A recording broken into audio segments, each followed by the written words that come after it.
Mic check, mic check. I think we are live and ready to get things started. Guys, how are you doing? It's kind of crazy to be on a normal time zone, huh? We've been so used to doing those Chinese streams, catching me all through the night. And hey, Grenton, what's going on? Team Canada win. Funny enough, this is super like spur of the moment type thing. So many people have been interested. I've been getting interest from like Team Italy, Team UK. So yeah, let's do something like that. We could set something up. It'd be like Team Canada. Um, yeah, we'll figure it out. I know Rygen from YouTube saying World Cup win. So guys, this is nothing like official from like Riftbound or anything. It's just kind of like a fun community event. If you guys know Leroy from our Chinese streams, the French streamer, he approached me and he said, "Hey, Plus, do you want to do a fun little exhibition show match? I'll get the 5 best players I know. You get some good players on your end, and then we could do like Team USA versus Team France." And I decided to say yes, so that's what we're doing today. Real quick before we get things started, how we ended up doing the format. It was actually the same way you would play ranked ladder on League of Legends. That's pretty much exactly what we did. So it was 5 players on Team France, 5 players on Team USA, and we each got a ban. So they ended up banning Fiora. We ended up banning Draven. And then it went back and forth. I think their picks were like Aurelia. Our picks was Ezreal.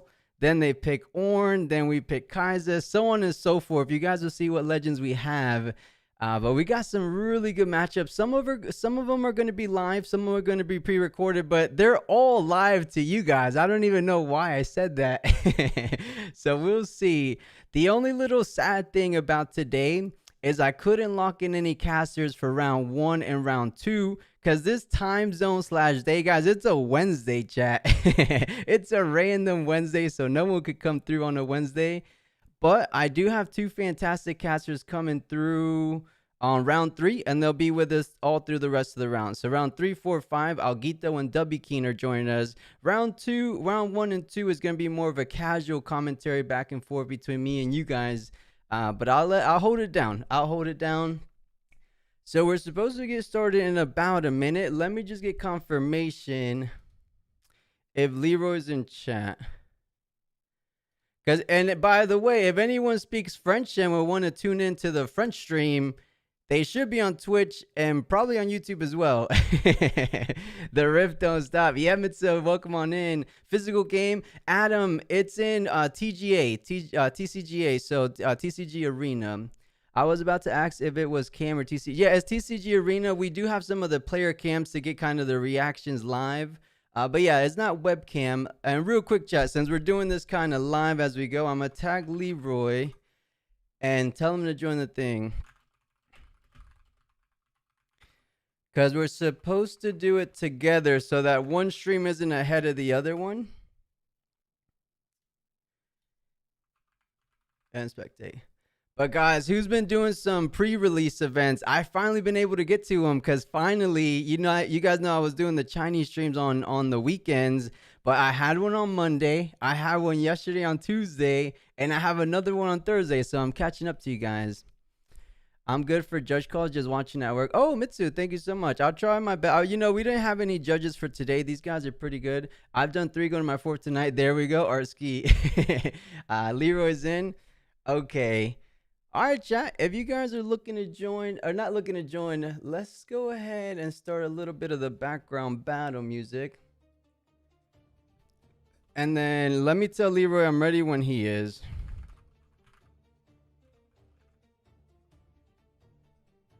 All right, chat, it looks like we're ready. I'm going to go ahead and give these guys the green light. Let's head on over to the main event. And guys, Team USA is going to be Kai'Sa, being represented by Pure Soul, one of our community members in our Discord. And then let me go ahead and give him the Master Yi real quick. Up top, there we go. So it looks like Team France going with Master Yi. So these guys didn't actually know... they didn't know what they're going to be playing against. So it's kind of random. We had five legends, they had five legends, but they knew who their opponent was going to be, but they had no idea what legends they were going to be facing off against. So this is going to be interesting. We get Kaiser versus Master Yi. Guys, where have we seen this before, right?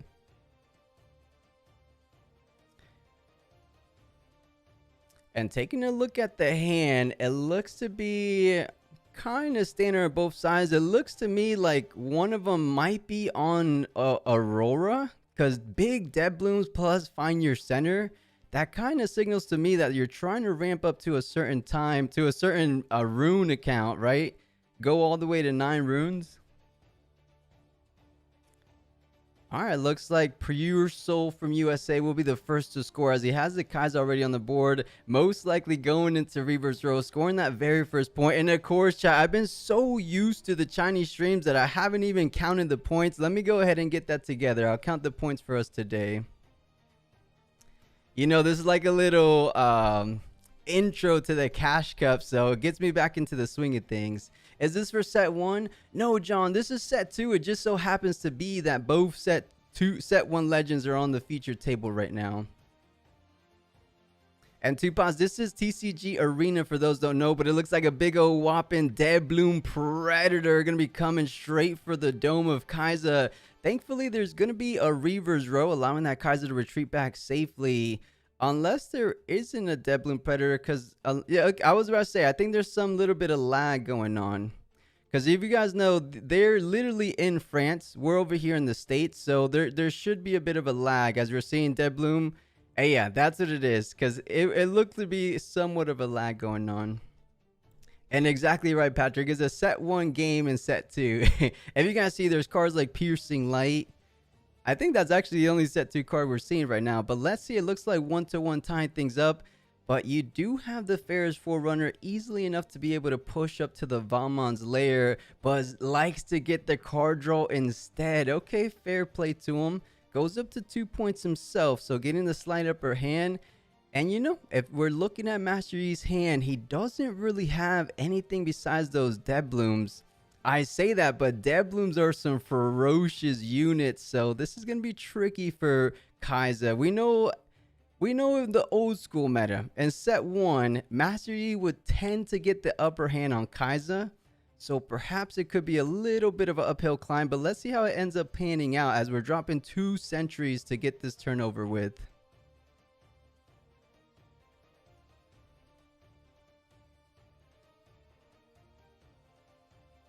And yeah, just going neck and neck for this game number 1. Hold, you know, these Dead Blooms might be able to hold for most of the matchup.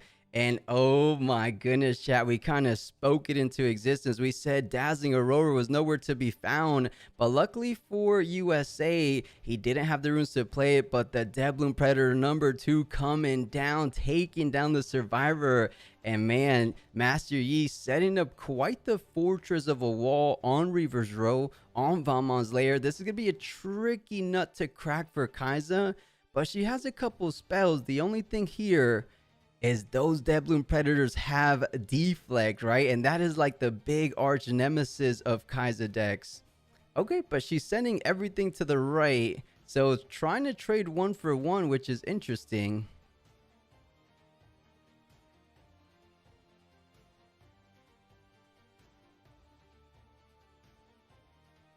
I mean, we know he's completely tapped out, but you're trading 1 for 1, but you're getting 2 draws, you're getting 2 mechs, but the Dead Bloom Predator doesn't necessarily die because of the Zhonya's Hourglass on the board.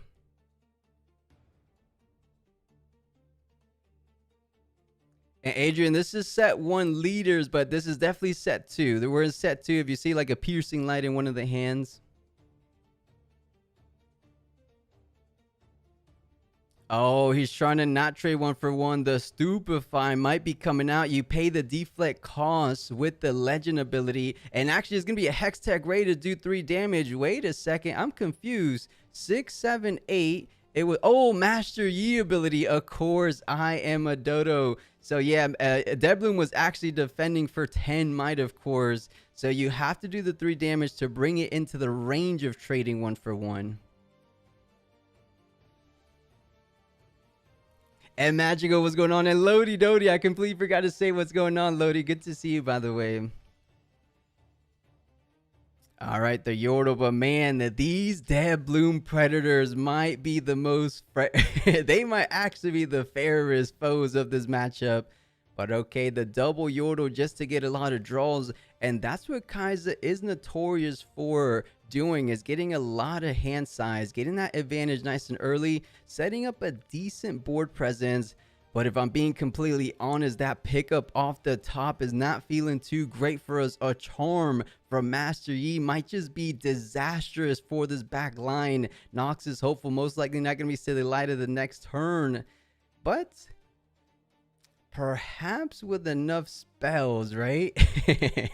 What happened to the Pharaohs not making 2 units? Yeah, let me intervene, chat. I'm gonna ask what happened to the mix. What?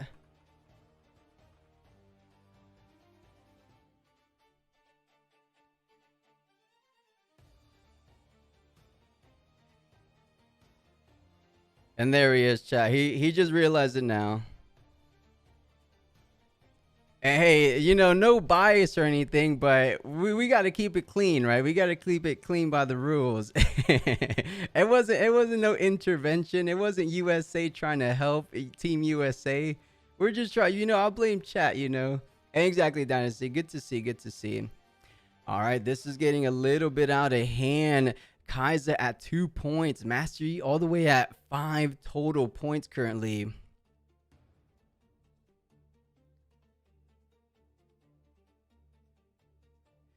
All right, there's 9 runes available. What can you possibly do? You know, that's where Kaiser tends to suffer slightly against these high deflect might units. You have damage spells, but you have to invest more than a single spell. So it's going to cost you so much rune economy for doing so. You don't have things like Blood Rush or Cleave that can more efficiently get over these dead blooms. But I say get over, but you guys know it's Master Yi. You have to get over 10 might, and that's not 10 might on one battlefield. That's 10 might on both battlefields, a collective total of 20 might. I don't know if Kaiser is going to be able to cross that bridge, but of course, let's see what Kaiser has in mind. We're seeing a whole lot of spells. There's the Falling Star, the Void Seeker, and 2 Hextech Rays, as well as a Piercing Light. So theoretically, Master Yi doesn't get the ability, doesn't get the +2 until someone attacks. So if you could kind of kill it with spells, which it looks to be the likely investment. Void Seeker coming down number 1. Who is he targeting though? Okay, targeting the left side. So that's going to effectively only have 5 HP remaining. So another investment of Falling Stars. But chat, think about what we're talking about. An investment of a Falling Stars, that's 2 runes. 2 more from Deflect. Plus the Deflect you just paid right now. These are not feeling too good. Wait, what is going on? Why did he ready his Kaiser? I'm actually rather confused. Oh, he paid it himself. He paid it himself. And it looks like it will be another spell getting invested. And now he's going to be using the legend ability. Oh, it's going to be the Piercing Light coming down. So he was at 5 HP. You know, this is actually going to be really tricky. So I think it was a repeated Piercing Light. You know, chat, we see the 1 combat trick in hand. It might be devastating, but the Defy coming now, investing all those deflect resources, and the Defy pretty much nullifying everything the Kaiser was trying to put together, because now no 4 damage across the board, and you only have 2 runes and 1 fury remaining. Things are not looking too good. The wheels are starting to fall off for Kaiser, if they were even on the road already.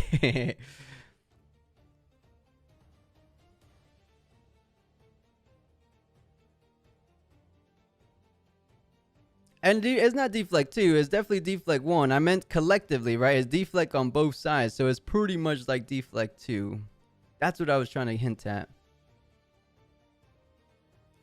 You know, on top of the Defy, we see that one card in hand. The Discipline is looking really tough for this Kaiser player because you have 3 damage from the Void Seeker. Or I'll take that back. You have 4 damage from the Void Seeker. I honestly thought it was Void Seeker into Falling Stars. He didn't defy the Void Seeker.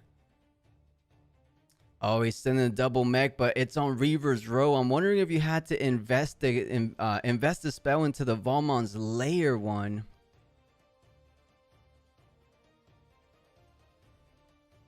Yeah, and I have the points backward. Let me fix it for you guys. Master Yi is the French player, guys. The right screen has it good. I have the points right now. Jace is the French player and Pure Soul is the American.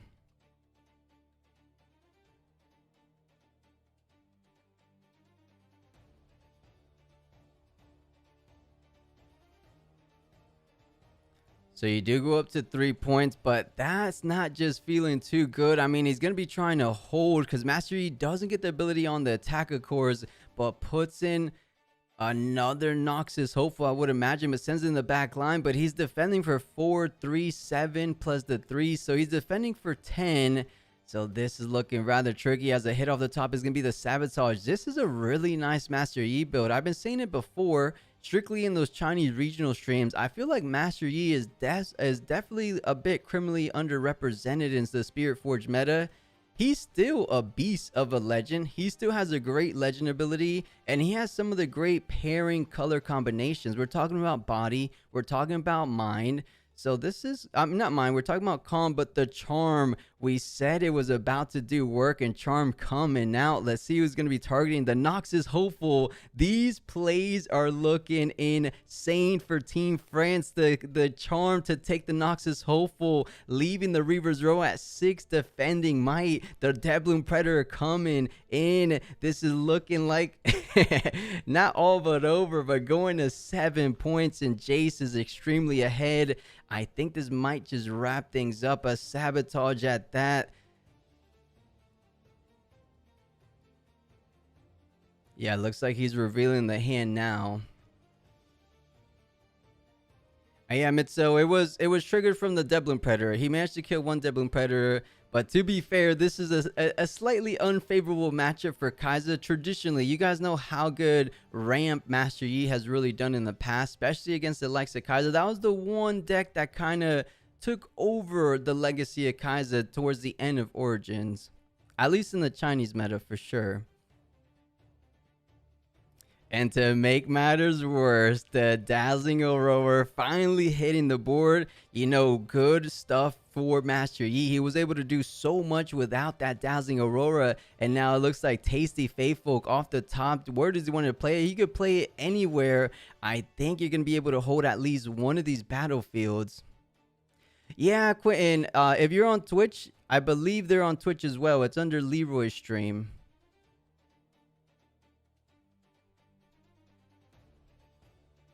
They're streaming it in French, guys. If you guys want to hear French casting, Leroy should be on stream, but it looks like that's going to be GGGG. Team France going up a point versus Team USA. So Master Yi doing some work there.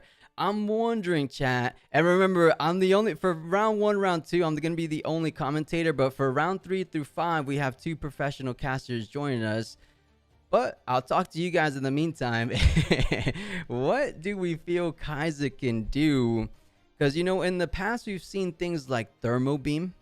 Thermo Beam feels okay-ish, but it's a slightly bit slow. Against Doubloon Predators, what can you honestly do? Because, you know, he didn't even establish the Dazzling Aurora until maybe the very end of the game. So yeah, this might be a bit of an uphill climb like I've been saying. But hey, we gotta believe Team USA represent. Can Kaiser come back? Or is this slightly just an unfavorable matchup for us? We might have to look ahead to the other ones, but I'll pull it over. Or let me see if I can hide this. And thank you guys for those follows and subs. All right, it looks like they're getting things started, so let's head back over. Oh, Arena's greatest could be a way to get this game rolling in your favor, of course. Obelisk of Power feels pretty good for Master Yi as well, as he knows he's going to be on the play. So that could be something like a Catalyst of Aeons turn 1. And wow, wow, wow, Master Yi, an Aurora Master Yi with Punch first. I love what I'm seeing from Team France. Oh, we were wondering ourselves, what are some good sideboard additions from Kaiser? And we get our answers as early as now. It looks like Unchecked Power could have been coming in from the sideboard. That could be really good for him.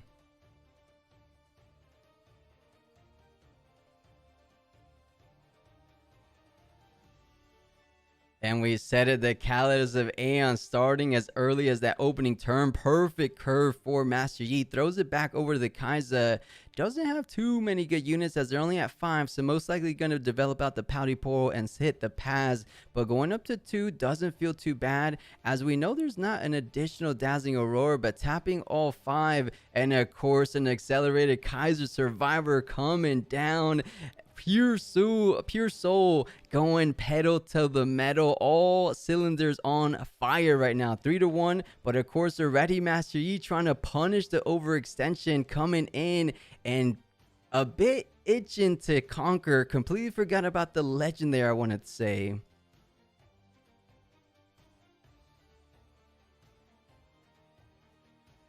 Uh-oh, and a Falling Star does get invested. So Falling Star taking out the Master Yi before it comes down. Was it a Falling Star plus a Stupefy? Did I miss that? Oh, it's only 6. For some reason, I thought it was 7. Of course, Falling Stars is enough to get that done. The Pouty Portal going to be going on. The basic cores. Yordle holds up to 4. This isn't looking all that bad. But we do know what's coming online the very next turn. Uh-oh, chat. We have the Dazzling Aurora. What is going to be hitting off the top? The picture perfect hit might just be the Dead Bloom Predator. Is he going to be fortunate enough to hit it is the question. It looks like a couple cards, all these spells, but it's going to be a White Flame Protector. That's actually decent. It doesn't really get to use its ability off the get-go because it's the only unit available and is not ready once it's played, right? And yes, Sai, I have Master Yi at 2. If you guys look at the points, he did score for Master Yi, so he's at 2. And Thermo Beam coming out. We said what is a good sideboard addition. All the sideboard cards coming into play as Pure Soul should be at 5 because they held, and now they're going up to 6. So this arena's greatest very favor towards Kaiser, it looks like, because Kaiser has 6, feeling decent, has something like Unchecked Power if he wants to play a little bit slower down the road, but tries to protect with a Sentry just to see another draw potentially. Okay, 6-2, not too bad position. The Master Yi Chosen Champion no longer available, so not able to push in both battlefields, but you do have Charm, right? So if Master Yi wants to go ahead and conquer Arena's greatest, you could Charm the Pouty Portal over, and then you go 2, but then Kaiser has to start from square 1. So I would imagine that has to be the most ideal play there.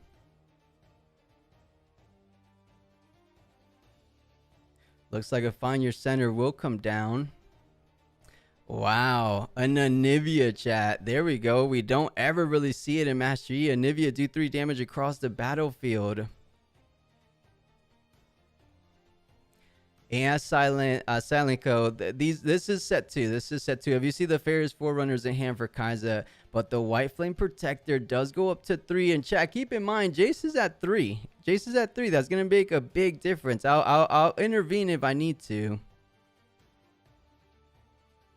Yeah, Pablo, let's get some Spanish countries in here. Let's get a little bit around the world, and maybe we could set up an actual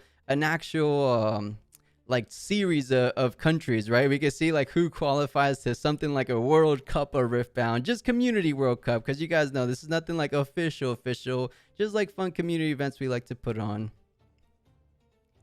Oh, and he actually didn't invest in the Charm. He feels confident that he's going to be able to hold with this White Flame Protector as Pure Soul is going to 7 points. All you need is a single point from here. Of course, a whole lot easier said than done because you have enough for something like an Unleashed Power or an Unchecked Power, but how are you going to push?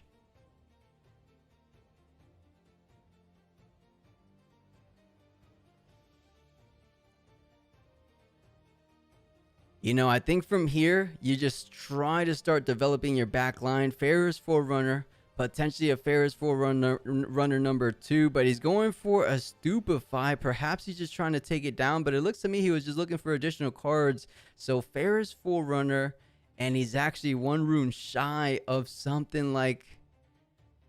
Wait a second. He played it into the Obelisk of Power, but he knows the Anivia's in the back line. And Anivia's going to be doing 3 damage to all enemy units here. So the Noxus Hopeful is going to be sticking around for 1. Pouty Poro is going to be going down. I honestly think Kaiser's best bet was just to go a bit more on the patient game plan. Kind of set up some strong board presence in the back. Yeah, because look, he put the Hopeful out on the battlefield. Interesting.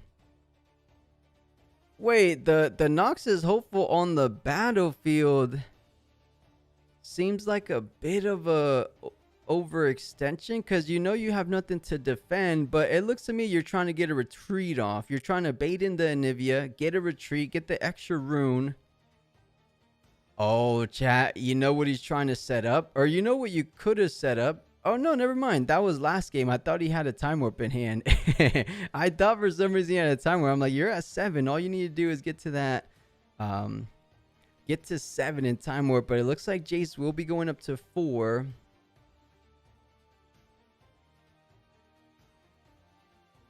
Yeah, Slap. I like that idea. We'll come up with... This is like the introduction to this kind of series of events. So we'll figure it out. We can get like Team Canada... Team UK, Team Italy, all the Spanish countries in there. That'll be fun. That'll be a whole lot of fun. Oh, one of many's. I like what you're saying. You like the push up so that you get unchecked power. Okay, he's thinking one more step ahead than I was considering, because I really like the Ferris Forerunner, but it looks like he's going to be spending 8, dropping the White Flame Protector, setting up the wall like he was doing on game number 1. Can he get it done in game number 2? And you guys are absolutely right. This,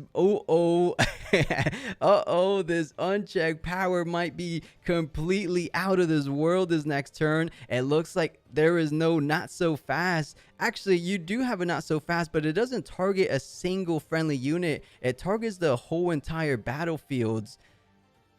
And how not so fast reads is counter a enemy or counter a spell that chooses one. Unchecked power actually doesn't choose.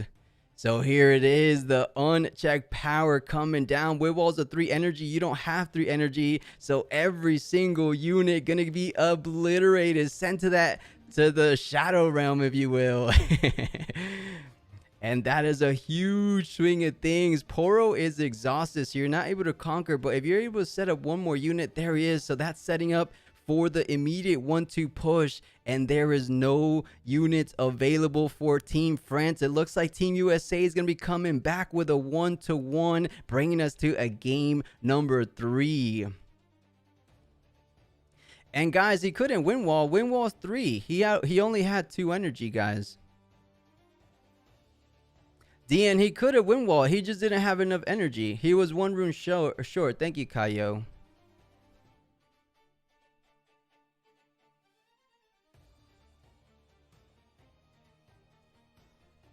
And there we go, guys. Team USA a bit on the climb back, but that was on the play. That was Arena's greatest. Now it's a little bit of our uphill climb, because now we're going to have to play against Master Yi on the play. And that's where Master Yi shines, right? When Master Yi's on the play, you're able to get to the battlefield first. And when you're able to get to the battlefield first, you're able to get that Master Yi ability online first. So this is going to be a rather tough matchup for Kaiser. But she has really good sideboard additions. You saw the Thermal Beam coming in. We saw the 2 unchecked powers coming in. So it's going to be a little bit tough. The second protector was greedy. Yeah, Okonami, I can see it being slightly greedy. I think if he left a win wall, we would be moving on to round 2, right? So yeah, a little bit greedy. But guys, welcome on in for anyone joining us. To be fair, I doubt many Kaisers were unchecked power. Exactly, one of many. I don't think he had any idea that the unchecked power was online. But let's go back to the feature match and see if these guys are looking to get things started as we head ourselves to the final game of this first round. 5 players from France versus 5 players from Team USA. Who's going to come out on top when everything's said and done? This is just the very first game, and Pearso has one up. Jace has one up. So it all comes down to this final game, guys. Oh, and a final game, it will be an Aspirin Climb Master Yi. That is going to be a tough matchup. But let's see what goes down, because maybe more time leaves more time to get some runes for like time warp shenanigans. We see a good card in the hand for late game, something like a Watcher. Now, I'm only slightly confused why there's 3 battlefields on the left. Did Master Yi leave his battlefields? Yeah, New Raw, welcome on in, brother.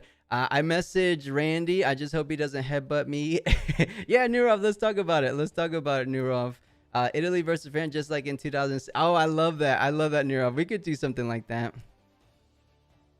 So setting things, is this game 1 or game 2? Disu is actually game number 3, is 1 apiece. If you look at the orange diamonds next to the flags, that's how many games they won. For anyone tuning in for the remainder of the stream, whenever you see those diamonds, that just means they're up 1 game. So they're each up 1 game, 1-1, as this is the decisive game number 3. And oh, that is different, chat. The Ravenborn Tomb. You do an additional bonus damage per proc. So a Falling Star would do 4 damage each. That could be a window of kind of dealing with Devlooms easier than not, as Pearso is going to be finding himself at 2 points so far. Let me reset the points. I completely forgot.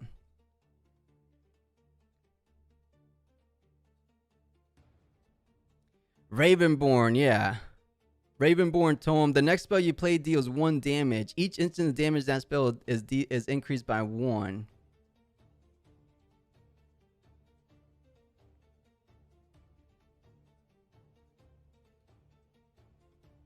Exactly right. Pretty much a Void Gate in a gear.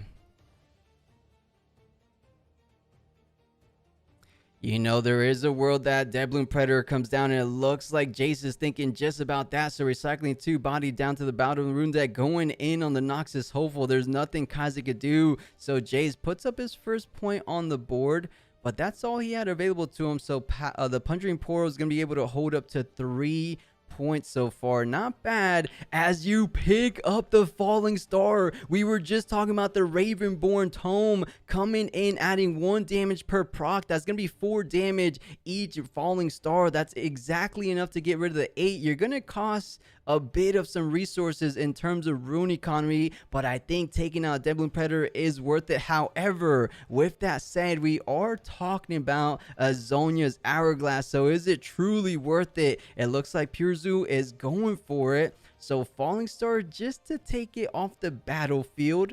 Any little point counts, especially when we're talking going up to 4. Yeah, that's the tricky part, guys. There is a Zhonya's Hourglass. You do go up to 4, so you're feeling okay about spreading the margin in points, but you're not feeling the best that you had to invest so much for it to still be alive. you know, I mean, the Devloom Predator had to eventually proc the Zhonya's Hourglass.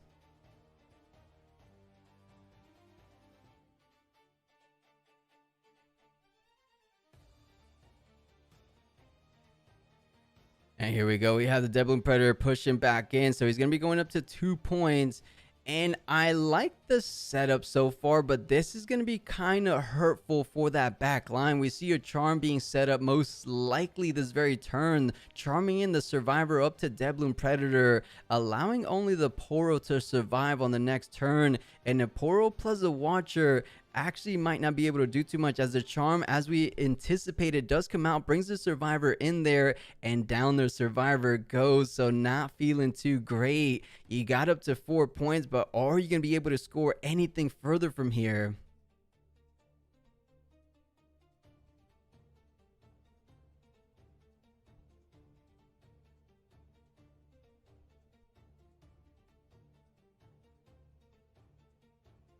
And Dean, I heard, guys, check your local Walmarts, check your local Targets. It looks like Spirit Forge is already released. I'm gonna head to Walmart after this event. But it looks like the cat. Oh, the repeated desert call. You know, Master Yi struggled on having smaller units, but a repeated desert call, getting 2 Might Sand Soldiers online. I love what I'm seeing. And actually, it's repeated. Wait. Is that really 2 per instance? Played? No, it's 1, chat. Why did he play 4? Wait. Why did he play 4? Am I confused? Or he played 2? Oh, I didn't even see the 2 copies. That is impressive. Double desert call. That is a monstrous back line. Though they're 2 units, that's still 2 units to deal 2, 4, 6, 8 of course. But Watcher coming down, bring that Dead Bloom down to 5. That should be enough to conquer. And then you're able to push the Poro up to the Obelisk. So you're able to get to 6. But now you're going to have to deal with the onslaught of Sand Soldiers. Not the most threatful, but you know, there's power in the collective, you know, the units themselves, right? Oh, Watcher traded 1 for 1 because of the Master Yi. 5 goes up to 7, of course. This is what makes Master Yi so powerful.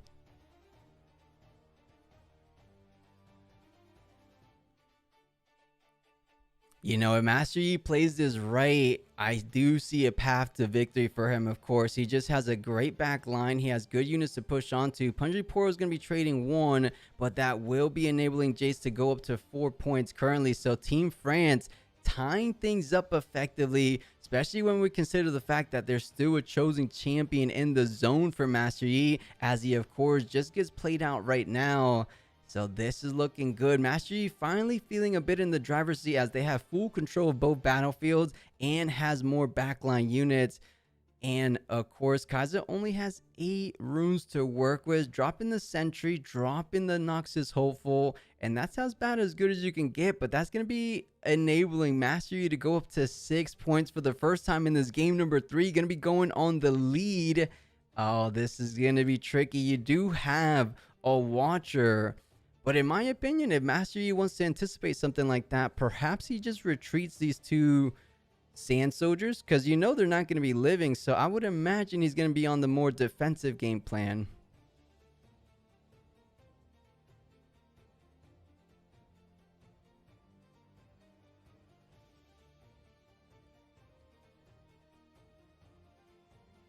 Shadows of Aeons comes down. It looks like he's using it actually to draw 1 because of that second Texa line. When you can't channel 1, you actually draw an additional card. Picks up the Defy. Not going to be too fruitful in this situation, but decent card down the line for something like a Void Seeker / Hextech Ray.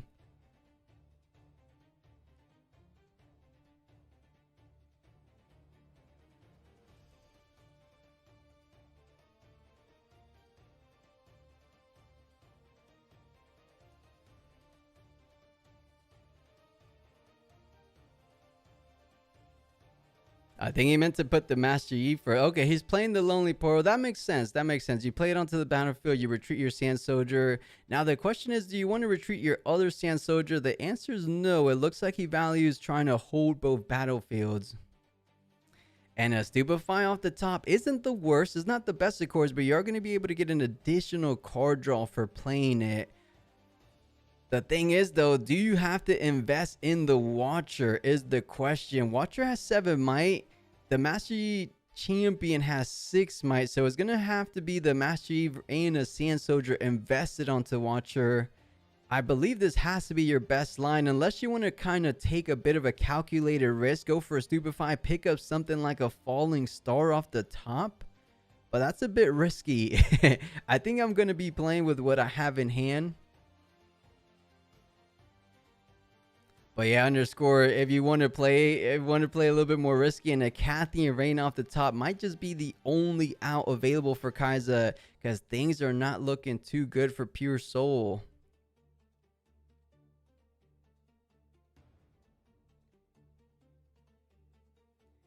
I mean, you have to do what you have to do. I believe a Watcher is needed. So you come down Watcher Accelerator, you take both battlefields, you go up to 7, and then try to defend with both Stupefies. And Eric, for those that don't know the book, it's Ravenborn. Ravenborn, the next spell you play deals 1 bonus damage. And that's each instance as damage. So if you play something like a Falling Star, or more importantly, if you play something like a Cathian Rain, it's going to be doing 3 damage 6 times. So 18 total damage across the board. But it looks like he's doing one of the only plays he has available, going for the Watcher. And it looks to be on Accelerated, funny enough.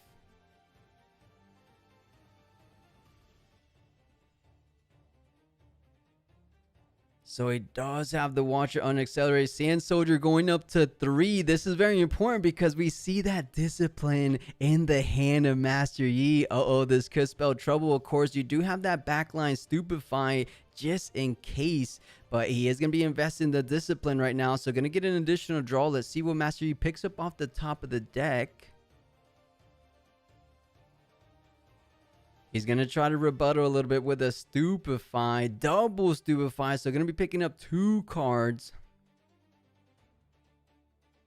Yeah, Disu, I thought that had to be accelerated, but Defy coming down on 1 of those Stupefy. So it's only been going down to 1. So Discipline basically going 4 to 4 in this circumstance. So that is going to be not the best situation, and to make matters worse, you're going to be picking up a Sentry at that, and that's a tasty Faith Folk for Master Yi.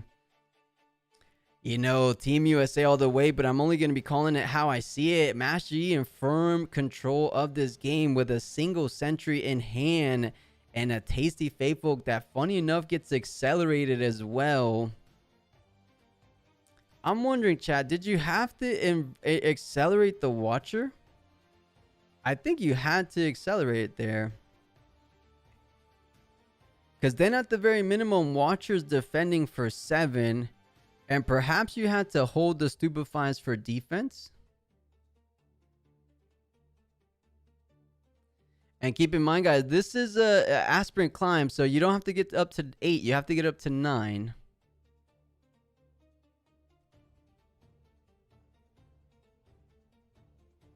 So Jays will be just 2 points away from closing out this very first round. Team France looking to put up their first point on the board, as it looks like perhaps Deadbloom Predator coming down.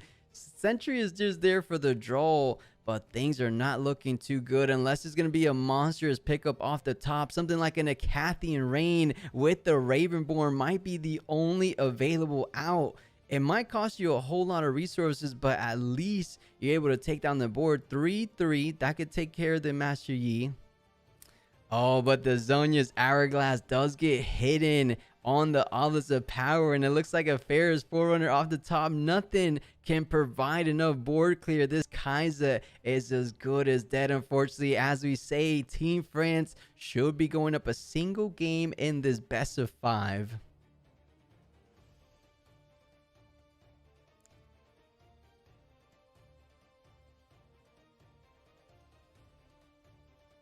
Impressive stuff. This Master Yi definitely felt pretty in control throughout this best of 3 series. Kaiser having a bit of a rougher matchup. Did fantastic in game number 2 with that Arena's Greatest, but when the game slowed down, it definitely tend to favor the more late game deck. Those Raven. Actually, you know, the play that really impressed me here for Master Yi was the double Desert Call repeated. Who would have expected 4 Sand Soldiers just coming down? And they were actually able to trade with the Noxus Hopeful. Oh, and just a bunch of tasty Faith Folks off the top. But yeah, Master Yi is going to be able to hold up to 9. It looks like they're talking now. They're just drawing through their deck. And that should be all she wrote, chat. GGGG. Team France going to be taking the first game of this best of 5. I'll head back to the caster booth as we set up for the next one. All right, chat. As you know, for anyone just tuning in, it's just me and you guys for the first 2 rounds. And then we have 2 casters join us for round 3 through 5. So bear with us. We're going to go ahead and set. This is where I usually go on an intermission screen so that you guys don't see the setup live. But it's just a fun little exhibition. So let's set up this next match live so that you guys don't have to do a little waiting soon screen. So I'll tag the next players. So we'll go here. And unlike the tournaments, we're not trying to do like 20-minute breaks in between, right? I actually don't think that was what you said was going to change anything. Yeah, Desu, from looking at it, I don't know how much it would honestly change. But let's tag the next players up. So it's going to be Axo and Shadow.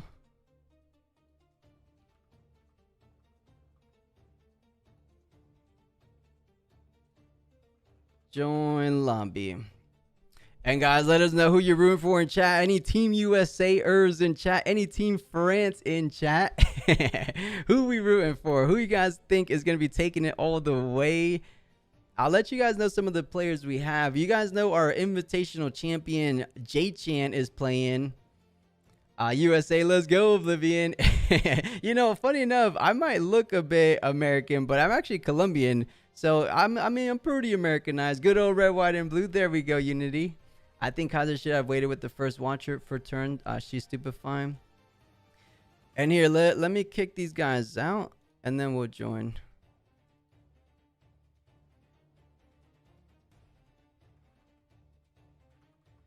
Okay, the lobby was actually full, but we'll go ahead and let them in here now.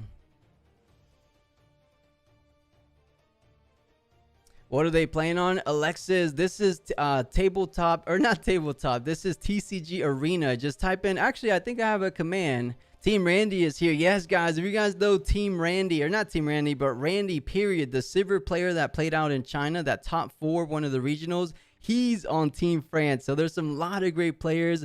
And Slapbloods, I'm from Cali, Colombia. And if you guys are wondering what the client is right there on the Twitch chat. It's being streamed and played on TCG Arena. Both teams use red, white, and blue. That's right. So that's funny enough. Still not working for me.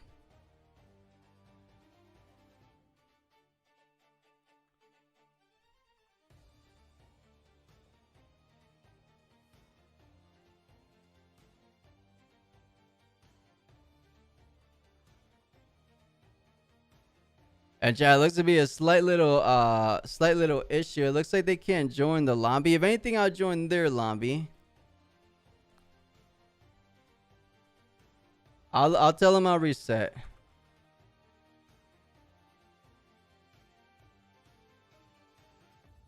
We'll go here.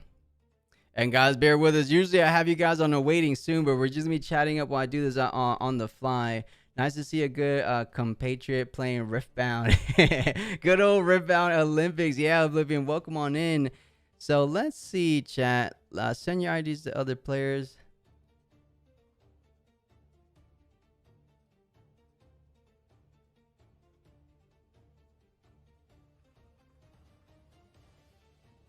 What decks are you going to be playing this set? Steen, that's a good question. I'm kind of leaning towards Aurelia, but I really, really like Fiora as well. So those are my two go-tos right now. Fiora and Aurelia.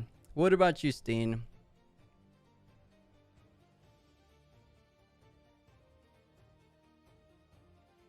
Alright, looks like we're getting set up super soon. So let me go ahead and get the names in here. So we'll go here.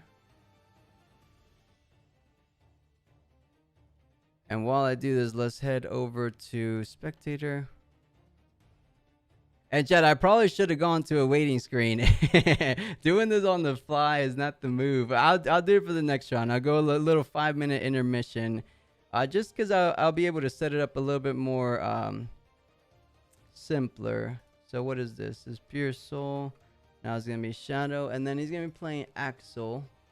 And you know, this is all new to me as well because I don't know what legends are playing. To be fair, I know what the Team USA legends are playing, but I have no idea what decks they're going to be playing against. So this is a whole lot of fun for me as well because we were trying to strategize what can they bring to the table.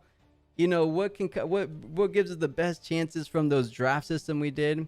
I have to go on Friday for the Fiora deck. Yeah, Pablo, Fiora is super, super good.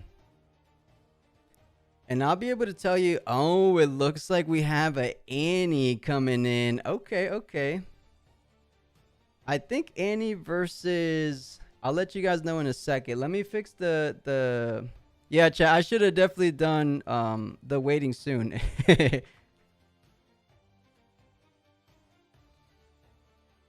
We appreciate you taking this by yourself. Take your time, King. Thank you, Corey. Yeah, guys, I'm a little solo dolo just for one more round, but then we're gonna have two casters coming in to help us out.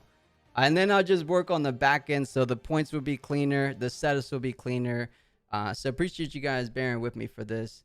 Got this on the background with packet stuff. There we go, mister. Good little things to have on the background. Oh, and it's gonna be Annie versus Azir. This is gonna be good. You guys know Azir is coming from the victory seat of that recent Nianjin regional, so Azir has a bit of momentum. Let's go ahead and tell these players, Leroy, ready when you are. All right, chat. We should be able to go pretty soon. No reload crash. No, yeah. Tempe, check Twitch. Leroy should be on, guys. If you guys are trying to catch it in French, tune into Leroy's stream. Chat, should I jump in on round 2? Agita, no, Agita, it's fine. Let me do this one and then hop in for round 3 because 4 rounds is already a lot, Agita. It's gonna be fine. It's gonna be fine, Agita. Don't even worry about it. I appreciate it though, but it'll be okay. This is more of a casual event. We have our huge event, the Cash Cup, the 1.5K, or soon to be the 1.5K. All right, guys, let's tell these guys to start, and we'll head on over. Here we go. This is gonna be game number 2. Who's gonna be taking? France is already 1 point up on us. So we have a bit of some catching up. Can Team USA get the job done? I know it's a little confusing that Annie's down at the bottom, but I can't control where the pairings go on TCGA. So I already had Team France up at the top. So hope that doesn't confuse you guys. But Team France is the Annie, and Azir is going to be Team USA.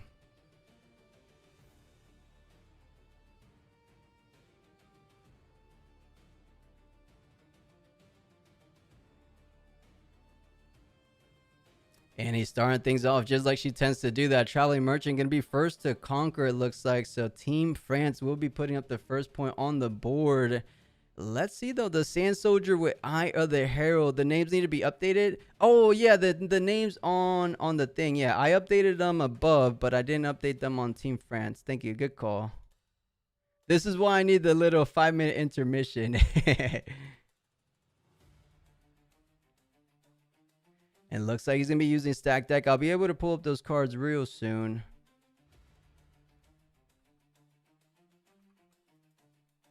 All right, there we go. Everything's picture perfect. As Traveling Merchant and Sneaky Deckhand going to be able to get up to 2 points total. But we're seeing some decently good cards in hand for the Azir. However, there's just not a lot of equipment. We're seeing the Silver Scissors, or the Sacred Shears, I should say, which is one of the other equipments. But here it goes. The Eye of the Herald going to be proccing an additional recruit. So swinging in for a collective 3, but the Discipline on top of that going to be invested, bringing up to 4 plus 5, or 5 total might, I should say. The Flash does come down for Annie, as Annie always seems to have it exactly when they need it. So Traveling Merchant and the Sneaky Deckhand going back. That does proc the Traveling Merchant one more time. So let's see what they pick up slash pitch. And an excellent pickup off the top. The Kaiser Survivor coming in. But that does leave a 1 pickup point for Axel. Or not Axel, Shadow. Noville, everything's set 2. It just happens to be they're on set 1 legends now. But I feel like the next one's going to be a set 2 legend. It's just what they ended up drafting. Guys, every event we do from here on out, it's all Spirit Forge. We'll never do a strictly Origins event.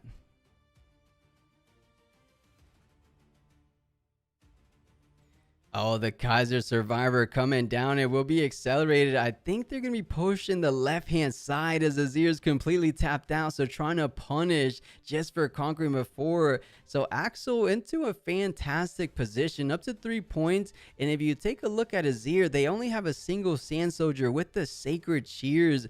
Doesn't feel the best. You have a Desert Call able to get repeated, allowing for you to get 2 more Sand Soldiers. You do have a Rise, but I think you want to save that for a little bit down the road. Beamer, there is a way, but there is no way. I don't know why TCGA doesn't let you flip who's at top, who's at the bottom. I could flip the legends, but the only thing I can't flip is I can't flip the flags, Beamer. That's why I haven't flipped them. So apologies for the confusion.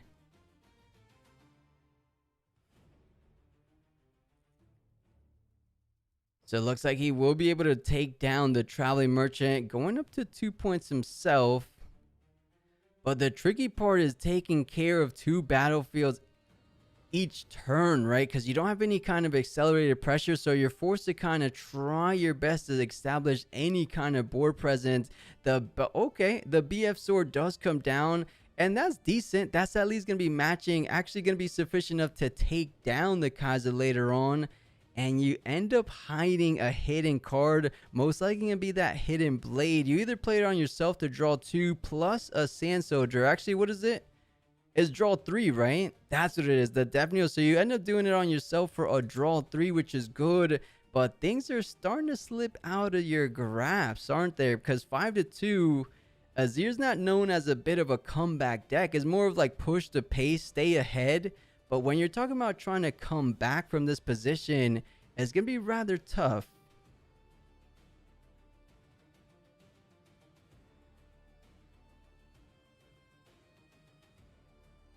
And taking a look at the hand, it looks like Annie playing the good old traditional Annie of Vi Ride the Wind. You know, Vi has kind of not really been represented so much in Spirit Forge because of the heavy rebuke nature coming out in the Spirit Forge meta. But Fight or Flight does get invested, but luckily there is... Oh, it's actually a Fight or Flight on your own unit. Okay. I like what I'm seeing. Kaiser coming down. Now you have options. The Hidden Blade is actually going to be invested on the Kaiser herself.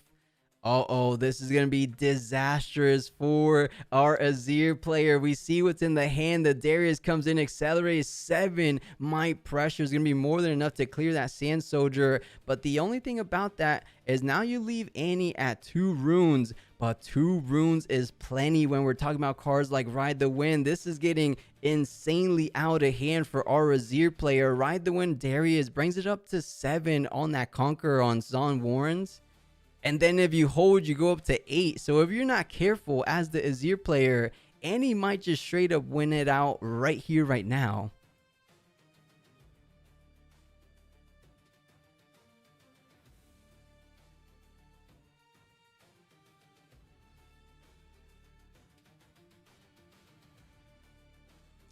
All right, you got to do what you got to do. You're stacking things up. So 5 and 6, that's going to be just 1 over the Darius. But we said, all right, the win could come out. But they do have some outs. They have an Arise to push into the Darius. But at the minimum, you're going to be going up to 7. Is it worthwhile? It looks like he's going to be saving the Ride the Wind for the Vi Ride the Wind combo, which is going to be coming out as soon as the very next turn. I think this auto GG. There's no stuns.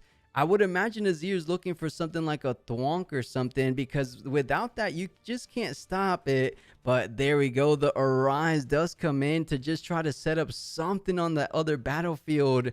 But it's just going to be 1 too little bit of effort going to be... Yeah, I mean, you set up, but chat, we see what's in hand. We see the Vi Ride the Wind. How are you possibly going to be able to deal with that as you're completely tapped out? And you know, this is good old set 1 meta. Everyone was so mad at me when I used to play Vi Ride the Wind. And it looks like people are still going to be upset about that combo. People perhaps maybe sleeping on the combo. Or maybe because of this draft format, Annie had a good idea that they weren't going to be facing off against too many Chaos decks. Unity, that wouldn't have done anything because of the Arise, right? The Arise would have been enough to take care of the Darius. So I think this is smart. You automatically win, chat. There is no out for the Annie. This is auto GG, or there's no out for the Azir. This is hands down auto GG for Annie. There's 11 cards in the discard. That brings you up to literally 14 might. 14 might is way too strong, and then Vi Ride the Wind. It's just a good old combo. As easy as we've seen it in Houston, as we've seen it in Orlando, as you guys probably seen it in your summoner scrimmages as well.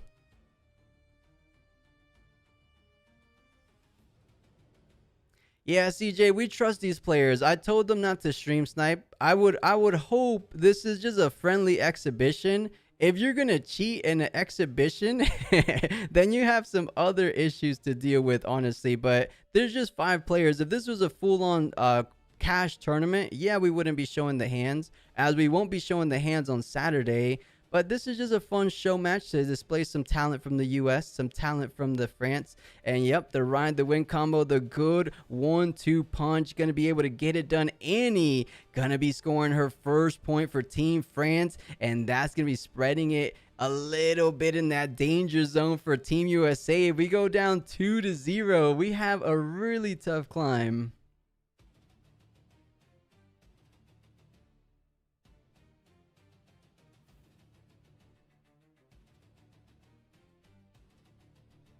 Yeah, and completely tapped out. That was tough. It just seems to me like Annie really got off to a fast start. So they had the traveling merchant since they were on the play, and then the sneaky deckhand, and things just kind of started going from there. Annie pretty much played the Azir game plan where you get ahead and you never stop letting go of the gas, right? So that's exactly what went down. Now, Azir being on the play should favor him ever so slightly. But Annie does have enough combat tricks to try to maneuver around, because if there's something about Azir, he can't really go too tall. So if you're able to send in like a Darius for 7, we saw they have access to cleaves. So like a surprise ride the win with the cleave, that should be able to get over everything. But it looks like these players are already looking to set up rather quickly. So head back over there.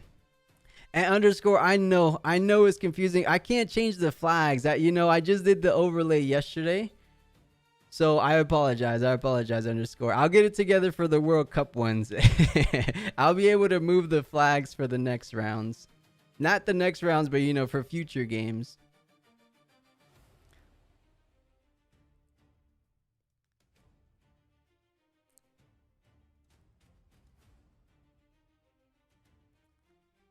There will be a stack deck at nice and early. If there's a Noxus Hopeful off the top, that is a dream come true for Annie. But luckily for us, there is no Noxus Hopeful, but does pick up the Survivor, of course. And most likely going to just play out an overzealous fan, as you don't want to get the vibes just yet. But I'm loving the tech from the sideboard. The factory recall, return a gear to his owner's hand, could be quite crucial to take down Azir, as he's going to be going and scoring 2. And it looks like he does have an equipment, so should be able to get another Sand Soldier online. So the Sacred Shear comes down. The Weapon Master Sand Soldier comes down. So good old Azir shenanigans for now. But that's as much as you're going to be able to accomplish. And sorry, sorry TCG. It's one. And thank you, Pierso.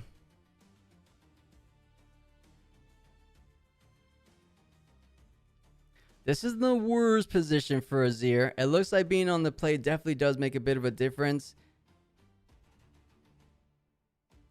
And I didn't realize the Sacred Shears actually cost a yellow to play. So it's a bit of an investment, because they did get rid of their only order room. So we'll see if that actually comes into play a little later on. But the overzealous fan probably has no business going into the right-hand battlefield, but it looks like Kaiser Survivor feeling good about it. So most likely going to be accelerating onto the arena's greatest. You're only going to be defending for 3, so that should be definitely sufficient enough to get over. So Axel going to be scoring the 2nd point of this game, and overzealous fan most likely going to be going for the 3rd point, unless you want to keep it at an even tempo. No, more points, right? I think you just score more points just on the simple fact that Azir has a very tough time accelerating units. I say that, but Arise kind of gets you there. But because of that one order rune, you're not even able to play an Arise. But I like what he's setting up here. If he takes down the overzealous fan, he does have one little out to that Kaiser Survivor, and the call of the week should be it.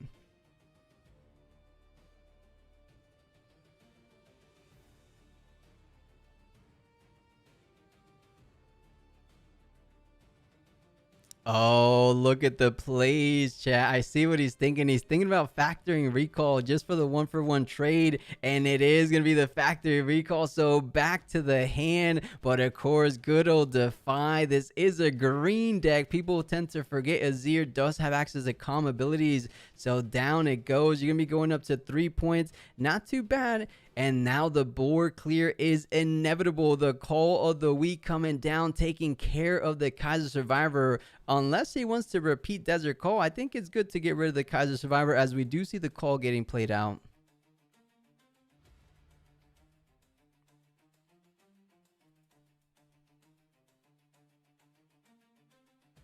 And the Desert Call is going to be able to get one more Sand Soldier. Actually, no. He couldn't repeat it because he only did one.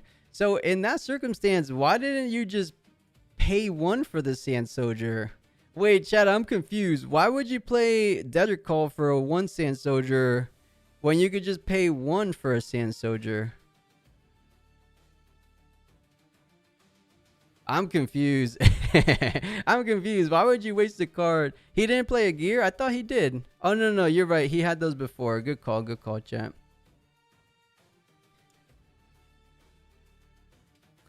And looks like now he did indeed play a gear. So getting that Brutalizer online, Sand Soldier online. And you do have that card guards able to be hidden in the battlefield. So most likely going to be worthwhile to play that in the hidden zone on Arena's Greatest.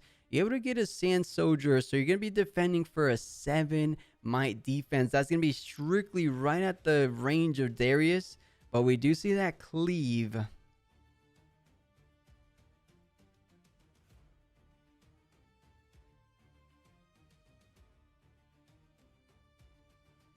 And he's thinking right, because if he plays the hidden card, he's going to be just at exact energy for an Arise. So 4 goes. He's saying a Sand Soldier probably doesn't change the math against a Darius. So 4-3 is where it currently stands. Azir not in the best position, but not in the worst by any means as well. Because there's a chosen champion for Azir. If you get enough tokens online, that could be like your closer.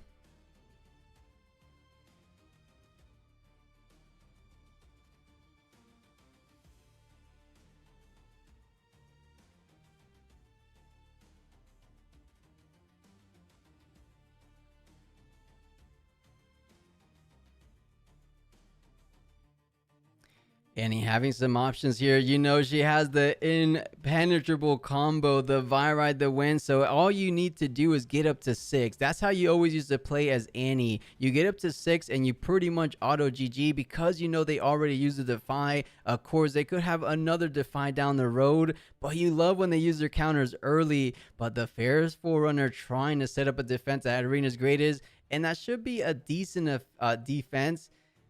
With that in mind, though, a Defy plus a Death Grip should be decent. If you're able to get Brutalizer online, that's going to be 4 or 3 plus 2. So you should be going up to 5. Discipline is 7. Death Grip is able to get the 7 over to the attacking Sand Soldier. Funny enough, you do have the card combinations to get over this battlefield. The question is it worth it? And do you personally want to invest in a Ride the Wind defensively to perhaps gain 2 points? One for the Conquer, one for the Hold. This is actually going to be a really pivotal turn, I want to say.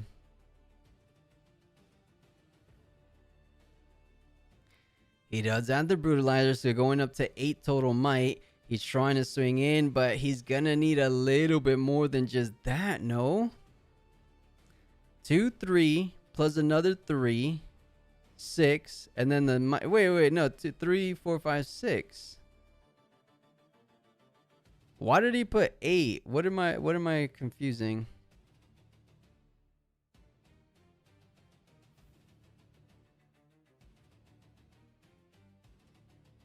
Oh, going for Arise, chat. I'm pretty sure that's gonna be tapping out for the Arise coming through. So 2 of those Sand Soldiers will be readied.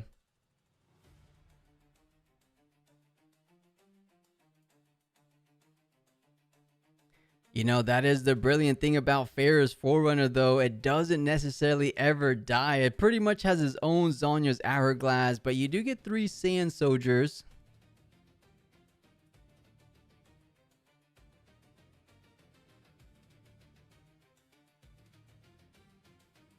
One has brutalizer, one has their sacred shears. So 2-3 going 5, and then 2-1 going 3. So a total of 8 total might, allowing him to push in.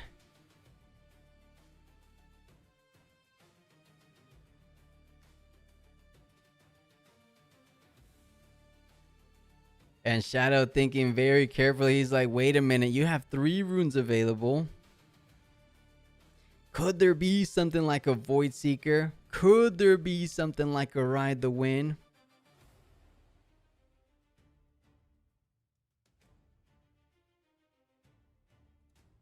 All right, he's sending everything to the right. So swinging in for, I believe we agreed on the 8 total might he's swinging in. So 8's going to be more than 6 at the current moment. Unless you do the play, chat, the Ride the Wind on the defense. This is one of the best anti plays you can do as Azir's all but tapped out. No device to be found. You go up to 5 for Shadow, but Axel is going to be going up to 5 on the defense and 6 for the hold. Things are looking rather up for Annie. Are we about to face a 2-0 deficit for Team USA? Oh, Lord. Does end up going with the hold.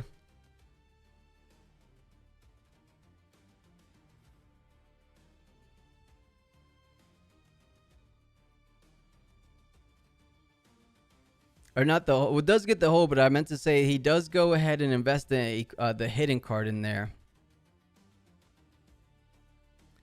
You know, Annie could play this rather safe. Just push everything in the back line. Or, I mean, Fairy's Forerunner is pretty safe in itself because you get 2 mechs back. So you could leave them on the battlefield, set up a Traveling Merchant, set up one of your Vi's. Oh, you actually no longer have the Ride the Wind. I was about to say, you have Ride the Wind.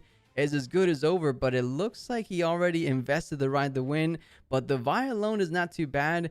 The question is, though, knowing that Azir doesn't have the most baseline interaction, do you just play out 2 Vi's? And the answer is yes. I'm loving these plays coming out from Axel. 2 Vi's, a Traveling Merchant, and you have a cleave for the push-up. Annie is looking prime. Annie is looking ready, like she wants to close things out in the very next turn.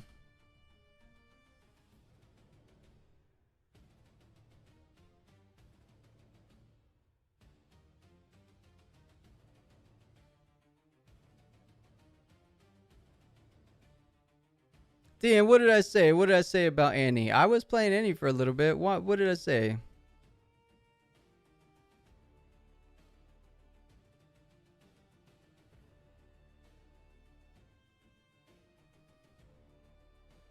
Chat is 6-6, but those Vi's in the back line aren't feeling too good for Azir. Oh, and of course, chat. I completely forgot about the champion zone. Of course. Forgive me for that. Of course, the Ride the Wind is easy as ever to get back. You have full set of Chaos Runes as well, so you don't have to worry about that. Exactly. Thank you, Dan. Thank you. To be fair, I haven't seen Annie in forever. Despite her being at the regional, she just didn't play too much Ride the Wind Vines. So the whole combo, we haven't been seeing it for a little bit. You know, Azir in the tank. He's saying, what can I possibly do? Speaking of what can I possibly do, what is this card? Legion Quartermaster. As an additional cost to play me, return a family gear to his owner's hand. So a bit more of a gear hate / perhaps putting a brutalizer back in hand to play out again.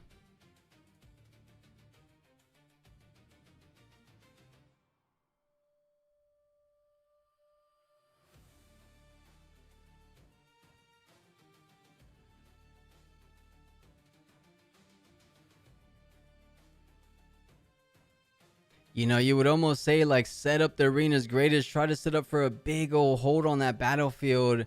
But how are you really going to hold? Granted, there's only 6 cards in the discard. If Annie takes one up, that's going to be 5 cards in the discard. So Vi's only sitting around 8 might. With the cleave, you go up to 11. Is there a world your Sand Soldiers can try to take down with the Discipline and a Death Grip? You get to double dip the Discipline, so effectively 4 might. You get a draw from the discipline. You get a draw for the death grip. If you pick up any other might pumps as well, perhaps his Azir isn't completely out of it, but thinking so carefully. He's knowing there's a potential way of probably losing the game on the very next turn. He's really trying to think, and he's trying to say, what is my only out? It looks like he found something, and it's just to go ahead and play a second Rise. That's going to be an impressive amount of Sand Soldiers, but at the same time, you're going to have to play him either at the base or on Arena's Greatest. So splitting some of the difference, going to have 2 readied. They do have Weapon Master, so moves of the Brutalizer, a picture-perfect play as we've seen most Azir players do. So you get the procs on Brutalizer again, going up to 5. Okay, I think he's trying to take down the Pharaoh's Forerunner, but doesn't that make things worse? You know, I think the simple fact that you don't have you don't have discipline, you don't have death grip. I really hate to say it, but I think Team France is going to be going up 2-0 in our exhibition show match, as Annie most likely will be closing things out with the infamous Vi Ride the Wind combo this very next turn.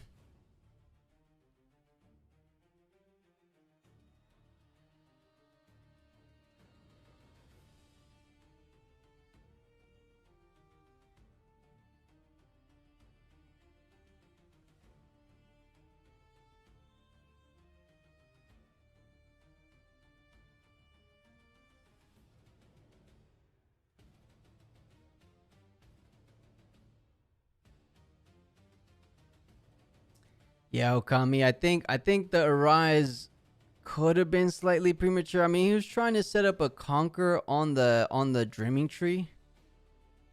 But there might have not been a good answer, right, guys? I think with the 2 Vines in the back line and a cleave in hand, potentially even another draw from the Dreaming Tree cleave, so he's able to clear the Pharaoh's Forerunner. But as I said, doesn't it almost feel worse to have 2 units to kind of split the difference in terms of might? So you do go up to 7, which doesn't feel that bad. But 7 is as good as... I don't want to say 0. I mean, 7 was close. But 7 is not 8. And that's exactly the number is looking to achieve on this next turn. Let's see if they're able to, because it's just straight math. It's just straight math. Unless there was a buff and a call to glory to keep in mind, Azir is completely exhausted out on runes. Everything's tapped out. So all Annie has to do is do the math, decide to throw everything on the right for now. So 6 to 2, 4, 6 currently. So the guards is going to be holding it up by 1, as we do see it displayed right now. Oh, and the Weapon Master with the Brutalizer. I love what I'm seeing real quick. So it goes up to 5, 7, 9, 11. So 2 Sand Soldiers should be surviving. Actually, is it really? Actually, no, it's right. So just the Brutalizer one will survive. And we said it before, Annie coming in. Most likely will be getting that Vi Ride the Wind. So Ride the Wind does come back to hand. And I think you just send it all, right? You do all 6 to the grave, so you go up to 9. 9's enough for both battlefields. You're actually going to be able to go to 10, so you push up Arena's Greatest with 9. You use the viability one more time on Ride the Wind to go up to 10, and then you gank over for 10.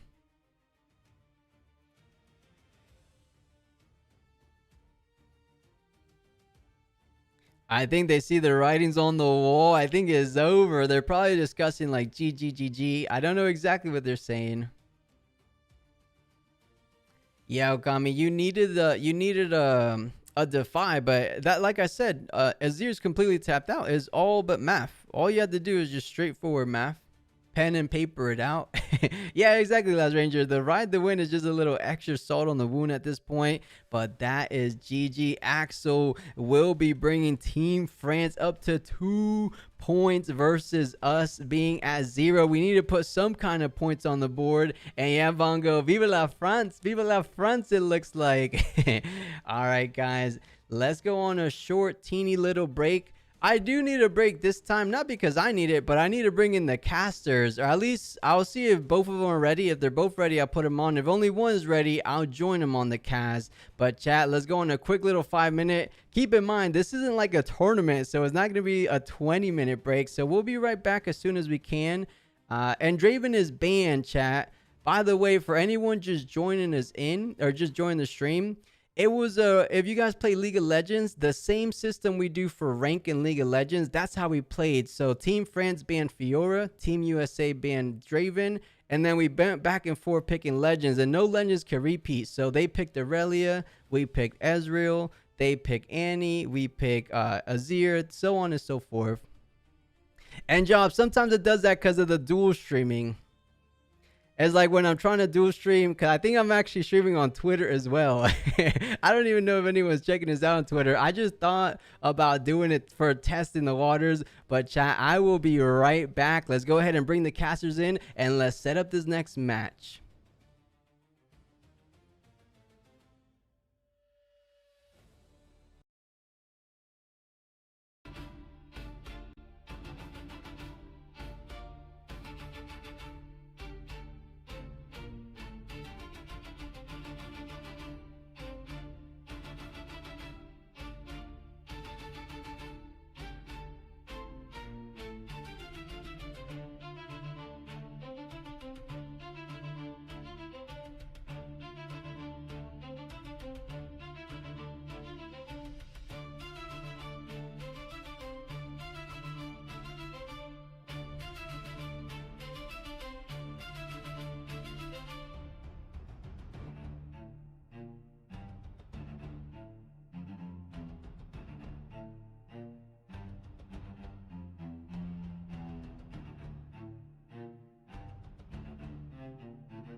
All right, Riftbounders, we are back and ready to get things started with game number 3. France is already 2 points up on Team USA. What can we do to try to climb things back?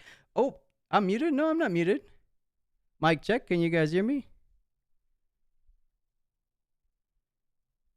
I'm not muted. That's me. No, you're on. Yeah, Yeah, I you should might be try. on. Slapbugs, yeah, you can hear. Buzz, why did you throw me off like that? Either way, we are joined here today with Alguito. You guys know him from the regional streams. This is maybe the first like Runes and Rift event, Alguito, you do together? Yeah, I've only done the Chinese regionals, so this is an actual homegrown tournament, more casual, you said, a bit more fun. So I thought I'd go down to a t-shirt rather than the shirt and tie. Absolutely, absolutely, for sure. But guys, we have a really fun matchup coming up. It's gonna be Silver versus Victor. And if you guys know Silver, I told you guys at the beginning of the day, Randy. If you guys, I'll get there. Were we watching it together when Randy made it in the regional?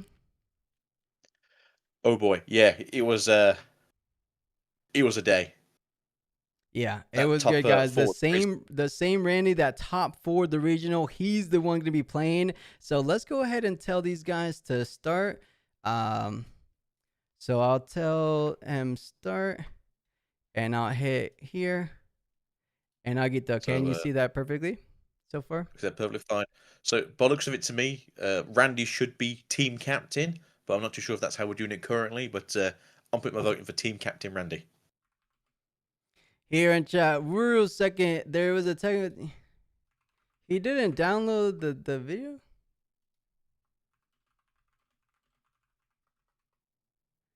And chat, real quick, I should have realized. And Team France 3 incoming. Beamer, if that happens, we call it an early day. And for some reason, all right, Jack, be right back. Apologies for the bit of a tease, but 2 seconds, 2 seconds. The break was already 5 minutes. It looks like Team France had a little bit of miscommunication. 2 seconds, chat. Actually, 2 seconds.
All right, guys, apologies for a little bit of delay. It looks like we're all good to go. As we mentioned before, Randy representing Team France will be on Siver, and then Jeskai will be on Victor. Again, the names are a little bit flipped, but I couldn't change the flag. So Randy's up at top with Siver, but he's really at the bottom on the gameplay. So hopefully that doesn't throw you off too much. But with me today, as I said before, Alguito. Hope you're feeling good. It is time to catch a bit of Riftbound today. Always feeling good with Riftbound to watch or play, but it's nice to see what's going on here. So we do see ourselves a Victor with what looks like a Jace package, so expecting a lot of tokens to be built on this stage, and a slowly drawn hand from our good friend Randy here. Yeah, I believe there's still a little bit of lag over there on France, but ooh, a Sabotage looks to be the fourth card. Are you a bit familiar with that Treasure Trove card, Alguito? Well, it's the one that you can play it out, and then if you use it a ruin right, you can get yourself a draw or a treasure. Or, sorry, the gold token. Yeah, I believe if you kill it, yeah, you It pay costs a one power and a kill, and then power. when it leaves the board, you draw one and channel one. So it's a bit of a ramp mechanic, bit of a draw mechanic, but we will see who's gonna be starting things off. It looks like Victor will be on the play. So doing what Victors tend to always do, just a nice little recruit token to start things off. Yeah, simplest play for Victor. If you don't have anything else to do, always spend at least one to make a little recruit if you can. Mm-hmm.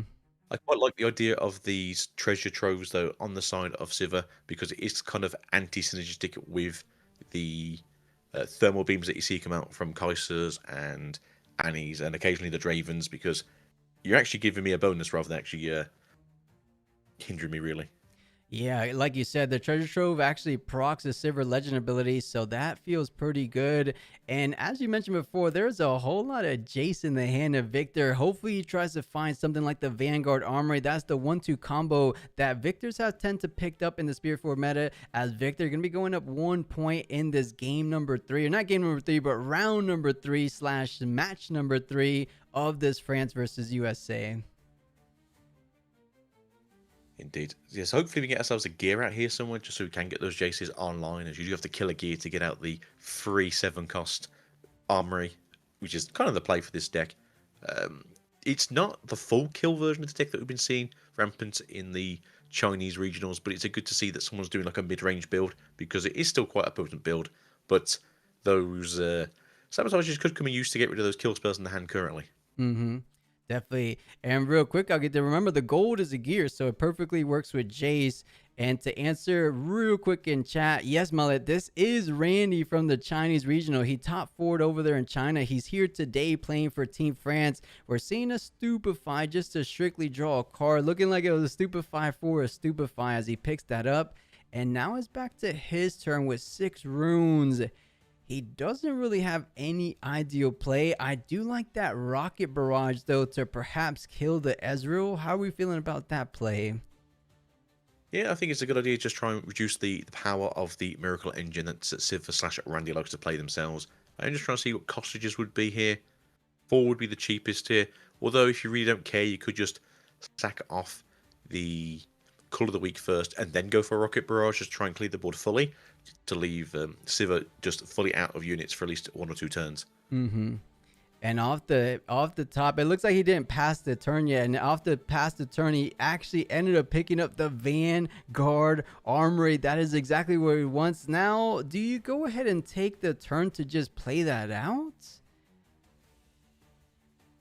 Well, he's through A1 Jace, so obviously you need the one. He's going to play it out. I was hoping he was going to be more of a kill spell sort of oriented turn, just try and wipe the opponent's board out and then put yourself into a better position next turn, as you don't have to have 4 lingering recruits sort of sitting there in the background not doing anything. But I mean, build your backboard, it doesn't hurt anyone really.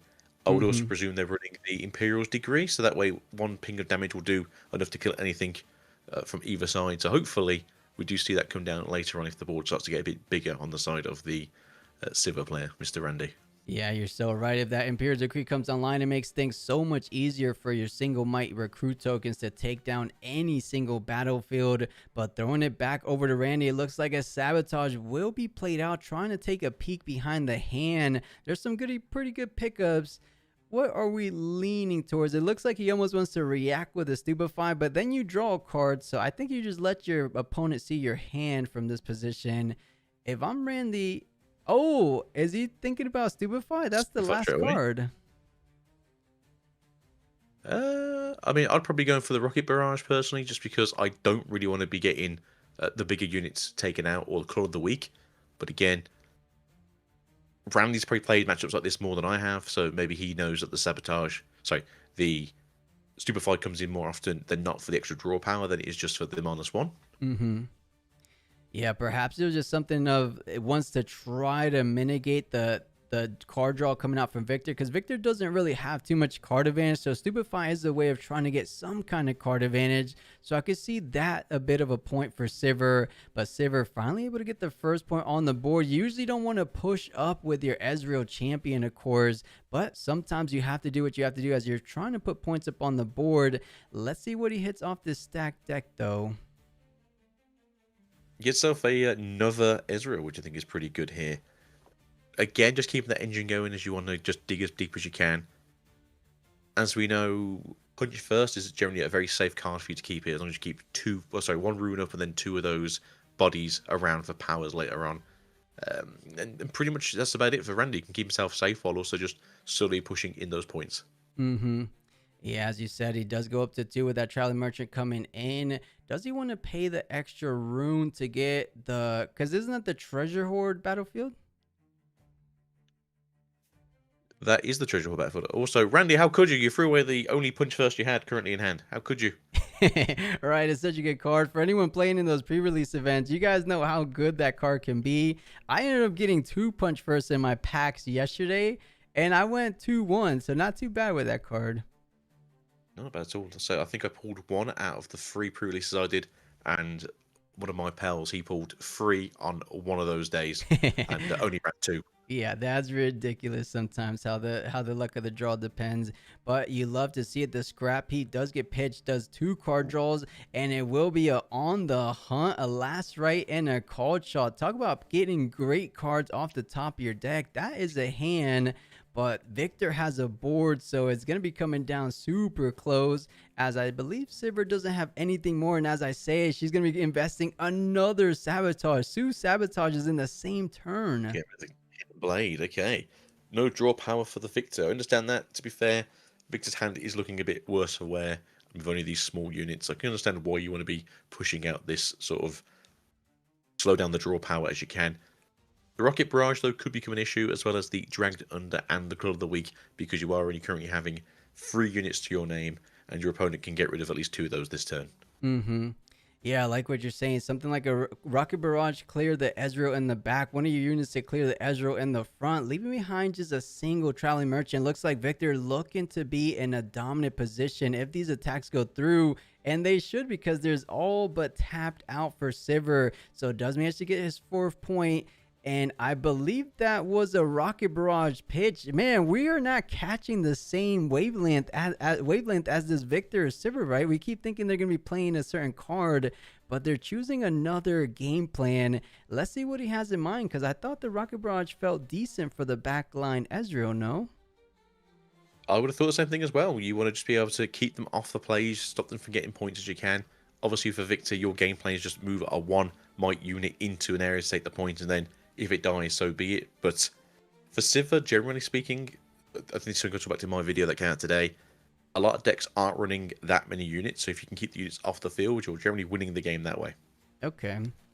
I see I perhaps see the line right now. The secondary Vanguard army was better than 3 recruits per turn. It looks like an impressive 6 recruits is what Victor has in mind, because they have the perfect 7 energy to do so. So perhaps that's why he pitched the Rocket Barrage, as he's going up to 5. And if he develops the Vanguard armory right now, that's just so much pressure coming out every single turn. And it is Aguito. The Vanguard comes out. Look at all these recruits about to hit the board. It's just a mass manufacturing line right here. Love it, don't you? You just love to see a line full of 6 recruits every single turn, just flooding the field. Choice or not. Yeah, talk about feeling safe. I mean, how can you truly go wrong? The only thing that would make you feel better in this predicament is if you had something like what you mentioned before, the Imperial Decree. Something like a Grand Stratagem will feel grand at this moment as well. But let's see what Sivir has, because she has some decent cards. We have things like challenge perhaps can do something, but she's kind of lacking good units right now, isn't she? So there's a Fizz there to get something back from the trash if they really need to. Ez is on the field. There's a Travelling Merchant in hand. They can all be ready, though, via the Hunt and Confrontation as well. Overall, though, it's not looking very good in terms of economy for this Ezreal. But again, the Victor's kind of pushing to what Victor wants to do, which is go as wide as possible and take as little risk as possible. Yeah, I like the way Victor's playing, just pushing one by one, making sure that things are safe for later down the road. But I believe it's back to Sivir, but they haven't readied the energy. Do you think it's just lagging that much from France to US? Because I see it hovering over Sivir, but the energy is not ready just yet. There's a chance. I mean, they've got to. There you go. So they've got to cross the big wide ocean. Got to give them a Mm-hmm. few seconds just to sort of ready themselves. But I do think Randy's actually on the back foot more than I thought he was originally, as this Victor's kind of in the driving seat. It looks to be a slight disconnect from Randy as I'm seeing the timeout, but things should be getting back. Maybe he had to step out, or it could just be a visual error because he's still drawing cards. Maybe this is like the glitch or the lag trying to catch up to real time. Could be a chance. There he goes. Walked off now. Fight or flight does help a little bit here, but again, it's the situation with the lack of the units we have here. We only have the Fizz and the Travelling Merchant in the hand, but again, Confront and the On the Hunt do help out getting these units out faster than possible. So it's not the worst place for him to be in, but only going to 4 this turn or having to contest either going to 6 or 7 on the side of Victor next turn can be the issue. Yeah, I believe so. I mean, he has the confront, so anything, as you mentioned, does get played in that ready position, allowing him to push forward. But with the Ezreal only on the board, Fizz being your only good unit in this position. I mean, granted, you have Traveling Merchant, but he's not going to be enough to do too much. Stack deck, perhaps you find something a little bit better. Looks like the Sabotage just to pick off another card. And now get there, is that the third? Actually, no. I was going to say the third use, but actually, no, it was the third one because I That would almost be thought the he third one, fizzed yeah. it. Wow. That's it. No, that's the third one we found now. I think he's hoping for the Rasa now because it just seems to be a case of spend one and then just get a big body on the field. Maybe they're going to try and dig a little deeper with this Travelling Merchant now. Discard one, draw one. See what we can get here. Maybe if they do it to the Zorn, they can do the 2-for-1 combo special. But again, we are kind of stuck now in a situation of, are we just looking for our top end pieces now? It seems to be so as they push the merchant over to the recruit. So should be able to get up to 3 points here. But that Jace might just be able to hold. And oh, I see what you saw. The hit off the top. The Rasa should be able to come and accelerate. This is exactly what Sever needed, didn't she? That's it now. Get rid of that Jace, and then it's just a case of holding down the fort from all those teeny tiny recruits, which shouldn't be too bad for Ezreal, although he would sort of trade into the, was it 13 recruits from the backline walking in next turn?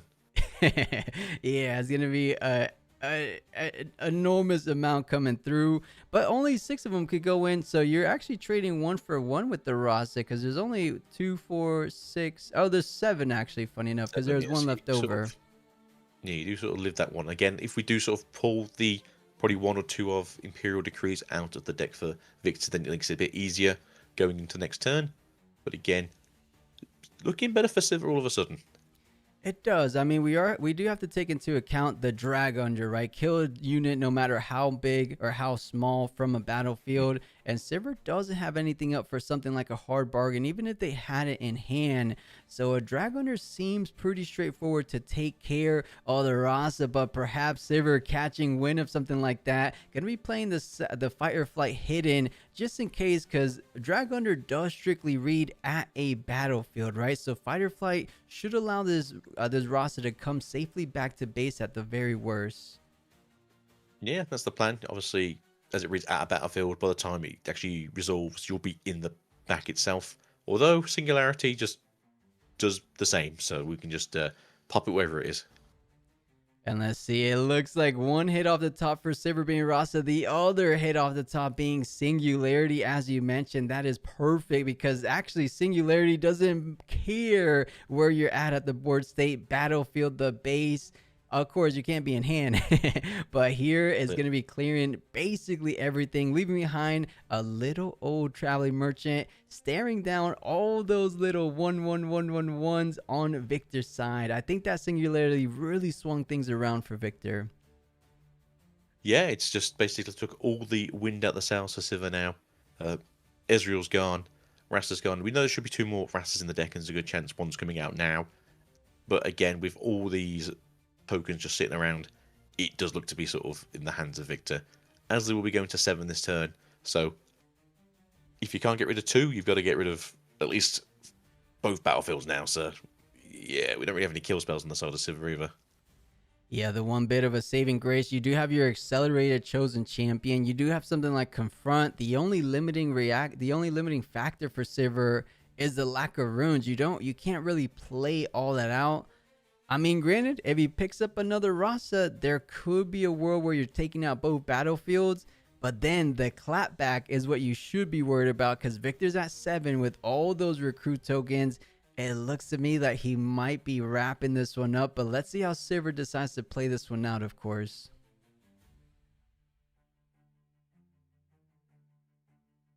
Just trying to think what the best play here is. Fizz might not really help too much. Sabotage might help with maybe get rid of the Call of the Week or the Dragged Under just to keep you around for another turn. He said you can accelerate the Sivir. If you can just spend 2 power, then Sivir gets to tap the Legend. Maybe top deck a Rasa just so that way you can spend the power to bring out 1 from the Rasa, and then something else. I'm just trying to think, like confronts, that's 2. Rasa's a power. That leaves you with 5. Bring out the Sivir. Sivir's exactly 5 there because of the accelerate. Okay, you have a call shot. There's some plays. There's some plays here because you can call shot with a seal. You can Rasa with a gold. You confront to start things off, so you're drawing 1 before the call shot. The only thing I'm worried about is how are you defending, but let's see how they get over this hump first. So confront to pick up a fight or flight. That's kind of a bit of a defensive tool. Yeah, again, like you said, you can use that to get the unit off the battlefield for the Dragged Under, which would help if the situation was picking out a, fingers crossed, a Rasa in a second. As we anticipated, that call shot does get deployed here. Let's see what the 2 cards most likely going to be hit off the top. So use the sealed, and does he want to repeat it? I would imagine in this position you probably do want to repeat it. That's the thing. It's last 12 cards in deck. See the top 2. We could really do seeing something a bit more powerful. The Rasa would help, as we can see in the hand now.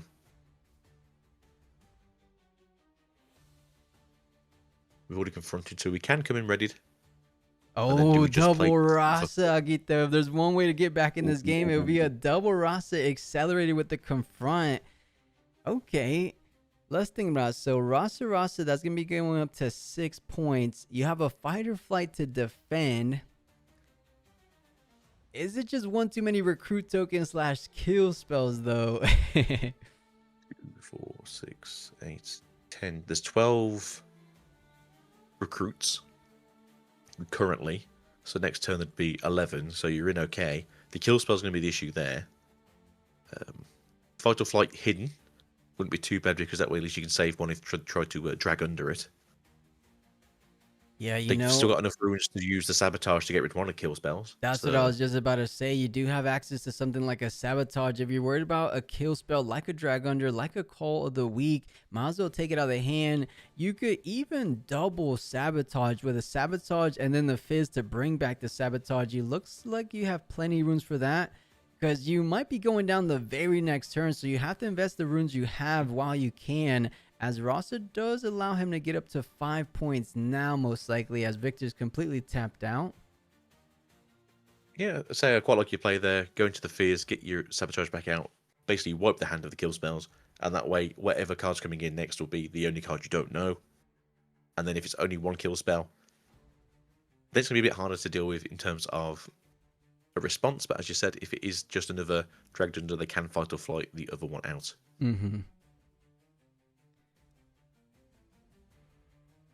Sivir does restand because the enemy unit does drop.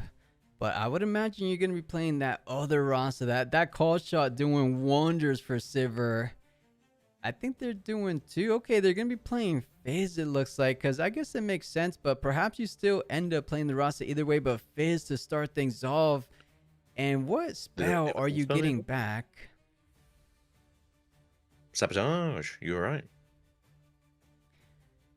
I think they might go on the game plan of the double sabotage, leaving behind a single Jace, and you're leaving behind with the whole set of recruit tokens. Which, if you double up on a battlefield Rasa plus Fizz plus another Rasa on the other side, that should be more might than you actually can take down. Because that would be what, 12 plus the 15 or plus 3, 15 total. You only have 9 recruits, or 2, 4, 6, 8, 10 recruits. Yeah, it put you in a good position. They can only take one battlefield as long as they don't draw into a new kill spell. And then, yeah, it's essentially you're having to walk in, take a full battlefield with all those recruits. We do have last right in hand. I don't know if that's going to help them at all in terms of getting through to the next sort of rotation of getting the next Rasa out. But it's a plan at least, I think. Yeah, he definitely wishes I to get. think the sabotage is the way to go. Yeah, I think you have to second. I mean, we have all knowing knowledge, so we know there's another kill spell, so that's probably the way to going. But did he click the Jace? It says non-unit. No. Wait, no, that has to be like some weird TCGA bug. Yeah, in their little chat bubble, they are saying that it's very delayed for them, and I think the card wasn't quite loading in to see what it was. Yeah, I think out of all the matches, this one might have been the biggest lag issues, but hopefully we get together for these next rounds. But does use a sabotage, clears the blood money, so no doing damage and getting a goal, but the fish is going to be enough to take down. So up to 5 points, Randy. Actually, shouldn't it be at 6? Yeah, exactly. So should be up at 6 points. And now the question is, how are you able to hold? And you can tell Randy has played Sivir so many reps in the past, because this is the second time Sivir has actually been able to awaken, or not awaken, but to ready herself, allowing to get another go generation from this Rasa getting played out. So this is as picture perfect as you're able to sequence things out for Sivir. Well, they're just going to throw away the last right, so ignore what I said about the other Rasa from Trash. But we are going to look at getting out the seal from the discard from the Zorn Warrens. But again, oh, okay. I think we should still probably like tap this to get the roster out either way. But yeah, sort of digging a bit deep with the whole power levels to get even more gold generation going for Sivir is probably the plan. And then we just hide this fight or flight on the other battlefield, I think. I believe so. Using everything as an ability, including the sabotage. So that drag under going to be hitting the trash, leaving behind the single Jace. Is this the window of opportunity Sivir needed to try to hold for the defensive option? Can she hold up to 8 basically, or at the minimum 7, and then do something like a accelerated Sivir? I say that, but you don't even have enough runes for an accelerated Sivir. That's the one downside of paying all this power on your turn. Yeah, there's the problem. But again, I think we'd both agree that if they hadn't, this would have been their last turn. And they just had to basically do a Hail Mary play just to try and stick something to the board and just trying to cause the biggest diversion they can for this trying very hard Victor. But I mean, we can use the fight or flight defense, aggressively as well to maybe push off one of those recruits if they only put in 6 first, just to try and whittle down the roster before they take the battlefield. Yeah, I would imagine you want to hide it on the right-hand battlefield. But what do I know? The left-hand battlefield feels like he's more likely to defend, I guess so. Maybe. Maybe it's more of the trap. You see there's a card there, you're thinking that what could it be? Generally speaking, I think we've only ever seen really fight or flights from the Sivir builds. I wouldn't expect anything else.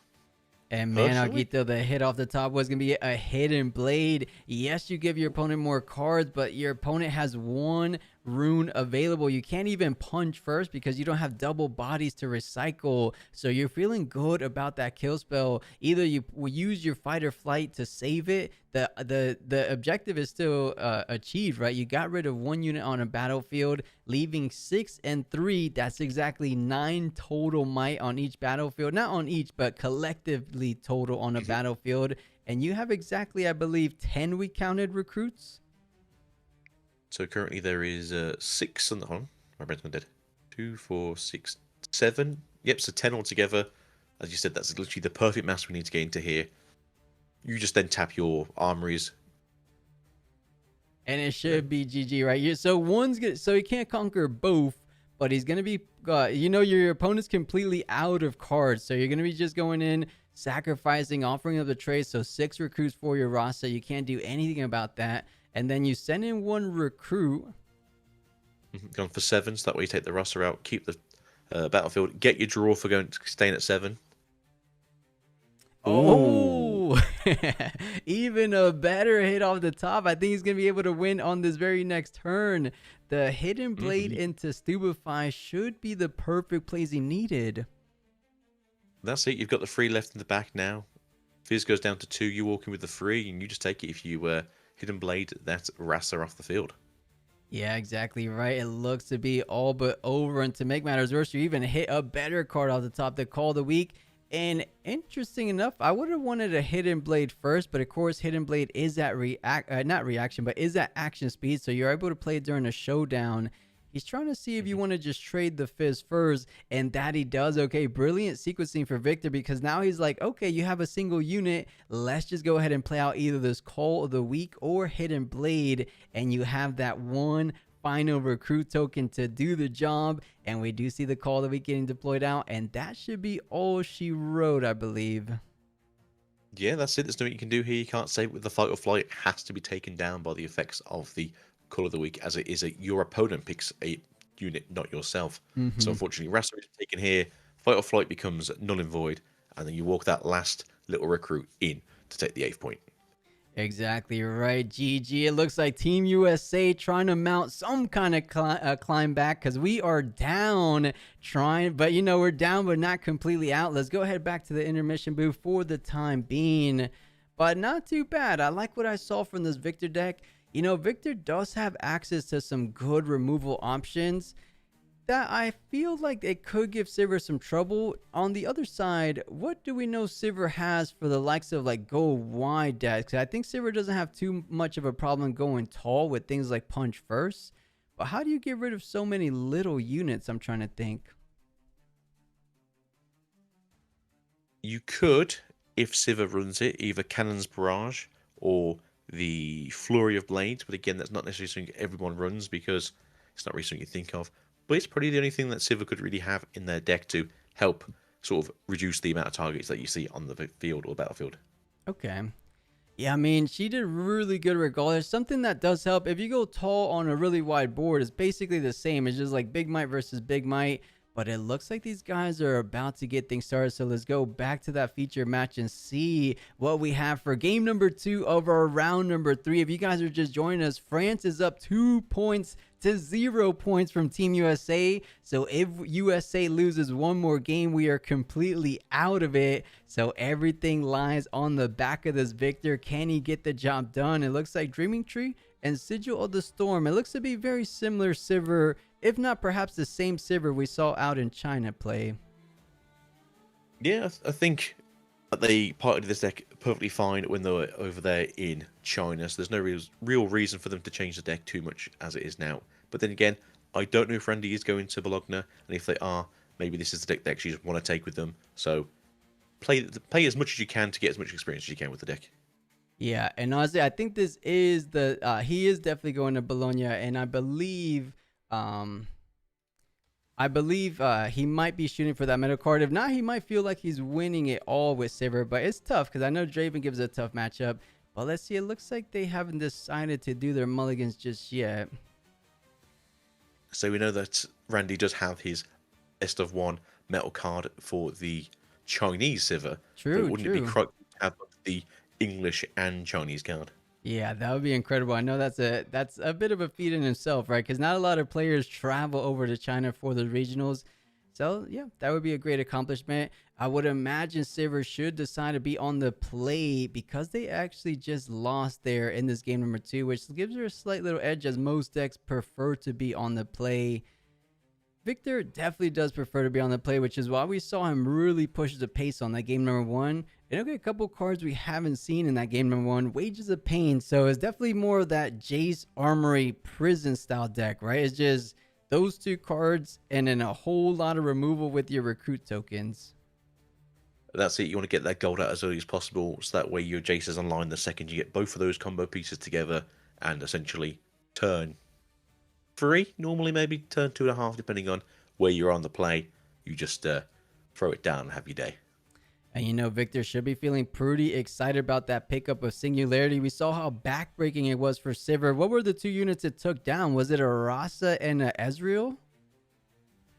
Yes, it was. Just blew out the Ezreal and blew out the Rossa, just take them straight off the field. But we do see everyone's favourite, Camel, coming in to sort of ignore all these kill spells. Oh yeah, the camel should be a big difference maker because Victor all wants to do is target with those kill spells, and the camel is untargetable. The only out should be something like a Call of the Week, but you should be able to play around it. Of course, Treasure Trove just coming out for one, or just coming out in general, doesn't have enough resources to sacrifice it just yet. I'm seeing a tech option, the Forge of the Future. Are you familiar with this card, Agito?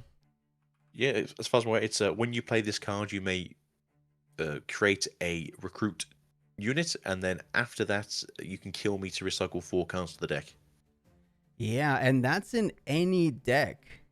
So you can recycle cards from Randy's discard pile as well, which is huge because Randy tends to dig in there, right? Not only does it reduce the options for Rasa plays, but it also reduces options for like Fizz as well. So I think Forge of Flubs is a really good sideboard addition from Victor. Yeah, I think it's really good to look at this as like a decent option for Graveyard Hate that people sort of forget or ignore.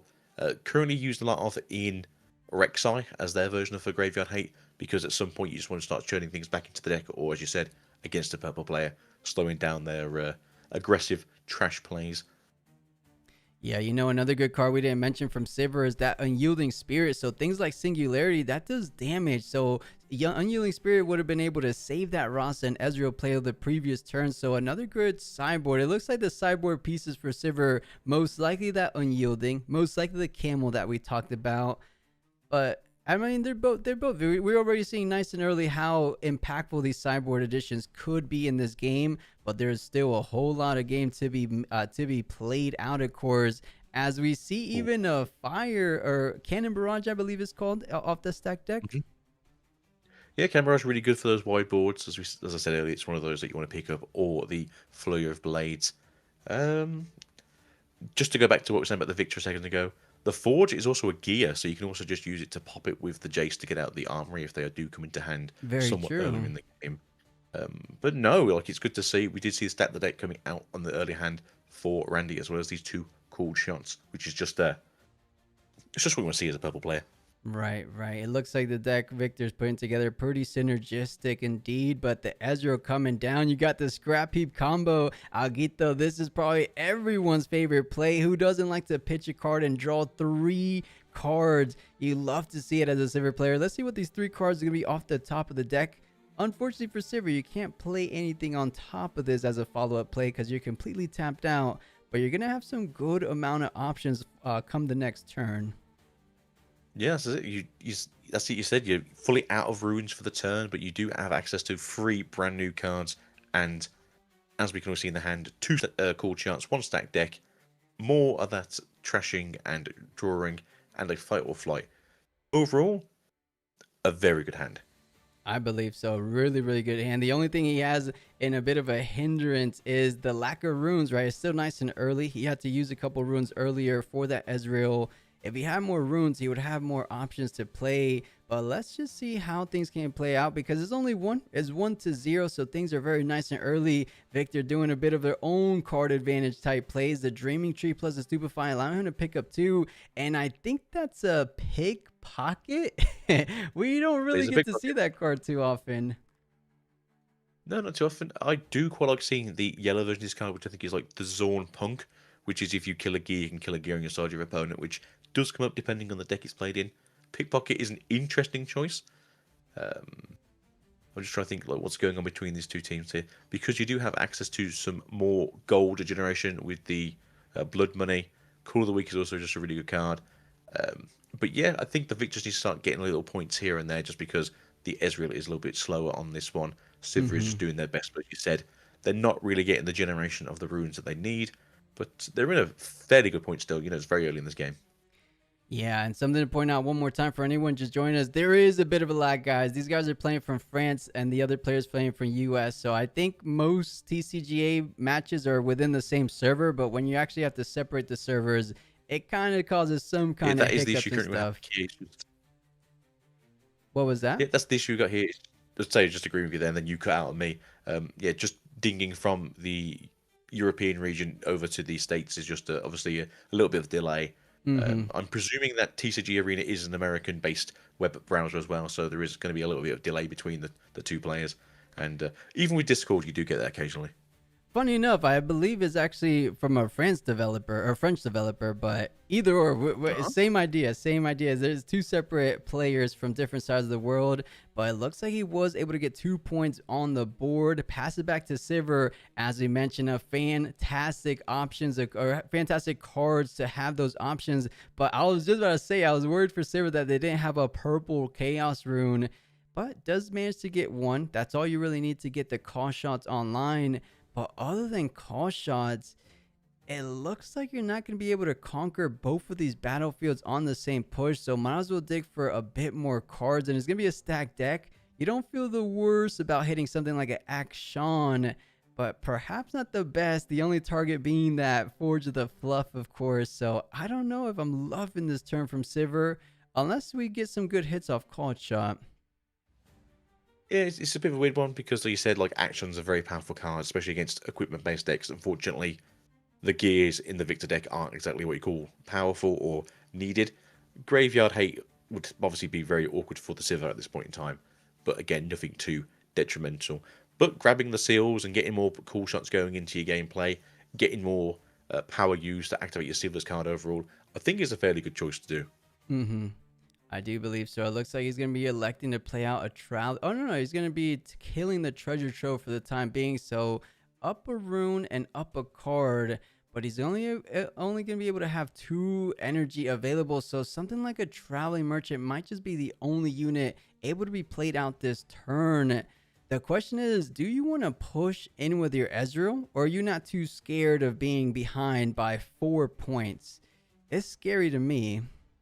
It's very awkward because you probably do want to start doing stuff with Ezreal because, again, 4 points behind is halfway through the game's amount of points. You don't mind if Ezreal dies because obviously now you've got the Rasta in hand, so it's a case of, hey, look, I'm going to start building my trash up. I don't mind too much. But just trying to get yourself on the board is also a good choice. If you're going to go 1 into 3, it feels a lot better than 0 into 4. But obviously, we do see a double sabotage. We do see obviously all these damage and kill spells in hand. So it's going to feel very awkward for the Sivir player on the comeback. Do they just have 3 sabotages back to back? I think at least the 2, right? Because they haven't played one this game, or did they see it from the sabotage or from the call shot? So for the first call shot, it was 2 sabotages, and then the second hit, it was a third one, and then I think a fight or flight. Wow, wow. So yeah, they all kind of grouped together, a little clumping on TCGA. I mean, it happens in real life as well. But let's see. It looks like it's throwing it back over to Victor. The Wage of the Pain to simply clear out the Ezreal. You do have a bit of a counterplay with that Unyielding Spirit, but do you go ahead and let it go now, or for a bigger spell like something like Singularity is the question Sivir has to consider, because Wage of the Pain is a very clean answer for Ezreal currently. Yeah, it's just gone straight away. Again, as I said, I think just building the trash is fine. You can just now spend...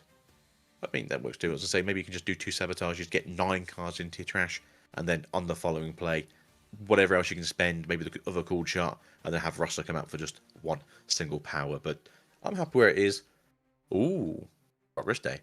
Overall, I'm fairly happy where this is either way. 4 points to 0 doesn't always feel that great, but again, if they're not building this big, massive robot army, it's not as oppressive as it was in the game 1. Yeah, and funny enough, we said the pickpocket might come into play. Taking out a seal is massive. We know those seals are very important for those call shots, very important for Rasa. It looks like Victor, knowing the player he was going against, betted a whole lot that Randy was most likely going to be playing something like Sivir. That definitely takes really good advantage of something like we said, the seals, the gold. So pickpocket, a bit of a tech pick off for Victor. Well played, because Seal is a good card to take care of nice and early, as you're already ahead by 4 points, and you're kind of separating that margin even more in terms of overall resources. Yeah, it's good to see sort of like this little tech choice. As you said, they obviously knew they were going against Randy, and what Randy's deck probably did look like overall. Not really dealing with much other than these seals. But again, do you always really want to be putting more trash into the trash player's trash? It does feel a bit of a two-sided coin there. But Hmm. overall, no, I do like this. Again, things like Rek'Sai, Ornn, Sivir, Ezreal, probably these four decks here generally will have seals of some variety, so it's a good tech choice for these decks overall. Yeah, I think so. Maybe perhaps you didn't know exactly who was playing against, but you knew the lineup options, and you said some of the legends that we knew the team friends can bring. They had access to Ornn, they had access to Sivir. So yeah, I think some of the other ones, Aurelia was on Team France as well. So I think Pickpocket was pretty much a decently, just a good sideboard option in general for a lot of the gear hate. Yeah, I think a lot of people forget just how oppressive it can feel if your opponent just have all these seals out and it doesn't feel like there's much you can do against it.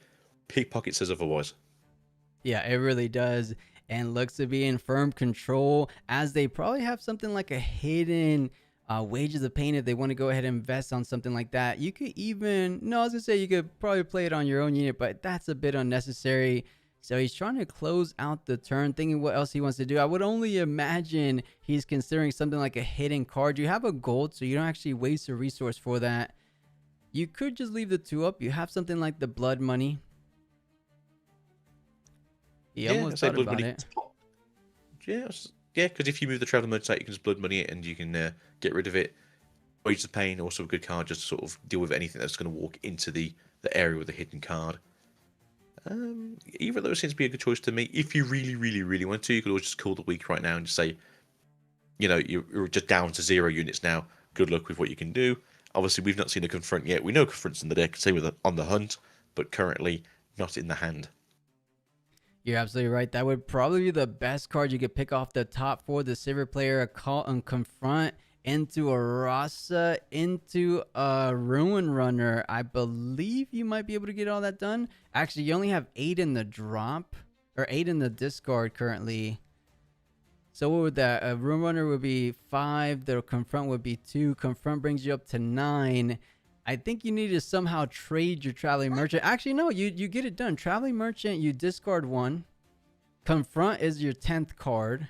Ruin Runner comes in, but we're in hypothetical. He didn't even draw the confront, but hypothetically, Yeah, that's it really. Cool shot's still here, still available. Again, we can get the roster out this turn for just the 1 power. Use the 2 sabotages up. Get the Ruin Run out if you want to. I'm trying to think what's going on here.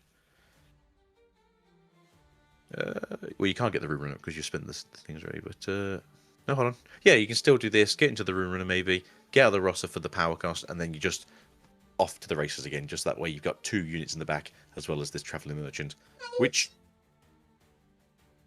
Oh, yeah, no worries. I'll take it for a little bit. Sabotage does decide to clear out the Call of the Week from the victor's hand. Does have about 6 runes remaining left, though. So I would imagine something like the Rune Runner and Rasa should be able to get developed out this turn. But I know he desperately wishes something like a Confront was going to be one of the hits off the top. You do have a Seal. That should be enough for something like a called shot. The question is, do you want to repeat it? Probably not. It's tricky though. Sivir in a really tough spot. And it's funny because Victor's only holding it down with 2 recruit tokens, but those recruit tokens are posing a bit of an issue for her. I mean, you have a straightforward conquer. The Traveling Merchant does get the conquer on the Dreaming Tree most likely, unless you're going to be playing the Blood Money. I would imagine there's 2 runes available for Victor. that's it. I'd also suspect, just get rid of it. Don't worry about the thing being here. Ooh, look Oh, at the okay. hit off the top, Alguito. Yeah, I'm down for a confront. It doesn't help amazingly here, but obviously it gets the roster on the field. And no, that is our only unit, so maybe we do call shot, do the confront, get the roster out. Maybe hope we find a cheaper unit so that way we can get both units out this turn. I'm just trying to think what would that cost. If we can go confront for 2, roster for 1 power, that leaves us at 4. Maybe we can find another Rosser or 2, and then maybe we can go into either a Traveller Merchant or maybe an Ezreal, just to try and get some of these smaller units out, as we don't really have enough to do. Ignore me, Randy knows what he's doing. Right, right. I mean, I'm right there with you. I had some kind of an idea he was going to go leaning that way, but instead just chooses to go ahead and establish out the Ruin Runner. So no accelerate potential, which is interesting because now we're talking about Victor going up to 6 points off the hold. That is not the situation you want to find yourself in against the likes of a Victor. Of course, has plenty of a bit of backline, the pickpockets to recruits. More importantly, he has some good spells. I would imagine you just go greedy play something like a progress day, pick up 4 cards, but he's going, oh yeah, definitely going for the progress day. You're so ahead, might as well even be more ahead on every regard. Yeah, so that's it. Or call the week as well. That's it. Bye bye, Mr. Camel next turn, unfortunately. Oh, there Gross. you go. Right now. Victor having every single answer for Sivir. It looks like Sivir had nowhere to go, nowhere to breathe. Just unrelenting pain coming out from this Victor. I mean, they're playing it as good as you can, but Victor just seemed to have every answer at the perfect time. Yeah, perfectly timed. Obviously, if you draw four cards, and you've got 8 runes open, any small kill spell was going to be pretty good in that situation.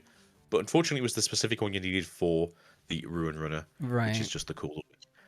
Unfortunately, because they did sort of leave themselves a little bit open in the back there, this is generally going to be, I feel like, a game over now, as next turn they just go to 8. And yeah, to make matters a little bit worse, the Forge of the Future is going to be proc. So 4 cards from Randy's trash pile should be recycled back. And I would imagine is a lot of great hits. Things like Sabotage so you can't fizz it. And yeah, and on top of that, Ross is going to be out of the realm of getting played out for a single power, of course. So this Forge of Fluff paying a bit of dividends here in this late game, but all really Victor has to do, I mean, I guess you could leave your token there. You have a couple more in the back, but just I would maybe actually no, this is tricky because you don't really have too much might in the back there. Are you hoping they don't have a confront and try to double hold again? That's the thing, right? You've got the pickpocket, you've got 2 other tokens in the back there. I think, to be fair, you can just sort of sit here, go to 7 on your turn, or try to take it over. There's all the kill spells in hand. It's not the worst situation to be in, because whatever comes out now can be essentially taken away with the singularity, which is the issue for poor Randy now. Right, I guess another option, you do have the goal to hide something like a hidden blade. At the very worst, you're able to hidden blade your own recruit token to get 2 more draws on the back of that progress day. So just seeing even more resources on your follow-up turn. And at the best, you're able to get rid of a Rasa. If that's the only card going to be pushing forward this turn, you code up to 7 and you easily have that conquer up to 8. But let's see what Sivir is going to be hitting off the top. A stack deck first. I believe it was a call shot first, and then he's going to be playing stack deck. Is he looking through the cards through the play area? Because he's showing like 4 or 5 cards on that play area. I think he's just clicking like what he wants to go back to the bottom of the deck. He's seen 2 stack decks, he said, put to the bottom, and that cool shot, like you said. But I think he's wondering what the 4th one was. He could have picked the Sabotage, and they're having to slowly go. Yeah, they're just slowly going one by one to the bottom of the deck again. There's a little bit of lag between the 2 players, but Okay. we are getting to the end of the play. Again, it's not the worst situation to be in if we can find more Rasses, because you can just Sabotage to put that into the trash, which is 9. Cool Shot to put down the trash to become 10. There's the Confront to get these out readied, so that goes to 9, 10, or 11, depending on what card you want to be in. It's not the worst place for Ren to be in. It's just, can you hold these positions for the next 4 turns? Right, and that is indeed the hard part, especially when we take into account the Hidden Blade is now on the Dreaming Tree. So at the minimum, you're going to be drawing an impressive 3 cards on your turn. And at the best, like I said, you're able to pick off that Ross and now allowing him to conquer on that turn. And there's a last right. That could perhaps do something, but you know, the Forge of the Future probably took away all the targets the last right was probably going to be able to bring back. So let's try to think about this turn, Agito. Granted, you're at 0, so nothing feels amazing, but we'll try to break it down, right? So confront had to be step 1. Draw a card. Let's see what we're going to do here. What we're getting. It's been good, yeah? Look at Rasta. Come on, you can do this. Double Rasa could not be too bad, but it's going to be a seal off the top. Seal for seal, Uh, not the worst, but not gonna be yeah, able to it's not the progress worst. your game plan. So you can pop the Goldie through the Y2 and then play the seals out. Or you can just use Purple Room later on, but you want to keep that available for later. Or yeah, just tap the seal for the seal, that makes sense too. Obviously we have the cool shot here, so we could just double cool shot if we wanted to. Does decide Sabotage, to also happy with go. Sabotage. Yep, exactly. Going to be like playing out that sabotage just to see what's behind. What's the game plan Victor has? Does he pretty much have an auto win? Let's see. Sivir wants to find out. Funny enough, 3 pit pockets in the deck.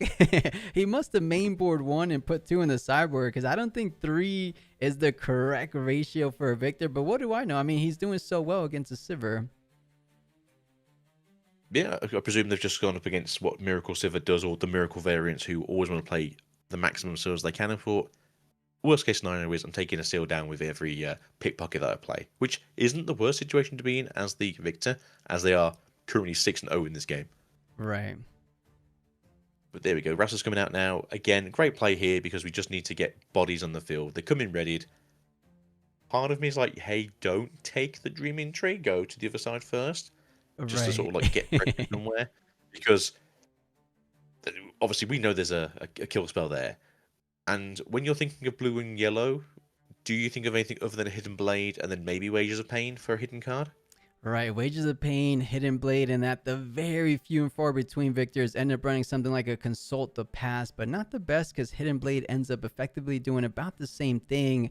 But Sivir Ooh. looking for further answers with this call shot. Confront, Trolley Merchant, not the worst. Confront could be good for the next turn, but that's if there is a next turn, Algito. So perhaps you're stuck with that Trolley Merchant because Confront is already enabled this turn, so you're able to ready the Merchant. It looks like he does decide to pick it up, though. Yeah, so a cool shot again, maybe here now, just try and dig a little deeper. I did like seeing the Cannon Barrage, and I thought maybe they'd play it to get rid of the hidden card from the field. Them drawing 2 extra cards is probably less scary than you betting your only unit taken out this turn. Yeah, this is a tricky turn to maneuver. You, at the minimum, can conquer both battlefields this very turn, but you're not putting up a good defensive front at that. You have no, I mean, you have a fight or flight, but that's kind of what Victor wants anyways. He wants you out of that battlefield. So here it goes. The Rasa gonna be pushing on the Dreaming Tree. Is the Hidden Blade gonna go directly to Rasa? Oh no, he's going for the safer line. It looks like he values the draw 3. Yeah, that's fine. I thought maybe they just got rid of the Rasta just because they realised that there's no real units in their hand anymore. Obviously, we can see that there's the Travelling Merchant, but again, that's their last unit they can use for this turn. Damn, that's some good draws. Yeah, good draws indeed. So I think this Traveling Merchant looking to conquer the Sigil of the Storm. Or does he want to probably stack up one battlefield? Because all Victor has to do is conquer both battlefields on the same turn. And you know, Agita, looking at the hand, Singularity, Call of the Weak, the Wages of Pain, the Watcher at that. I think Victor has this one locked in. But maybe there's something we're missing. Say same thing here. I mean, depending what gets thrown into the trash now, what we draw, maybe the miracle play happens from somewhere deep down in this deck. As we haven't really dug as deep as you normally would in these decks, as we're only at 21 cards left in the deck. Last game, I think we got down to like 12. So Right. obviously, there's a little bit of a difference in terms of generation we've done here. That's a fizz. And we That have 3 is a cards up. fizz, but you know something interesting. He pitched the fight or flight. I thought you can at least hide a fight or flight to make it a bit tougher for Victor. I'm wondering what that was about. I mean, he has a fizz, but I would imagine you wanted to pay a rune to hide that fight or flight. I wonder why he pitched it. Because at this point, do you really need to see more card draw from called shot? Do you think you're gonna conquer slash hold again with this last right? I'm not sure. I'm under the impression they thought maybe if this trash and draw was a whiff, they could maybe call shot into something different and hopefully dig a little deeper. Right. Fizz is pretty good. Unfortunately, at this point, a sabotage comes out and you just see this hand in front of you, and you just have to say GG, I think. Yeah, you shed a little tear, you cry on the inside, and then you probably scoop things up, and it might just be the very first point online for Team USA.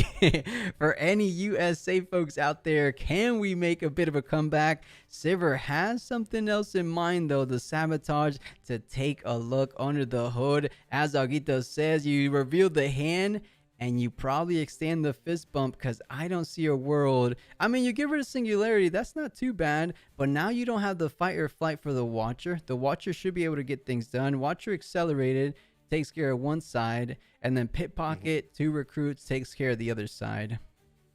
And that's it, really. Yeah, it's pick your poison. Unfortunately, you can't get rid of the Watchers and you can't get rid of the Singularity at the same time. So you are just in a bit of a worse sort of situation.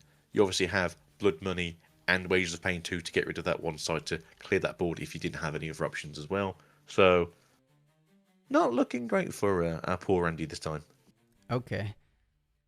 Yeah, I think they called it there. He disconnected. So let's have back to the caster's booth, and we'll explain it a little bit because it looks like some people are just joining us and don't truly understand the format. But real quick, let's go Team USA putting a point on the board. So for those tuning in, France has won 2 games. Team USA has won one. So best of 3. We have 5 players versus 5 players. That's what today's feature match or show match is about. And how these players got to their legends slash their teams, it was a draft format. Agita, you familiar with like the rank play for League of Legends? I am. So I'm not too sure how your version worked out or what the draws were from, if it was from past tournaments and you went, hey, we can see you've got like a good KDA for winning and stuff. Do you want to be part of this? Or if Randy was maybe our celebrity showman for the games. But it was cool. Like, so far, these last few Well, rounds have been really cool.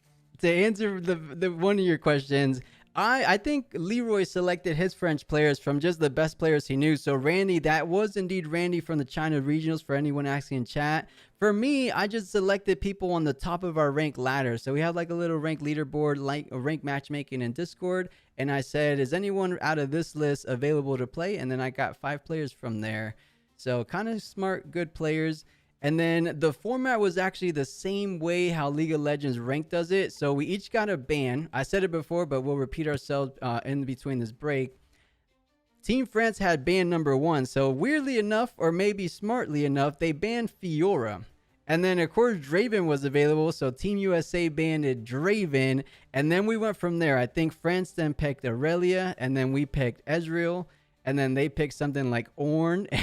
And then we picked, I believe it was Kaiser and Azir. They picked Annie and Sivir, of course. So yeah, so on and so forth. So on and so forth. Wait, plus be trolling the cute? No, no. And guys, for those saying why I flipped the thing, I normally get it right. It's just because I have the flags today. You guys know for the tournaments, we never have flags. So I'm able to switch them really easily. I can't switch the flags because I put the overlay to just have France at the top and US at the bottom. So I apologize for the confusion. Hopefully it's not too confusing because I put the name of the player under Team France or under Team USA. So I think that should be good enough. But guys, there's potentially 2 more games. There's only 3 games done so far. So we have 2 more rounds. Next up, I believe is going to be our invitational champion, J-Chan, going head to head with one of the French players. I'll get the name here shortly. But guys, we'll I go on a can't short. believe Go ahead. that they've banned the only French champion currently in the game. Which is who? Oh, Fiora, Yeah, right? can't be the French ban their own champion. Come on. Right. I mean, Fiora is pretty good. I can respect the ban.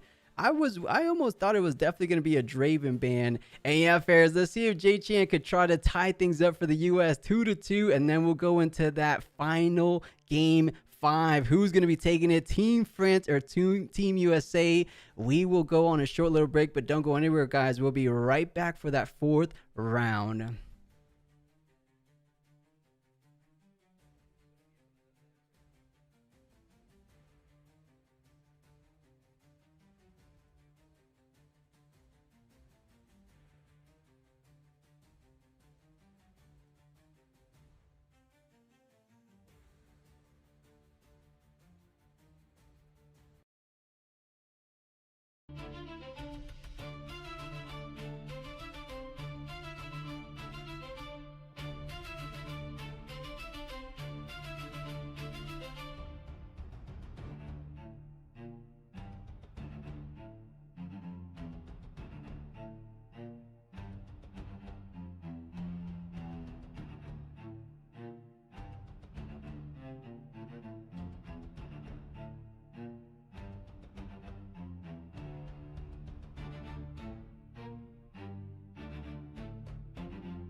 good evening, afternoon, morning, wherever you are in the world.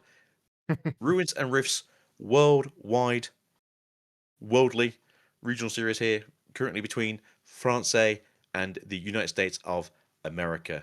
North America, that is. Yeah. Currently, those nice 50 states. And we have today Dubby, I believe, American, non American, German, American. Yeah, well, by nationality, American British, so I got both continents here. So I mean, either way, happy. But you know what? I guess as the American passport holder, I do have to root for them. We got the first win. I just heard, just saw the end of that game, so we'll see if they can do that reverse sweep comeback. I mean, it happens if any of you have watched the LCS or the LEC. You do Mhm. occasionally see those reverse sweeps come through.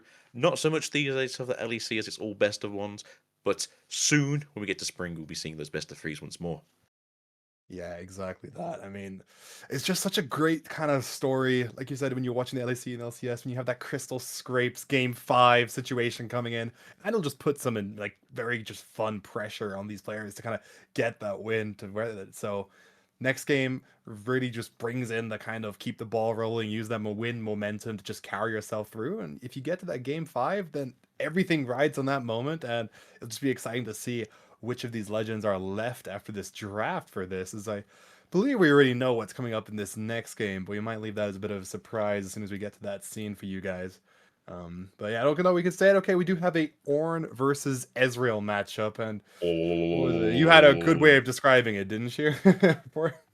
as I say, it was the giant god ram versus the rat boys. Mm-hmm. I do believe we can go into the game, so hopefully you guys are ready for this teeny tiny rats versus the giantest of Orns. So looks like that the Ezreal is on the play here, coming down with a cull on their turn 1, which is pretty good for that gosh darn pit crew engine we've been seeing going forwards. As you can see, pit crew is in the hand. They've just spent the 3 ruins. I'm expecting the pit crew to come down here. Dubby, do you have much experience with either Ornn, the Voltron King, or Ezreal, the pickpocket philanthropist that he is? So I haven't played much of either of these, but I have played against a good amount of each just online in my little experimentation games. And when I was first testing out, let's say the Draven, I struggled against the Ezreal because he kept on just avoiding combat entirely by just moving in and out constantly. And then you've got these Ornn players right here where if they get the champion unit out, they get the Spellsonger and all those other gears, they can just get such an insane amount of might and deflect stacked up into that one unit that you really have to manage to commit to kill it in one turn. If you don't, you'll struggle. So both have their own little advantages. It's kind of cool to see how they'll play up against each other in this matchup.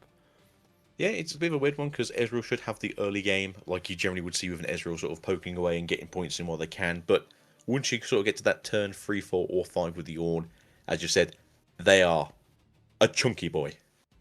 Yeah, right. I mean, they sort of start slamming out those gears. Only have the one so far, so will take some time before they really get up all those bonuses. We see Ezreal now on their turn, likely going to equip that Cull and start getting this rat to move around the battlefield. It'll be interesting to see what they opt in for now that there is that hidden card. It is just a consult the pass. We know that, but Mhm. we don't necessarily means that the Ezreal will know it. However, with that Cull, he should have enough might to have the confidence to jump into that battlefield. So, so I'm trying to think here, like, what's the best play for Ezreal? Is it just worth like rushing into the battlefield there, as it is blue and green? It could be a Wages of Pain. Obviously, we know consult the past. It could be that new green flash that everyone keeps talking about. That seems like a very good card that virtually no one is playing, but maybe that's because I just value flash more than I probably should. And just to answer a question over there in the chat, I'm hoping that our Lord and Savior Plus is thinking of actually doing this as a worldwide Wednesday event. Maybe we'll get some more players coming through. I look forward to casting some more of these. I'm sure there's some streamers out there who speak the nationalities of other countries like Spanish, Portuguese, Italiano, and would actually love to cast on their own stuff as well. So maybe that's something for Paul to talk about, maybe through Twitter or for ourselves later on. But again, we did push that pit crew out and take out that gosh darn apprentice. Yeah, and now with that being ready, they can opt in to bring it back, just keeping that unit safe. They still have a good amount of power, well, energy up. They have 3 there, so they could even try and play that gold stealing, but there's no gear to be stolen available. So if they play it, I believe it's 1 or less, so they can't take that Mhm. the GA away, but a unit on the board regardless is still nice to have. And they'll actually opt in for their own gear to just get some kind of interaction on the map. And wow, okay, I wasn't thinking about that at all. That's actually a very cool play. I say if that's how that works, because it obviously it's taken away and then played out again, then that is actually just Yeah. criminally smart. What do we know? We're just silly casters. We don't play the game at all, right? No, I mean it makes complete sense there, right? You're playing the Mm. second gear token, so the rat will get ready through that. And it's just an excellent way to be able to conquer both without using a ganking ability. Don't have those Swifties out yet. So why not just get those 2 points nice and quick? I like that a lot. And that's it. As a rule of thumb, you only run one of the Swifties, so it does seem like that. What seems to be a key combo piece isn't quite always where you want it or need it, but these calls are free of because they are the main engine to get this rat in and out. And to answer the question, Plus did mention that essentially it was a little bit of favouritism. I believe that Leroy picked his team of the best French players he knew, and Plus used the leaderboard that we have here at Runes and Rift and basically took the top 5 people that he knew of as well. So these are all generally very good players. Hmm. Now one Pushing thing. out. Yeah, go. So yeah, just pushing out here, just trying to get those points up. The board is clear. Obviously, with the rat combo, you don't really keep them on the board because you don't want to be that. Normally, because it's against Draven, you don't really want to keep anything on the field to be taken away from you and losing those combat draws. But a big old Orn has come out to see the day and got himself equipped with a GA. Yeah, so right now, when you're this Ezreal player, you need to try and do what you can to take down this Ornn as soon as possible. This is not the unit you want to leave on the board for too long and allow it to stack up, as they do have not only the Zhonya's hidden now, but also the GA. So the one value that Ezreal has here is that through the pit crew, they can generate a lot of gold that can be used to pay those additional deflect charges on this Ornn. Right now, they have the Rebuke in hand, which would bypass both that GA and Zhonya's if they so choose. So we'll have to see what they play for here to get that point. There is that one open battlefield on the right. They could just easily get a nice point and an extra gold token just like that. And with the cards in hand, you'll have to, we'll have to see what they decide on, because you do like having them. They could even use the signature Ezreal spell here as well, if I'm not mistaken, to replay that gold merchant to just do that combo again. So there is some options. We'll have to see what they decide. The pickpocket. Thank you for the name there. So yeah, I'm not too sure what the play is here because you can just do Frigid Touch twice if you wanted to just to get it down, have the pit crew walk into it and then maybe rebuke it next turn, get rid of that GA. I'm trying to think now, could you pop the Zonyas to then make it so there's GA to... Yeah, whatever. Rebuke also works here just as fine as you said it was. It puts it back to hand, which isn't the worst situation to be in as the Ornn player. It does just slow you down a little bit more as they haven't taken away the Zonyas in the battlefield until they walk this pit crew in, which is what they're going to do now. Yeah, and that will, in an ideal world, also trigger that Zhonya's, which I believe you could play it, depending on how the chain here they want to resolve it. You could play it afterwards as a reaction to not save that Clockwork Keeper if you do want to try and keep all those revives for the Ornn later. As I'm sure that's the decision being made right now, because if you let your unit die, which they will not, they will reveal it, so that should keep the Clockwork Keeper alive. But in doing so, that does remove one less of the revive possibilities, as Deflect 2 was paid through the gold income, and that's going to be the value we'll see here. So that's kind of thing here. I do like the fact they've kept this unit in the back there just because they've got something then to help push out an extra point on the follow-up turn here. Ezreal should go to 3. Not expecting it to go to 4 this turn, just because there's no real way for it to sort of do its shenanigans that we've seen before. But yeah, if you can keep yourself on that sort of curve of 1 point behind or 1 point ahead, then I think the game is in a good place.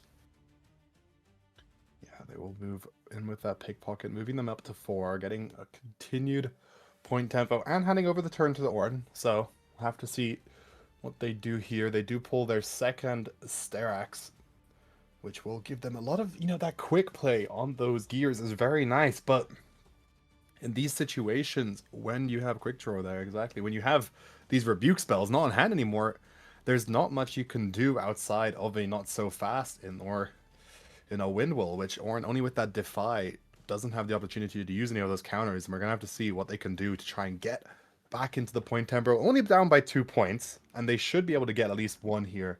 Ezreal only having those 2 runes open doesn't necessarily have a play on hand, but this does mean that this Ornn player needs to get what they can to really secure this point tempo to bring them back up. Say the Ornn is in a fairly favourable place right now. That they just do the same play as last time, move out the clockwork, put down the Ornn in the same position, and then just equip it with the GA. Hello. Okay, here comes the. All right, Sterix. there's Okay, Sterix. yeah. Wasn't what I was expecting, but yeah, that's fine. It works. Doing frigid. Okay.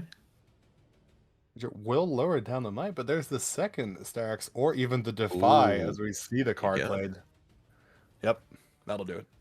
That's it. So just keep you sort of back in that tempo swing. 3 to 4 is not a bad position to be in, especially as trying to fight back this clockwork with the pit crew is going to be very difficult unless they find themselves the Swifties on this following turn. Just to say to everyone currently in chat who's been subscribing, thank you so much.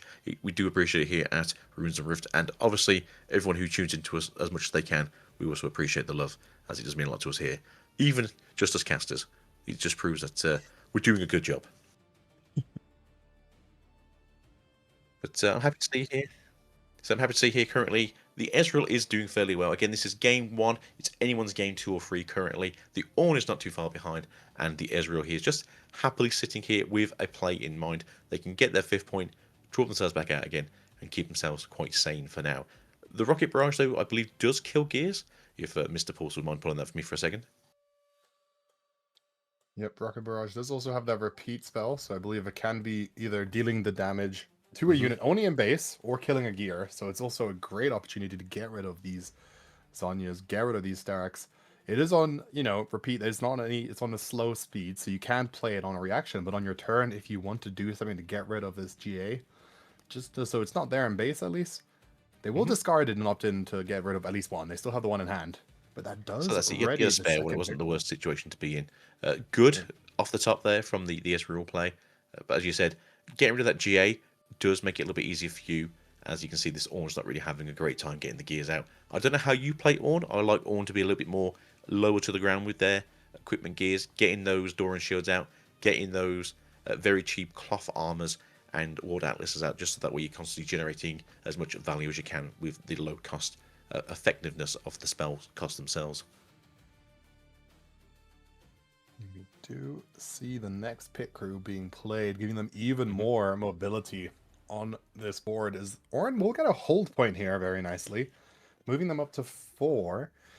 And now they have a few more gears to play in their hand. They could drop that seal to just get that bit of extra permanent, well, not permanent, but extra might over to that Ornn. But it even feels like you might want to play the Stellacorn there just to get some extra card draw. They have more than the Ezreal here, but I feel like you want to use that mobility there to just get those extra cards. And even if you use it on an offensive, you can play that Sterix in hand to kind of give that little bit of a might kicker, because Ezreal is all about bouncing in and out of battlefields, but they don't necessarily always have a strong attack outside of a Watcher if they still draw that. So you can try and play in a bit of a defensive situation here as well. Yeah, as you said, a lot of the time you only really see the Mind Splitters or the Watchers come down as their big beefy units. They don't really play the Rusters in this deck. Surprisingly enough, as they do kind of churn for that decking and fill up their graveyard, you would think that the trash would be sort of a good home for Rusters to find themselves to be. But as you said, I like this play. I also like the fact that you said put the seals down, give yourself that extra might where you can. Having a, what's that now, a 7 might Ornn. Get the seals down, turn that into, sorry, an 8 might Ornn. Get the seals down, get a 9 might Ornn. Move the clockwork back out of here so that way you can go over to the other battlefield in the following turn. So it'll be another one up because I forgot to count the GA as well. So Yeah. Ornn is getting to that point now where he's getting pretty mighty. Yeah, exactly. Equipping that GA as well with the seal does put it in a point where this Ornn will be very hard to kill. Now, the Ezreal in this situation, they can just take over this other battlefield, moving them over to 6, and maybe play for a game-winning move in their next turn. They could even opt in to play a bit more aggressive here. They could repeat the cost of the Rocket Barrage and just take down 2 of these gears right away against the Ornn. even potentially putting it in a position where this Ornn might not be able to survive this round. They only have that one rune available, and I don't know, but outside of Spirit Forge cards, to me, that Stupefy I can think of that they may play, and I don't believe Ornn decks would even run that, so I'll have to see what they opt in to choose. Is tapping that seal makes me believe it's going to be a cold shot. I believe you wrote there.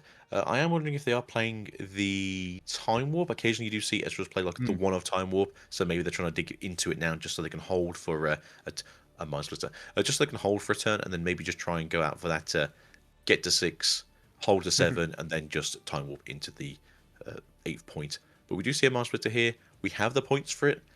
You don't have to really go for it when there's 2 cards in hand on a deck that's not generally running a lot of kill spells or a lot of recursion spells. So it just becomes a big unit, which you might have to deal with later on with that Ornn just sort of sitting pretty there. 11, you could start walking into things like this like later on. As a rule, most people only sort of play one of those champions, so seeing this Ornn sort of getting his Voltronus on might not be the best play for this Ornn overall. But as you get said again, just repeating the cost of the Rocket Barrage will also be good, as it targets the equipment and not the unit, which means it doesn't get the deflect cost that you get with the Ornn's defensiveness. Definitely right there. As now we have to wait and see as Ezreal is deciding what to doing, but now we're seeing a lot of runes tap. That's 8 in total. And with that 1 gold, it should be that Rocket Barrage played Yeah, you on called it. repeat. Can't So I'm understand how that presuming we're works going with to the do kill a gear twice, or we're going to go one of each. Nope, double kill the gear. Okay, I'm cool with that. Yep. Horn's Might goes down to 5 almost instantly. Mhm. And yeah, the Ezreal draw effect from there is huge because you've targeted it twice, so you get that free card. 2 Mind Splitters in hand, and with all this might in base, if they're feeling confident enough, they could try and just move into this battlefield and take it down. And if they manage to take down this Ornn, killing it this time, right? Last time they could only rebuke it into hand, but they've since managed to get rid of both of those essential gears, and yep, they're going for the kill. Yeah, so you moved over there. Is it on the move or is it on the conquer that you get the cull effect? I think it's on the conquer, right? Believe so, yeah. Yeah, so you're not going to get the chance to keep it going because obviously the one's going to take out the one with the cull. But we could put it on the Ezreal, move the Ezreal over to the side, play it out a gold, and then make the pit crew restand and then bring it back out again. So being at 7 points would be pretty good. That Ooh. works too. Yeah, that What works do I know? good. What do I know? No, I like. They could even do that anyways, right? You see that cryptic Yeah, yeah, it hold was with in the hand. Ezreal, so they're gonna play both. I think. Trying to think if there's even a way to be able to. I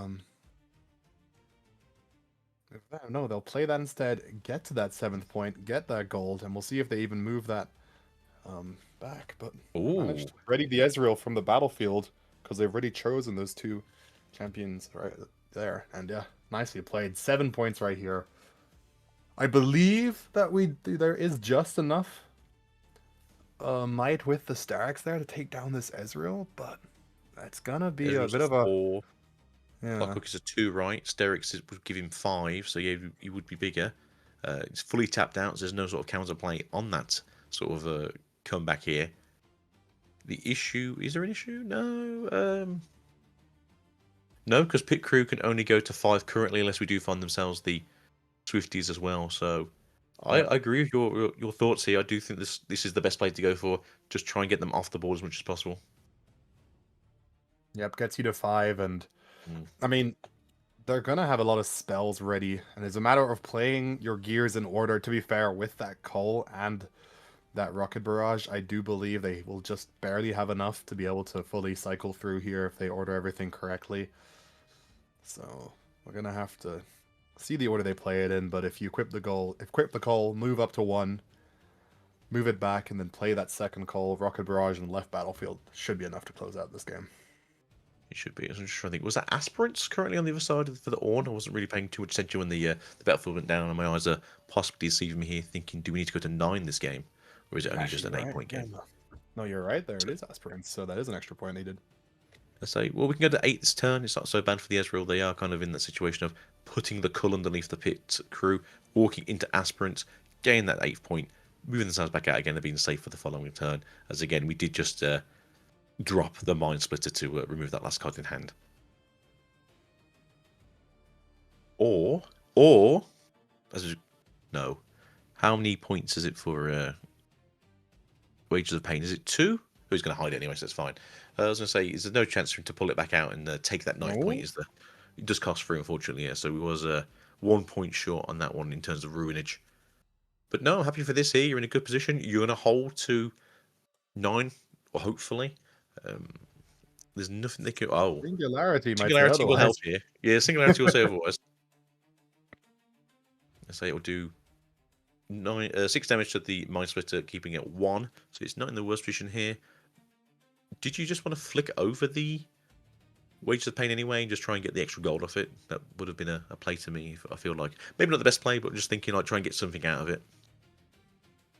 I don't think that with the Wages of Pain has to kill the. He's on the No, battlefield. yeah, no, you're right. Maybe there's an opportunity to get that bit of extra gold here, but this top Yeah, deck from the Orin is huge. Tiana Crown Guard, right? Because Mm, they can play this out into a battlefield and stop the Ezreal from being able to.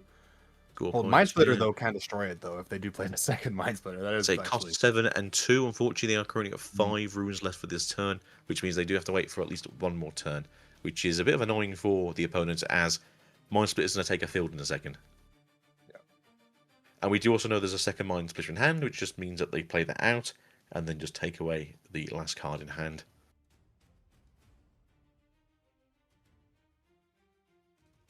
But how do you feel? No, I think that's. I mean, in this situation here, you want that second unit out regardless. If anything, you can move it into one battlefield and then use it to reinforce that second battlefield. So it just works out even better that it's this situation where it's that very, very powerful unit. So it's gonna come down to whatever they can top deck in this next play from this Orin. They've had that one. They've had 2 very good top decks in a row with that Singularity followed by Mm. just the other Crown Guard. So we'll see what they can get for a third one, but it's gonna be a bit hard. So as Jose just said, I do agree that was also the other plan. I was thinking of maybe just moving it over with the Arcane Shift, but I want to see what's going to go on here. So yeah, take this out. There's no replay from the Orn. Extra Go draw. to get your draw again. Another Seals. Again, it doesn't really help us in the situation, but it's nice to see. Are we going to just go out for another Mind Splitter, remove the card from hand? 7, yeah, that's 7. Tap the 2 Seals, maybe. Or the golds. Yeah, no reason to use that gold when you have those seals up. So, oh, they're hold on. unsure. Take it back, okay. There was that mention of using the Arcane Shift as well, which does essentially do the same for less cost. I'm And thinking, do you Rocket Barrage it for 4 and then just do the Arcane Shift over to the other side? Mhm. It does look like they are going to do the Mind Splitter, which I think is a fairly good choice here.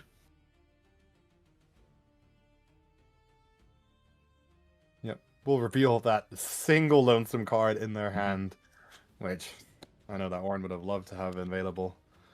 And now they will use the Arcane Shift. There we go. I say, yeah, to be fair, if there's 5 ruins open and your opponent didn't save their clockwork for whatever reason, it is kind of concerning what could be in the hand. And obviously, in this case, it is what it is. Even that, yeah. Does mean that they can't even move that unit back into their base just for one extra hopeful card, as now this will all come down to whatever they draw next here. They need something to get into this battlefield. It will be the seal of Ooh. destiny, but that won't be enough. And with that, it will be the win. I say, just take the point here. Say, do you take the point here? Would you, GG your opponent, or is it a case that you pick them just to make it a little bit more fun for yourself, right? I mean, I know me. When I'm personally playing, if I know I'm playing and I can't do anything, I like to play out all my cards just to make my opponent like just maybe slightly nervous, thinking, what is this battle plan they're going for? Even if I know there's nothing I can do. Just, I mean, in this Orange situation, all they could do is play out that seal and not too much there. But no, very nicely played from the Ezreal. I think they did a really good job playing around those Zonyas and GAs, getting them used on other units, and then using the rebuke early on as well before there was too much deflect. So very nicely done by them. Yeah, it was a good sort of shot by the Ezreal getting those 2 extra goals up early on, just so that way the deflect cost wasn't just going to cripple them for the rest of the game. I quite liked what we saw from the Ezreal. They were doing very well, just getting in and out when they could, which is what you want to see from Ezreal's. And it's good to see that maybe Team America is going to bring it to the 2-2 so far. If we go off the first game, it's nice to Yep. see a little bit of comebackage, as you said. Is it the reverse sweep coming in? Could be. No, that's the one thing I'm going to note down from this is that pickpocket play. That's something I had not seen yet, but because it's one of these things where you usually only presume it's when you would play to destroy your opponent's gears, but in this case, it was a great way to just not just replacing it doesn't seem that good, but it's the fact that you replay it that made it so good. Replaying that gear, allowing you to ready up that pit crew, very very cool stuff, and a nice way to get an extra unit and extra movement early on in the game. Yeah, to be fair, I hadn't thought about grabbing your own stuff. To be fair, a lot of stuff with Riftbound is kind of ambiguous with what it does in terms of, like, is it targeting only your opponent's stuff? Is it targeting your stuff? It's left that way. So the smarter people out there can actually go, well, actually, this combo piece works really well against my opponent, but occasionally it will be in my favor as well. So I think we're going into game number 2 here. It does seem to be on the side of the NA players right now, sort of bringing it back in this round 4. But Ornn is on the draw this time, and that's a hand worthy of beating someone down with. And we said the cheap cost equipment's coming out. Yep, dropping already that cloth armor, just preparing the slow gear play for this Ornn. They have, they'll get out the Sunicorn next turn likely, as we get Ornn's Forge as one of the battlefields and that Void Rift in the other, giving extra spell damage as Ezreal is forced to play out their champion unit a bit early, which can get a bit expensive having to play away one of those runes, but now they'll have to decide which card they're discard, which I'm believing is gonna be leaning towards that. Well, I was gonna say hard bargain, but looks like I would also agree hard back. bargain too. Yeah, but they get Except for one back hard. anyways, so who cares? Yeah, it's not so bad. But yeah, I was just thinking maybe the hard bargain. It's not really that kind of deck where you have to sort of deal with hard bargains too much, as Ornn doesn't really leave themselves fully tapped out, it seems, on these turns going back and forwards. But again, we do need that pit crew, as we do now have the true sickle and boot combo. Yep. And then just coming out here now, we have the lovely when I move, draw a card, which you didn't see much of it in the last game, as it did kind of move once and then just flutter away to a Mind Splitter. Yep. Ooh. Ezreal. Speaking of Mind Splitter, they get one already, and Yeah. this is, having this as a turn one does actually work out Very nicely. cool, very cool. Gear. Yeah, So very you don't good. need both. Gear spell. So you don't need 2 of the pickpockets, but a Mind Splitter and a Factory Recall is just generally going to be a good piece of removal for either the hand or the gears that come down later on. How do you feel about Factory Recall being the newest purple gear hate card? I mean, it works nicely because there's another purple gear killer that costs 1, which is every player kills 1 gear, right? So that does mean that you sacrifice your own gear. This one does just return it to the hand, so ideally you're going to play that against either an essential gear on that turn or something very expensive. So it's a lot more situational, but for 1 cost, it's so cheap, and you can always just have it ready on playing, because I believe it's at the action speed as well, which can give you some good kind of play potential in these showdowns. So I do definitely like it a lot. Yeah, I think we saw it in last week's event in China. We saw it against a Fiora, I believe it was. Fiora moved in there with a BF sword.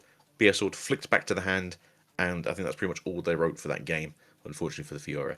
But acceptable losses, I think, is the original card from set 1, which is the Yeah. everyone gets rid of the gears, which I think is still a very good card, and I'm going to be sure that further down the line where gear hate for yourself is going to be quite useful, may or may not come through in a pinch. But, ooh, a Sona. Now, how do you feel about Sonas? I'm quite an unhappy fan about Sonas. As someone that plays or played a lot of Annie in Origins, I was like, "What do you mean your this unit gets to do what my legend does, but better?" So, whenever I saw that unit played, I would make it my own personal mission to kill it as soon as possible. So, Yeah, it's a pain. do not Just like to- it, but it brings so much value. Yeah. That's the amount of times that I'll be playing against like a Leona who will like move out a clockwork into an area and then drop the Sona down on like turn 2 and then just be like, yeah, I got my runes back. And I've got a handful of anything. Could be stuns, could be defies, could be a thwonk. You'll never know. Yep. Yes, they do.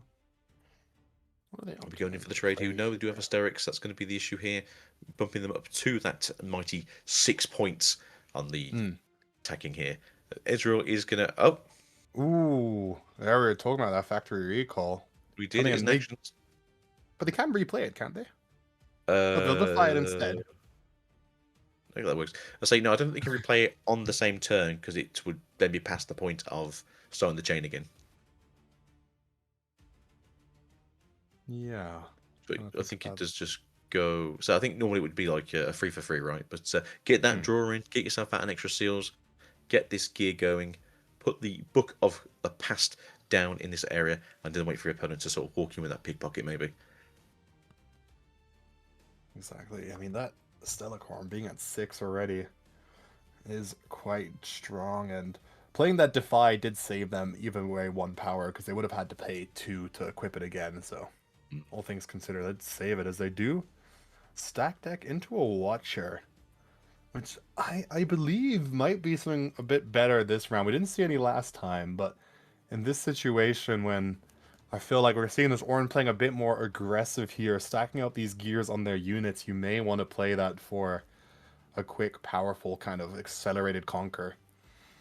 As the sealed in the stack deck. Stack deck will let you dive further into your deck if you're unsure about what cards, and they'll go for that. So fair I enough think to they don't them. really value the Watcher so much. It's not really a wide going deck as we've seen. I think Orm plays generally like 8 to 11 units, and they're not really flooding the field Mhm. with them right now. So not the scariest thing for the Ezreal player, but I'm just looking forward to next turn when we play out that Sona to the, I believe that's the Orn's Forge, and then they move back to Stellacorn to get another draw. This next stack deck does reveal another Rocket Barrage, another Watcher, and the Pit Crew. So we'll have to see what they decide on. Pit Crew is that, arguably essential card, and this time we have the Swifties, so they can play the ganking Pit Crew. Will, Oh no, we're going for however, the go Rockets for the though. Rocket Barrage. Okay, I'm a little surprised. I thought they were going to go for Pit Crew. I thought they might be going all in on the combo, but no, it just said just trying to get rid of the, yeah, just trying to get rid of the equipment in the back there.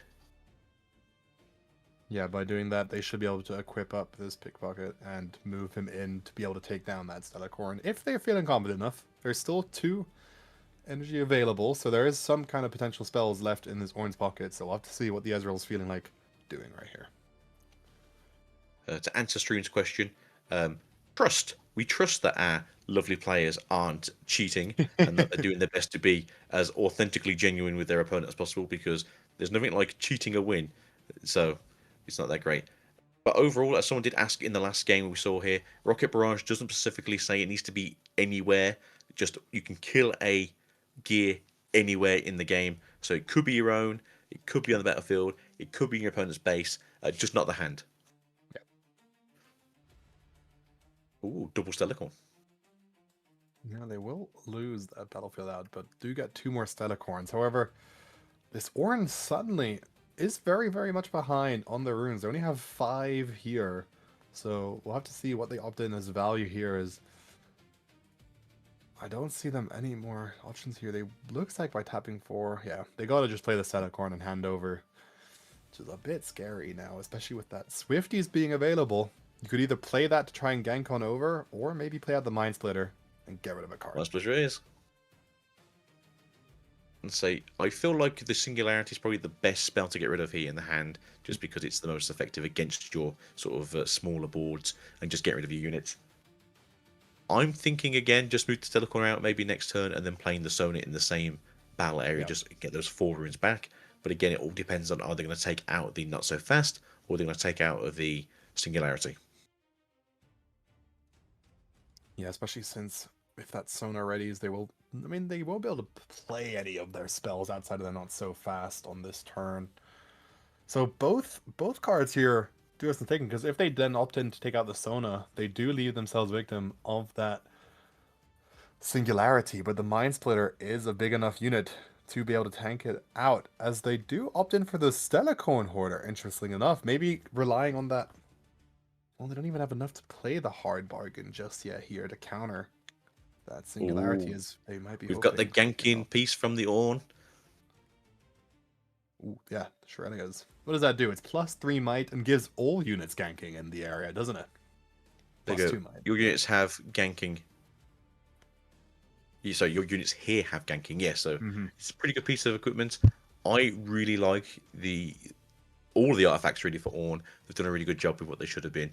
I generally like the Forge of the Fire. It's very good into those whiteboards with the small units. So just basically, was it the passive effect of the Forge of the Flame, just burning away your opponent's stuff. But right now, do you just play the Ornn to the battlefield with the Stellarcorn? Do you just play the Sona to the battlefield and just keep those runes up for the not so fast? Do you play out the Doran Shield just to give you an extra piece of equipment, equip it for the one, and then again just Sona out so you can constantly have some runes up for the rest of the turn? They do get to play that gear out for free because of the battlefield. I believe that Mm. reduces the cost by 1, so getting that out for free. Yeah, may as well. And even with Ornn now, they could even use the Seal and the Ornn to play out the Shurelias for without any power cost, or try to equip it. So, few options here as they do tap 6. We'll now equip that for free as well with the Weapon Master. And I do see a world where they pass it over here and just start using the Ornn, because next turn they can play the Shurelias as well to give it extra ganking potential and try and start bouncing between both of these battlefields. Yeah, to be fair, that's probably why I thought they were going to put it on the same battle area as the Stellarcorn, just because that way, following turn, you equip the crown and then you just basically walk them backwards and forwards. I wonder what the play is here. That's the question. I do have the pit crew.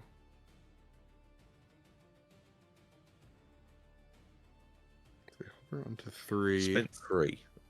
Play the pit crew. Pick. Moving them out. It's 4 into 3, right? So it's not as though it's so they don't die. Do make a goal so you unsuspend everything. Yep, and Keep can now out move the the boots pit down. crew up. Full shot, okay. Ezreal isn't alive anymore, so they did have to pay extra. I mean, they had one of those one of the seals, so it didn't make it too expensive. And now they get a bit more gear destruction and even more another factory recall. We'll opt in for the Ezreal, though, just to get those cheaper repeat costs in the future and to kind of discard Siphon through their deck a bit more. Yeah, that's it. Just trying to get yourself as much advantage as possible. It's one of those games where you haven't really cycled the deck as much as you normally do in purple, so it's not the worst sort of situation to get those Ezreals out. Midish game as we are now, this is probably like turn 5, I'd say. Turn 6 maybe, as there's been some ruin economy used. Yeah, get rid of those wages pack. Ooh. Not the best off the top, but Gust is here for... It's units with 3 or less might, right? So it's the Stellarcorns and the Clockworks. So I can see it being here. It's potentially also good to save your own units if you're in a situation where you want to move them back into your hand. You can also use it to save your Ezreal if there's any kind of like direct kill spell. You could try and use it to keep your own alive, as they do have enough to play out the Swifties and try and move it back. But instead, I like this. Leaving the 4 open, they have that hard bargain extra cost if the Ornn opts in to play the Singularity here. Playing up that 4 cost repeat hard bargain will completely nullify that spell. They just draw into the Spellswonger, everyone's favourite flute. So I wonder here, could they play out basically all of the equipment they can, equip it, and make Ornn just the biggest, baddest boy they possibly can in the world? 3 and 1, that looks like it's the Spellsonger cost. So now it's where these counters start coming in good, because for those who might not know, the Spellsonger just copies all of the champion text onto the gear and duplicates it essentially. So copies over those 2 deflects, copies over the +1 might for every gear, and just starts ramping up this Ornn. So right there, we see that +3 moving from 8 to 3 for that extra gear. I think it should be even a bit higher there. If I He was on 7.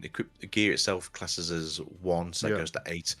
The gear has 0, I believe, so it's not actually a very good offensive piece, but because of the effect, it just makes it just insanely good value. So I think it's about right. Yep, and they will be able to get a conquer point there. Now's the question of what do we play out, the Sona or the Shurelias? Because the Sona is good to confuse your opponent in a sense that they like might not want to. Oh wait, they have tank though. I just saw that. Yeah, the tank little thing, meaning that they have to target the Ornn first. Ornn first, yeah. Yeah. That's generally why I like the door and shield in these green builds that are running the equipments, because generally speaking, you always have a specific target that you want to take that flicker damage first, or in this case, hit the big thing first. If you may have watched the Azir game earlier on, I was trying to divvy up the points, and it's always good that if there's a weird point disparity, use the one with tank first, because that way, if they can't kill both units, they have to kill the worst one. Mm-hmm. That's not even there. So now comes a situation where this rocket barrage will be very, very good because you can target all these gears that you'd want, and that spell hunger is probably looking very tempting to the point where you will want to get rid of that. But as it's being Yeah, that's so hovered here fast by you get. production, yeah, that not so fast. But I they do also have believe the Ezreal a should still bargain. know that it's in hand, right? Yes, so he's repeating it. Uh, 7. What's 7? well, the Ezreal Yeah, reduces its cost, so yeah. and then you just not so fast, and then they're gonna try and hard bargain, and then you'll pay the 2. Yep. The way they have the repeat so they can play it off because the Ezreal makes that cheaper as well. Ezreal coming in insane Hmm. value, lowering that repeat cost as yeah, they knew the cards that it had, and this is played perfectly to the Ezreal's ability, meaning that both those gears will go away. Getting the draw from the Ezreal Legend as well. This is very, very nicely played by Jay Chan from Team USA. It's almost like destruction in this game is very good.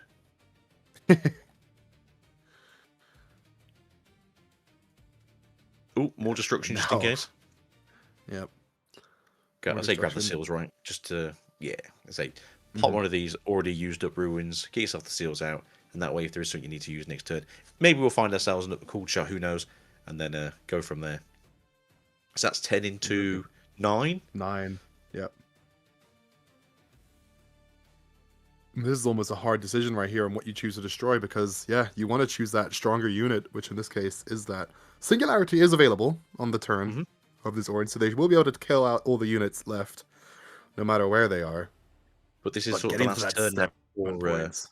Yeah. it's the last turn now for the Orn really sort of do anything about it. And unfortunately, no more units to get down here. So Singularity is kind of your only choice. Yep. Trying to think here, maybe play out the gear, just sort of use up all your runes. There's nothing else to do this turn, but you are essentially 2 turns away from losing, and you don't have anything to put on the field in terms of unit power. So this is Ezreal's game to win, I believe. Even so, I believe this pickpocket here could destroy that seal from Yeah, the as it's Orange just to get 1 a or bit of less, extra and economy. Yeah. steals are 0 costing, so that pickpocket could just come here and just do some terrible things to people. Yep. There it goes, and they don't have anything to ready it, if I'm seeing my own No, blue resources here. and They can purple, just I play. don't think have stuff like that. Besides, obviously the on the hunt. Jesus, Oh, oh no. Okay. They've played. got a rat. They've got the rat now. So put the cull on them. Right, because Play the the pickpocket seals, targeted one gear. and that works too. Yep, and this should be GG because I just yeah. So the pickpocket targeted one gear from the Ezreal, and then the spell targeted the other, allowing them to There you go. track 2 and moving it over, getting a GG There we go. 2-0 win for this Ezreal. Could this really be that reverse sweep we spoke about not too long ago? It does kind of feel like it's all on that important round 5 now. Yeah, as we see the might of the Ezreal there, just playing very, very well. And it could be the challenge of Orns because Orns really do need to be able to be allowed to build up this might, really stack up this Orn. And they only ever got that one spell songer. But this is the first time I've seen someone really sideboard in or have the ability to add all that anti-gear, which just completely destroyed this Orn's chance of keeping him alive. And it was just pretty, very cool to see. Yeah, I know a lot of people talk about yellow with salvage and red with thermal beams and the new red option card that costs 1 that if you kill a gear you get 2 draws from it. But as what we've seen, really, purple and blue are also coming with some very good hate. Green also has the a Mataton. think it is, which is Hmm. the when I conquer, I can destroy a gear. So generally speaking, I think besides body, everything has a way to kill gears on the field. Obviously, sabotage can get rid of it in the hand, but so could a mind splitter. Yep. It was just a really good performance there, showing them how to really try those hand draws, and it's nice to see these kind of matchups. I don't think Orin Ezreal swing you would see very often, but you can definitely see which one is, well, maybe not so surprisingly favored in the matchup. So no, I do feel like Ornn is not sort of one of those decks that's really pushing for those top spaces in the meta, unlike Ezreal, that is a quite quick deck when he wants to be and very good Mhm. at getting lower. But I do believe production has said it's time for a break, as they said it for the penultimate round here in round 5. So see you guys Game in 5. a few minutes, and have yourself a good time, get yourself a drink, and we'll be right back.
And welcome back, everybody, to this show match. We're in game 5 of Team USA versus Team France. It's 2-2 right now. France starting off with 2-0, and now USA clawing themselves back. And we are on the final game of the night. How are you feeling so far, Swiftly? What are you thinking? What are your expectations for this next round? I can't believe it. It looks so good for France at the start here. They're running it down like some kind of pure power play ARAM move. And unfortunately, Prison Victor just sort of took it away from the Sivir, and shockingly high gear removal Ezreal took it away from that poor Ornn who just wanted to build some nice little armors for himself and tried to Voltron to the end of the game. But do we know what's coming in this fifth round, or are we still sort of all in the dark about what could be our last match of the day? I did see it before. I do believe it's a Rek'Sai versus Irelia, and Rek'Sai for the Team USA here was what I understood. So it's nice to see something a bit different here because Rek'Sai is one of the things you do see a lot about. I saw a lot about in my pre-Rift events because it wasn't one of those kits. But other than that, it's something that a legend you wouldn't exactly imagine you'd see much more. So we'll have to see how it favors in this matchup. I can't believe it because now I have to start voting for Team USA as Rek'Sai is my gal. Unfortunately, when we did do the pre-releases, I did go 3 for 3 on Renata, but into game we go, and hopefully something different, as these could have both been pre-Rift decks, are going to have some fun today. Exactly, as we now see the mulligan coming through for this, I will presume from what we're seeing here that Aurelia will be going first here, and we do see that they do have that 2-drop available, so they can just play out that Tide Turner and just get themselves on the move. Yeah, not unhappy with this. Rek'Sai instantly out here. I would have preferred if they maybe played the seal out as well that turn, but you do you, boo. I mean, getting that seal out, unless they're trying to play some kind of Sun Disc combo to use that seal later for some kind of a Legion effect. That's the only thing I could see. However, Tide Turner See, will the move Sun in. Disc kind of Yeah, does its own Legion effect luckily on its first turn, but yeah, it's every true. turn after that it has to have a combo to go with it. But yeah, we're getting a bit kind of stuck here with units. We do have the Kai'Sa in hand that can be accelerated this turn, so that's something to think of, I suppose. Where did the seal come from? I believe they played it and they're probably just floating one of Maybe their I don't know how it fragments. works in terms of TCG play. I don't know if there's like a floating mechanic or not, but hopefully it'll show us in a second what's going on. We did just see the Titan getting themselves the discipline to go up to 4 against the Rek'Sai's 3, which is not very good for the Rek'Sai, unfortunately. And they did play the Void Seeker as a counter sort of spell to this, which makes a lot more sense, as obviously Void Seeker's just going to ping something for 4, and there goes the Tide Turner. Okay, they're playing sort of like the Death Kill version of Rek'Sai, which I don't hate. It's just a very low power sort of deck. You do kind of have to sort of deal with the issues you may or may not see with this deck overall. How do you feel about Rek'Sai? Have you seen much of it or played much of it yourself? So Rek'Sai here is no, I think it's all right. Like you have to remember all the triggers there, and it's being able to go through your deck and being able to play units is very good. You just need to have those runes available to play them, and that's what you can struggle with. So you're going to try and play units on your turn, so that your next turn they're all awake and ready to be able to conquer that battlefield, and then you have your runes up to play your units for either the same or discount it depending on what spell you pull. So that kind of opportunity play is quite nice as they use the Tide Turner here to swap around that Poro, which, if I'm not mistaken, should... Oh yeah, it's ready, using the Irelia effect there to keeping it ready. I like that. And now the Discipline, getting to draw 2 when that resolves, and having enough to take over that battlefield. Very nice. Yeah, it's a common feature see every now and again. You can, if you keep a battlefield going, you will swap them over. You stay ready because you be moved backwards or forwards or whichever direction doesn't consider itself a move.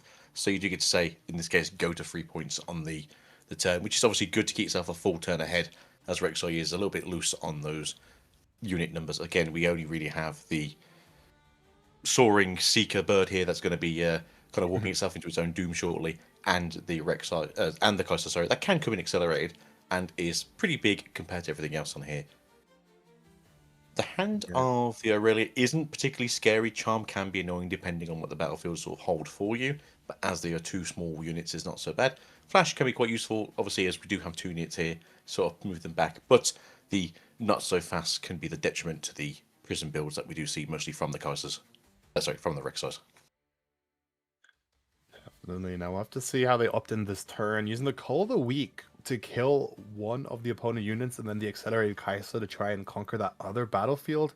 Could be a play, however, they wouldn't have any runes left to use that Rek'Sai effect outside of just looking at their top two cards and hoping they aren't too best to cycle them. So we'll have to think about what they decide on here. At least with that Seal of Rage, they will make that accelerate cost for Kai'Sa not set them back too much.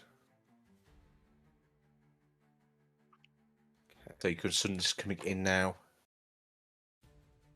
Do we? I suppose you could just play Kai'Sa out. Yeah, there you go. Comes in one cheap without the accelerate, which isn't a terrible play. Take the Tide Turner. Could flash if you really want to. I don't think there's really much point of it. I like moving into this battlefield though, because it does force your opponent that even if they do play a spell, they wouldn't get any draws from the Streaming Tree battlefield. Actually, well, they could use the flash and target both, so ignore me on that. But it does mean if they do use both, that the Searing Scout can get that free point. But this is also a thing that you moved in here. You need to get the Zorn Warren's triggered this way to get the extra draw and recycling going for this deck, just because you got to find some more units. Yep. As they do opt in for both, getting that extra draw, just for the sake of it. As now, just to reply to Jasum, I believe at later points, Plus will chop these up, and then should probably have like a deck list for you. If not, check the X account later on, and you'll probably see some deck lists for that. But otherwise, it's just you know as much as we know currently. Moving the bird out, okay then. Is it not worth maybe trying to get 3 points yourself and then just covering the bases, or?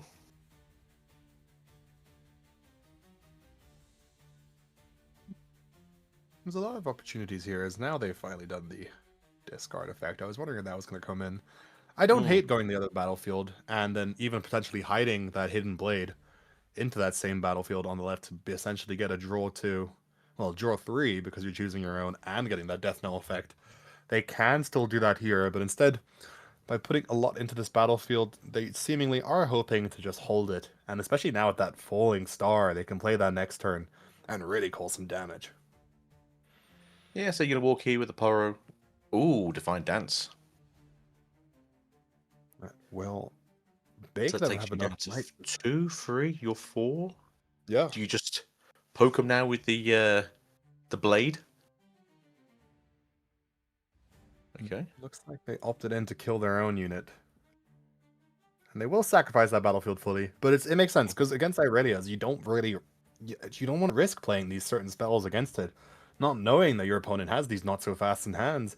But Defies not so fast and all that are so often played at 3 each in a deck that you just might not even trust the ability to be able to play those in just the pure fear of just having that spell cancelled. So getting those 2 extra draws here did come in very useful.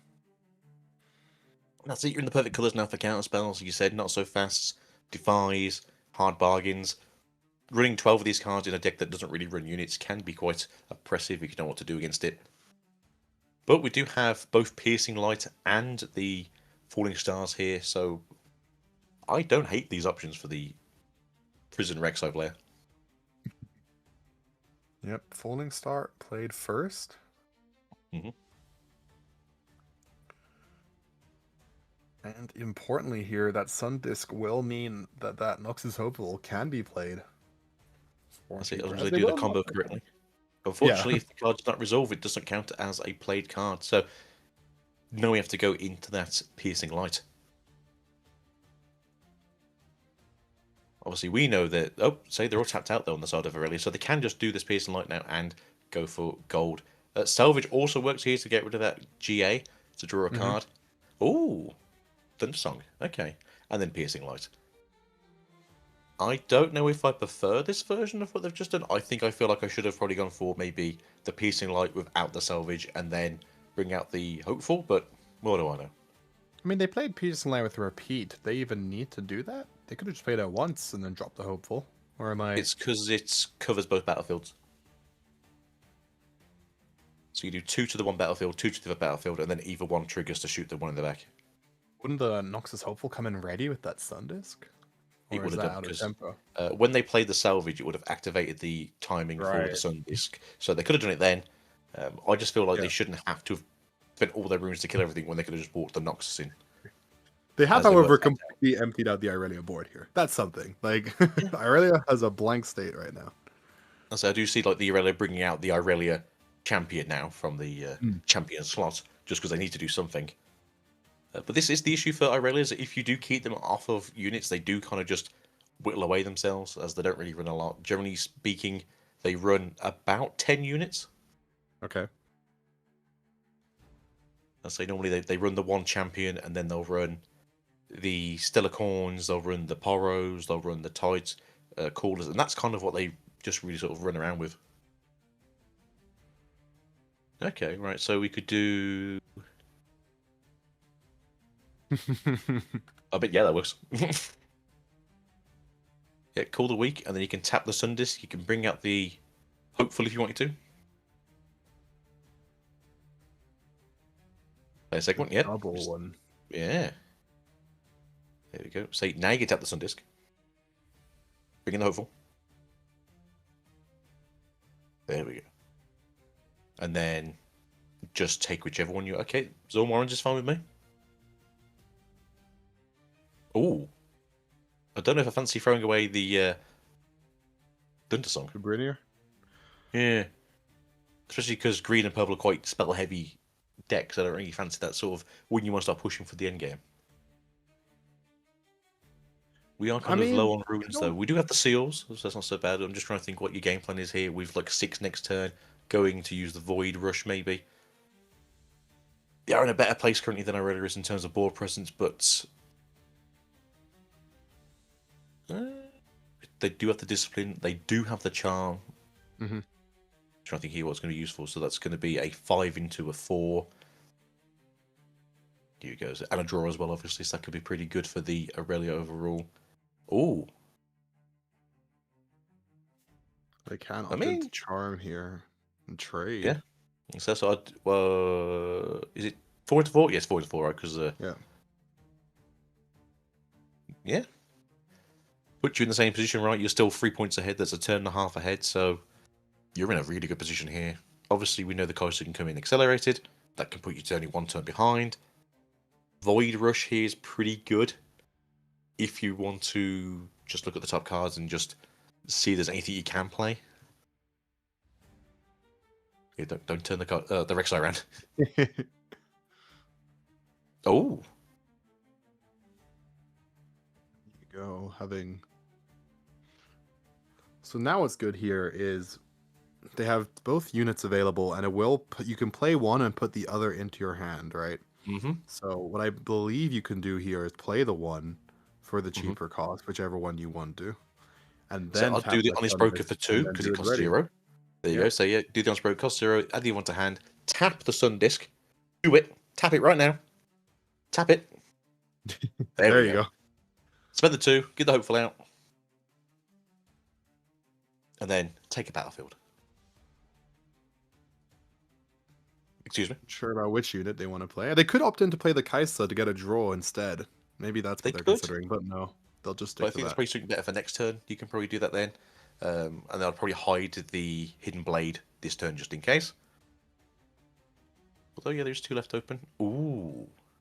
Now you can get out that Hidden Broker for free. Put it on the same battlefield, maybe. Give yourself 6 mark on that one battlefield.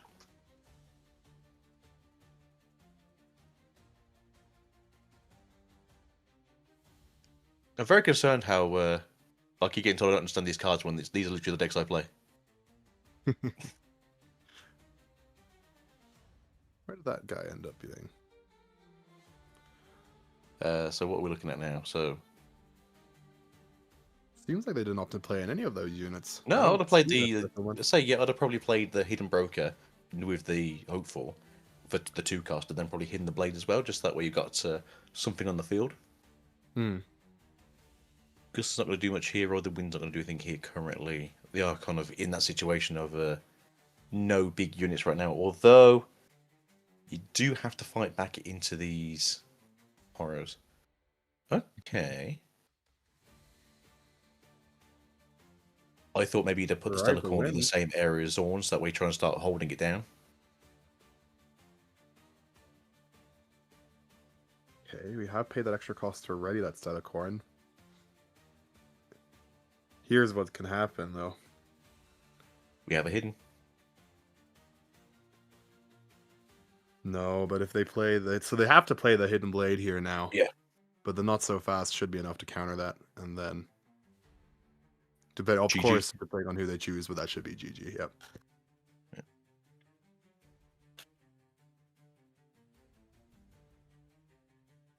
So, yeah, I do think what you said before about playing that third unit and then hiding the Hidden Blade would have given them a bit more kind of like opportunities, as they will let that go through, actually. No, they won't actually play it. They'll let that go through, taking that extra card draw. And instead, let's see what else they opt in for. This is a very interesting game. So, yeah, okay, let's see what we can go here. I feel like that would have been GG for the Irelia if they just counter that with the Not So Fast. Maybe there's something they've got in mind for this, but I'm not too sure. Obviously, they keep the unit out because the GA just save it for this turn. Yeah, they can just opt in to play it a bit slower here. They will play a Hidden Tide Turner, which they can just use as a reaction to get the Stelicorn to move. As, ooh, here comes out the Falling Star. That's going to be a very important card for this Rek'Sai here to kind of get rid of some extra units. I'll say this you got here, so we know there's two Not So Fast in hands, unfortunately. Those units are declared. Mm-hmm. And then there comes one of those Not So Fast.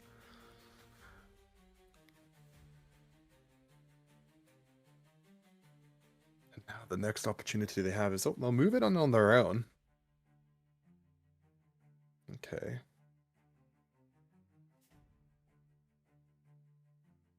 And you can opt in to swap in the Tide Turner now already to just beef up that might in that battlefield from, well, the current 4 to 5 and getting an extra draw.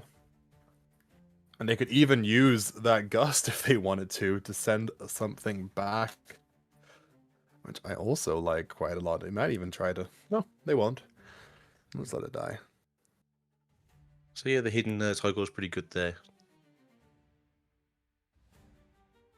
But what can we do is the question now. Can we kind of like push this in? 4 into 3, get your draw, get your in brackets trash and then draw again. Yep.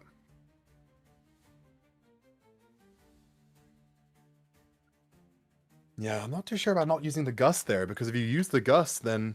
I mean, you may not presume that this unit is available to... Ooh. Okay, so they draw 2, choosing to play Yeah, the so it's Zalm Warren's effect first. Yeah. which you probably should do. You know, you should keep your hands as high as possible. Nothing you can really do with that Vi.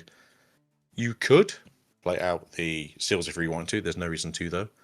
Hmm. And unfortunately, those 2 kill spells that are very important have just gone to the bottom of the deck. You're in a better position than your opponent is right now, unless they just pull out anything to sort of kill it. Well, now they can just charm. They can just charm that Noxus Hopeful and ride the wind over. Yeah. Or fight or flight. Yeah, there's a lot of opportunities here.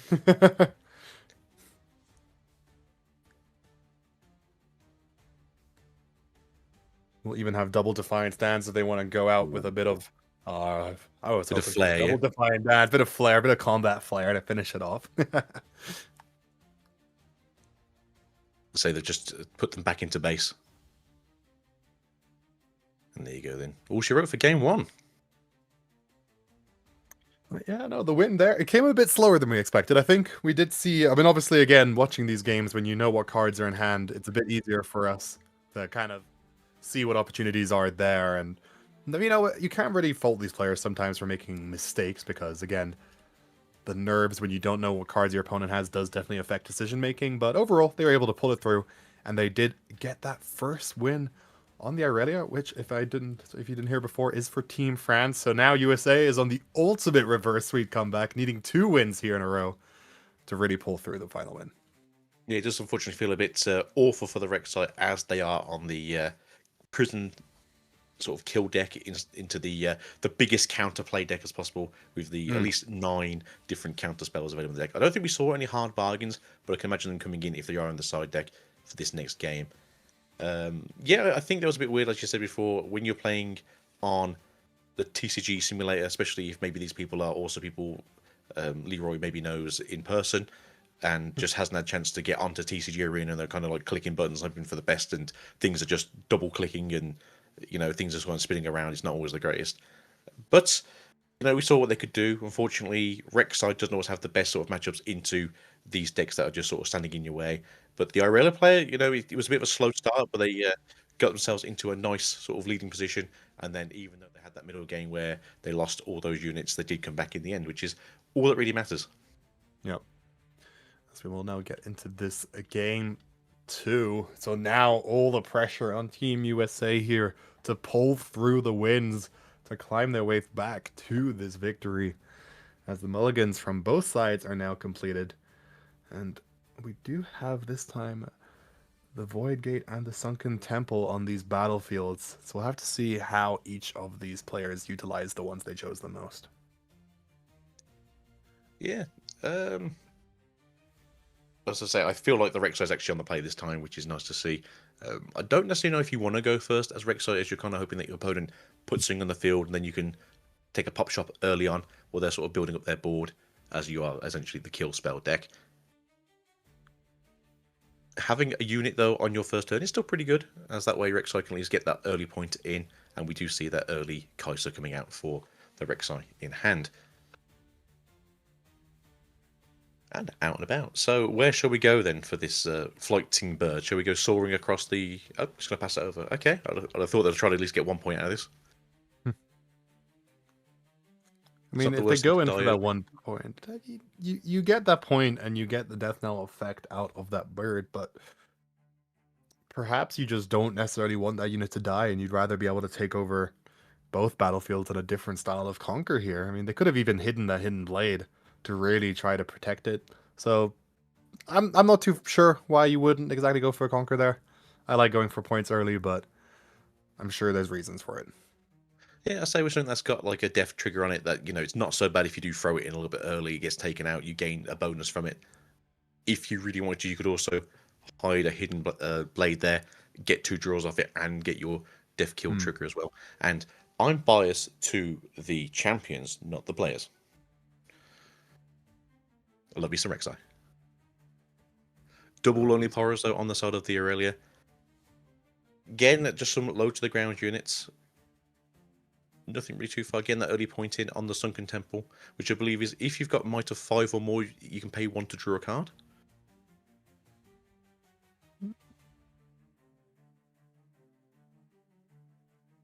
That could be an opportunity there. If you really value that card draw, then go for it. But instead, ooh, okay, using the charm to try and trade with this Kai'Sa, and also getting the death knell, that die a low effect right there.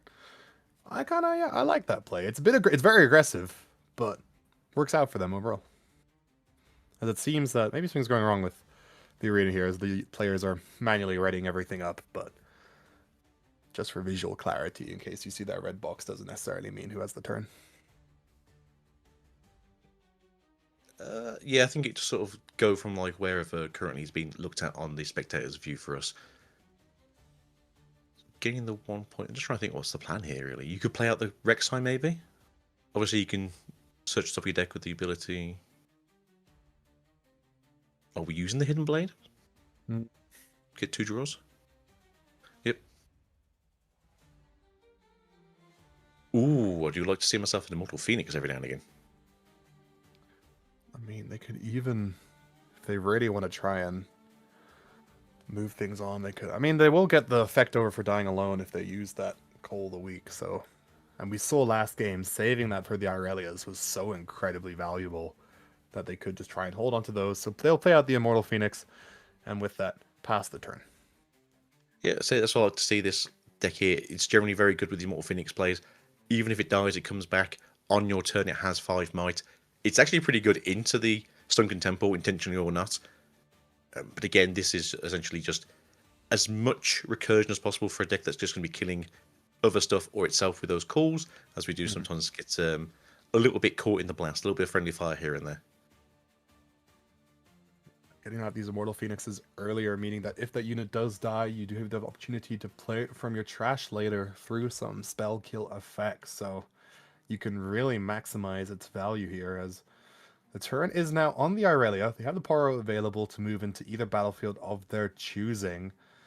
And we'll have to just see what they can do here. I mean, there's all sorts of plays. Because hear me out, this might sound wild, but if you moved in the Poro, and no, wait, no, here, okay, that didn't. I had a wild thought there for a different way to do something. You'd have to Was you going to play ride the something wind, the completely Paro? crazy. No, no, no. I was thinking something else, but I forgot that charm is on slow speed. So instead, they'll just play out the Aurelia and pass the turn. Yeah, I'm okay with this play. Again, just want to build your board. Do you really want to show your hand with the Draven so early is the question. I think that So Draven thing you want to save for a bit later if you can to it's try something and like get those later you're on points. 6 points, so you just want to get it out, get it ready, and then get it going. Yeah. You don't Okay, want to do so anything. You don't want to play it in a situation where you can risk it dying in combat to give your opponent at that point. that's it. Going into the void now, having a good old Phoenix in the void. Searching the top of that deck. What do we get here?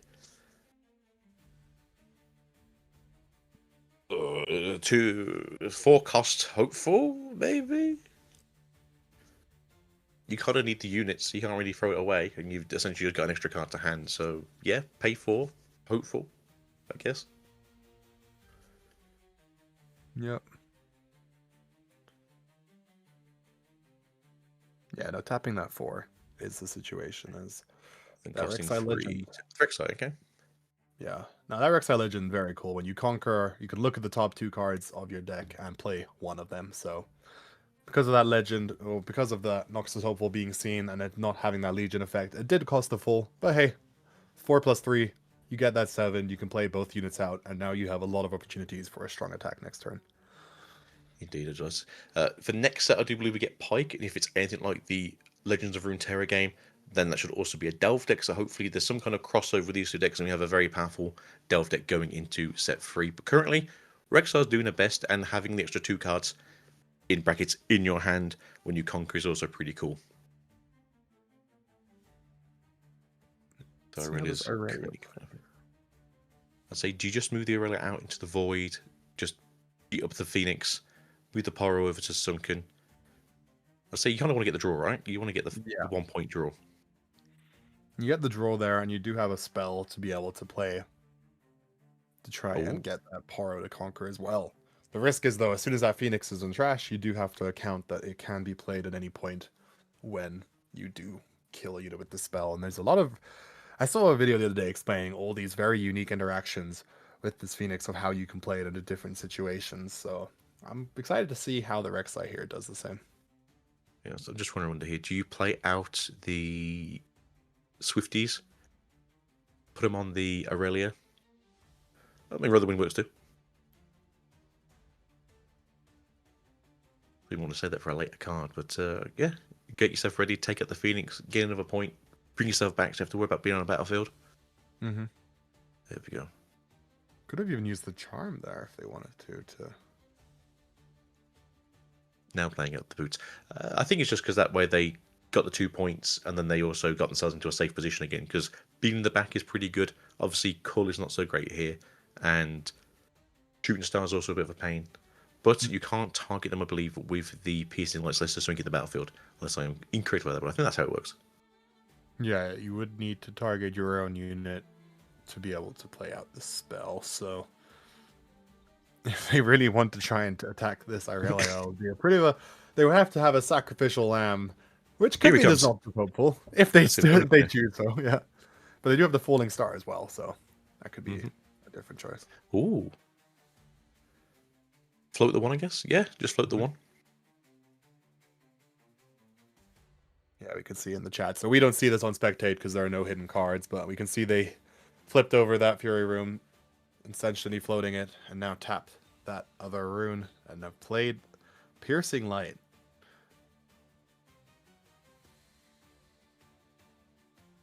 Discipline, okay.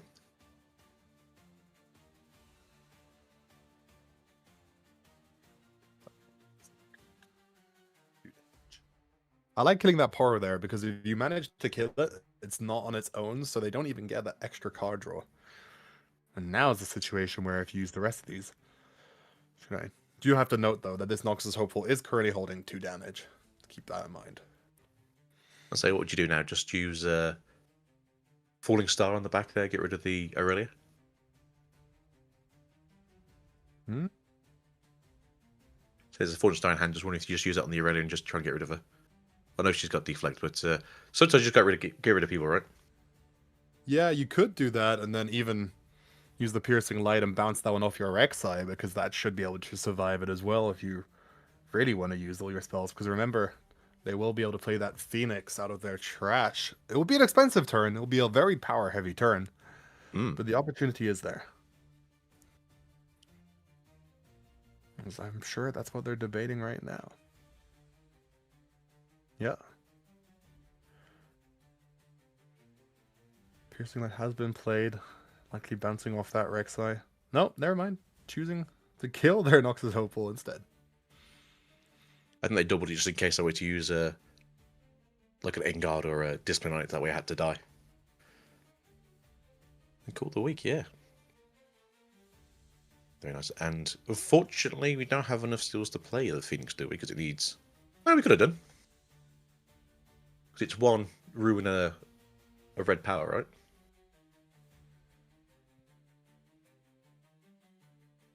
Here comes Draven. As mentions there about the combat damage, I believe combat damage is only healed after combat is taken, and since that was moved into the battlefield with no units, there's no combat, but ignoring So that, yes, look at first. that, Draven jumping right in. So get those 2 points. We did speak about this a few turns ago, saying, is it best to bring this in when it's more of a clear board state, when you need to start putting more pressure on those points? Oh, and a sneaky coming out as well. Might as well spend your runes where you can and get to that 6-point threshold, and that way you are just 1 hold off of winning this game. As we don't really see much retort coming from the opponent right now, but we do see there's 2 very powerful spells in hand. Did they accidentally draw 2? Yeah, seems so. What would you do here? Because unfortunately, that Kai'Sa may have been the key to sort of pushing this out a little bit more. That information is nice, so we'll have to see how these players resolve it, especially in this kind of tense situation. But here I see it's going to be one of the 6 points right now. So you really have to get into 1 battlefield. That Draven is on, I believe, 8 might, so we don't fully have enough to... we have to play it. They'd have to play an expensive turn here. Actually, they could mix the Salvage, the Hidden Blade, and the Falling Star in a very, very mix of moves right there. I'd say they're if gonna you have to salvage invest the a lot. boot, Yeah. draw a card, we know it's a Kai'Sa, so that goes from 7 to 2. And then you could just, during combat, Hidden Blade to kill the Draven to get 2 points. So then you go to 6 and they're on 7 on their hold. Yeah. What do I know? Ignore me. I do like that idea. Like, obviously, you get that extra It's just combat because you enter point from combat, winning. right? And so that way they just get beaten up. Oh. Play the seals for free, right? Yeah. And now comes the Falling Star. Be a bit expensive, though, because I believe that Draven has Deflect. So yeah, it does tap the seal. But, especially with that Void Gate, that's a lot of damage falling onto the Draven. And you That's it, save just the do Hidden 8 Blade damage. now. If you even Yeah, consider hiding it. Yeah.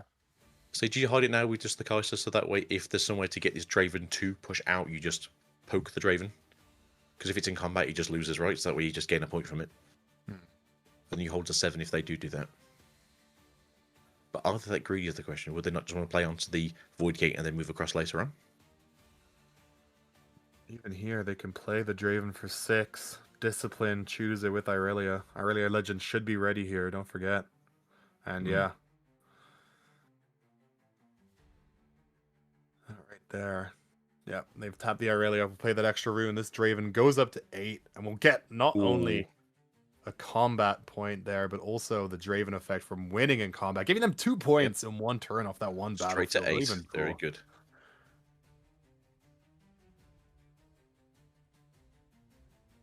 7 only. But they could Plays have hidden. ride the wind over, right? If they'd had the 2 left open. Yeah, but they needed to play that too to ready it to move it in. So never mind that. They will now have a lot to hold in. They have the little Mhm. extra hidden card right there just to kind of be able to react to play an extra unit. So we'll see what they can play here to kind of very clutch hold it up. True to Selenko, it is 2-2. Both America and France are holding steady at those 2 points marks, but game 1 did go to America. Wait, hold on. France, right, for Aurelia? Yeah. Oh, to France then. What are we doing here? You're using Forge Start on Mr. Draven, trying to get rid of him again.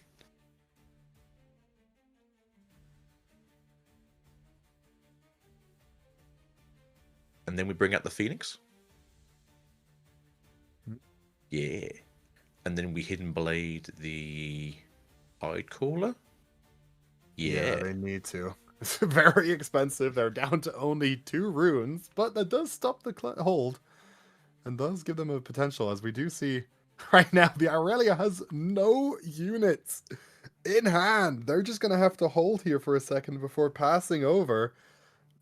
That is a very, very interesting spot to be in for this Rek'Sai. On the back of this, obviously they can play out 2 units next turn. You go and hold, or sorry, you go grab a battlefield. You go to 6. If they can't get anything out, then you just go straight into the 8th point, correct? So it's not looking too bad. What do we have here on the old Void Rush? Nope, Defy. I mean, that works too.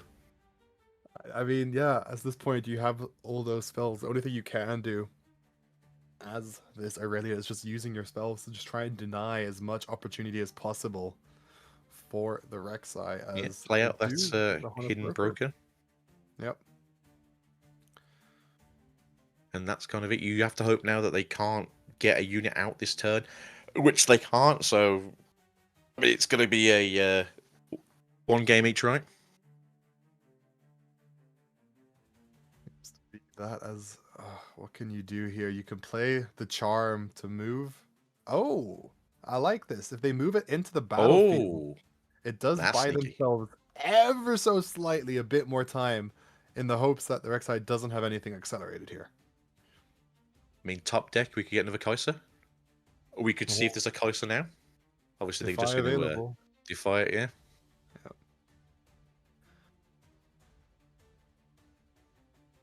Unfortunately, yellow and red doesn't have the ganking colours for. Sorry, doesn't have anything for Vi to use those ganking colours for. Unfortunately, can't accelerate as there's no Sun Disc on here. Otherwise, that would have been also very good if we could have got a Sun Disc down this turn to play anything else. But yeah, so if there is only 1 charm in hand, they can only obviously bring out 1 unit here. So this does look to be a good position. Oh, Tide Turner.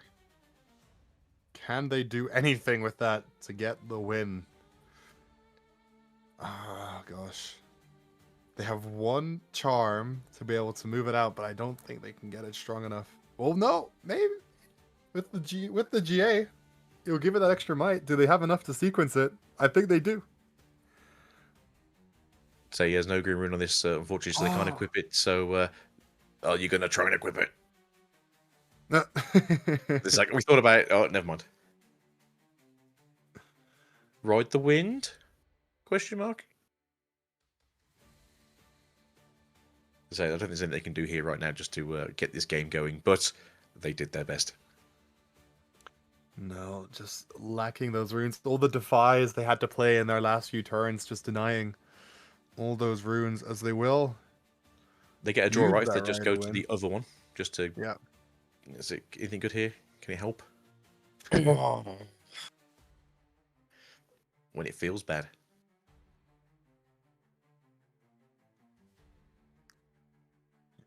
That they'll have to hand the turn over. I like that last ditch effort. As here we go, the return I believe is on the Rek'Sai now, as they have just moved that Vi in. Yeah, Yeah. Holding that point there should mean the win for this Rek'Sai, which does mean that we're currently at a 1-1 situation in this overall night of this entire series, which means this next game decides it all. Everything tonight has led up to this one game, and we'll see who is the true champion of this USA versus France feature matchup night.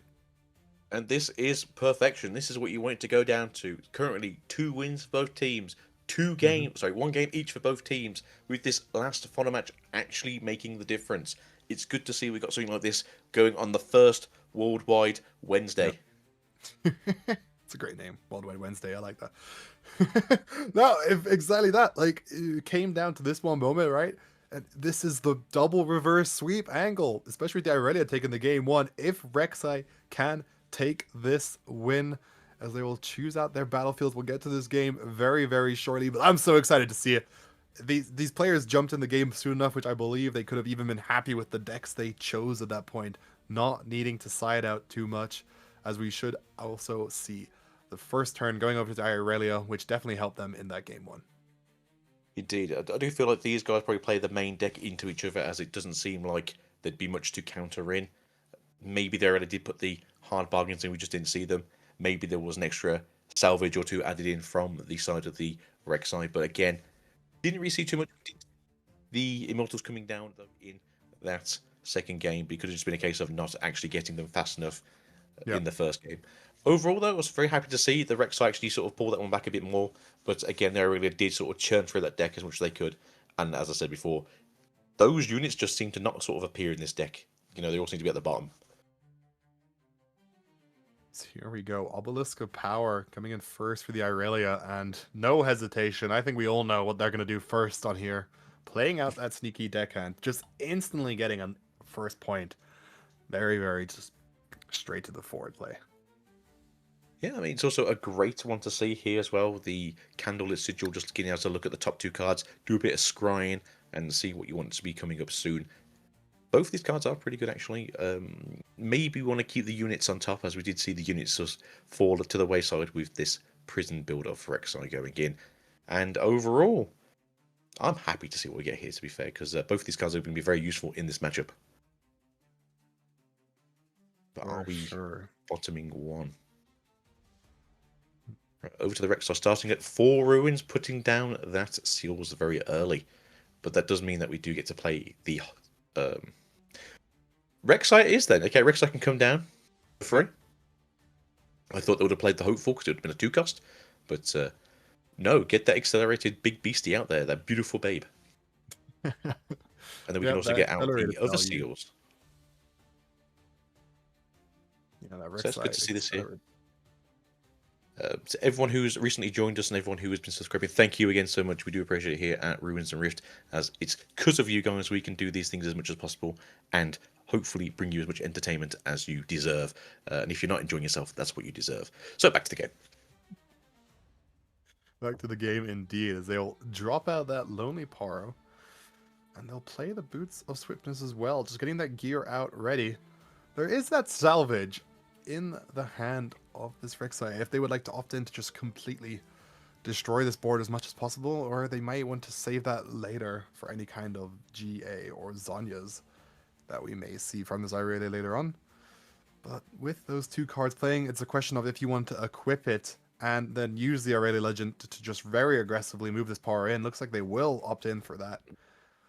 Quite a costly turn, but does mean it's a big Poro though. That's a 4-might little Poro against the 3-might Rek'Sai, Queen of the Sands. Who would have thought it, eh? Yep, gets that point. Does mean they can also look at the top 2 cards there. Second one being a Defy, which makes you think, well, how soon do they want it? If anything, you may want to rearrange it in some way to get the Defy and then the Irelia, but we'll let the players decide that. Yeah, I mean, again, this is what you like to see here. You want to see the units coming out. Defy is obviously very good into this matchup right now. We already have a not so fast in hand, so we do have some of those bigger spell counters. And as you said earlier, the salvage will come up very useful against these Swifties, as they are quite an important key piece, as it's the best might continuous piece we have for their area, as the GAs only give one. But again, is it really worth it if you want to pop a GA with the salvage instead? Oh, double Phoenix. I think it's quite clear which one you'll want to play there, as they'll drop that Phoenix in. That's the thing though, right? You can play one for one and then you can put the other one back in hand, so it's not the worst play possible, but we do now see the hopeful coming out here. So our back is looking pretty good. Unfortunately, the Irelia is now at 3. This Rexo does need to start sort of speeding up these counter plays.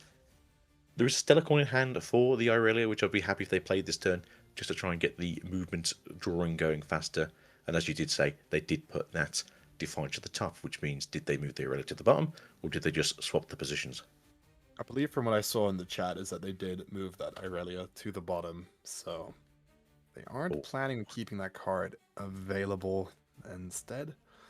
And yeah, as you said, they could drop that Stelicorn, but then you do limit yourself to being able to play the not so fast in your next turn, which might be needed to kind of save a gear. So it really depends what you value, because right now you can just happily constantly dash this power across.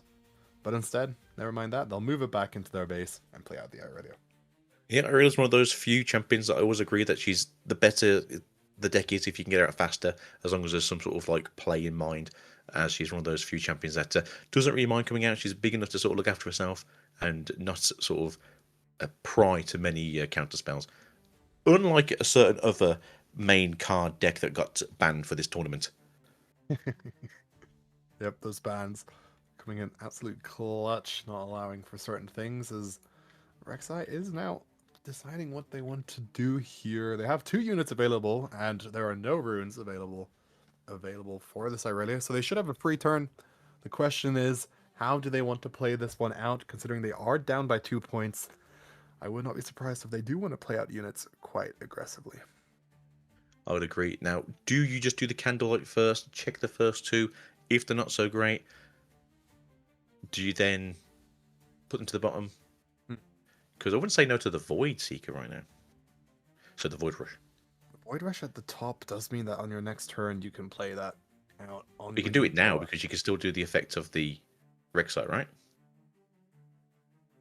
Yeah, exactly. There you go. So yeah, if you want to play out the Void now, you got 6 runes available. That's pretty much everything in your deck you can play.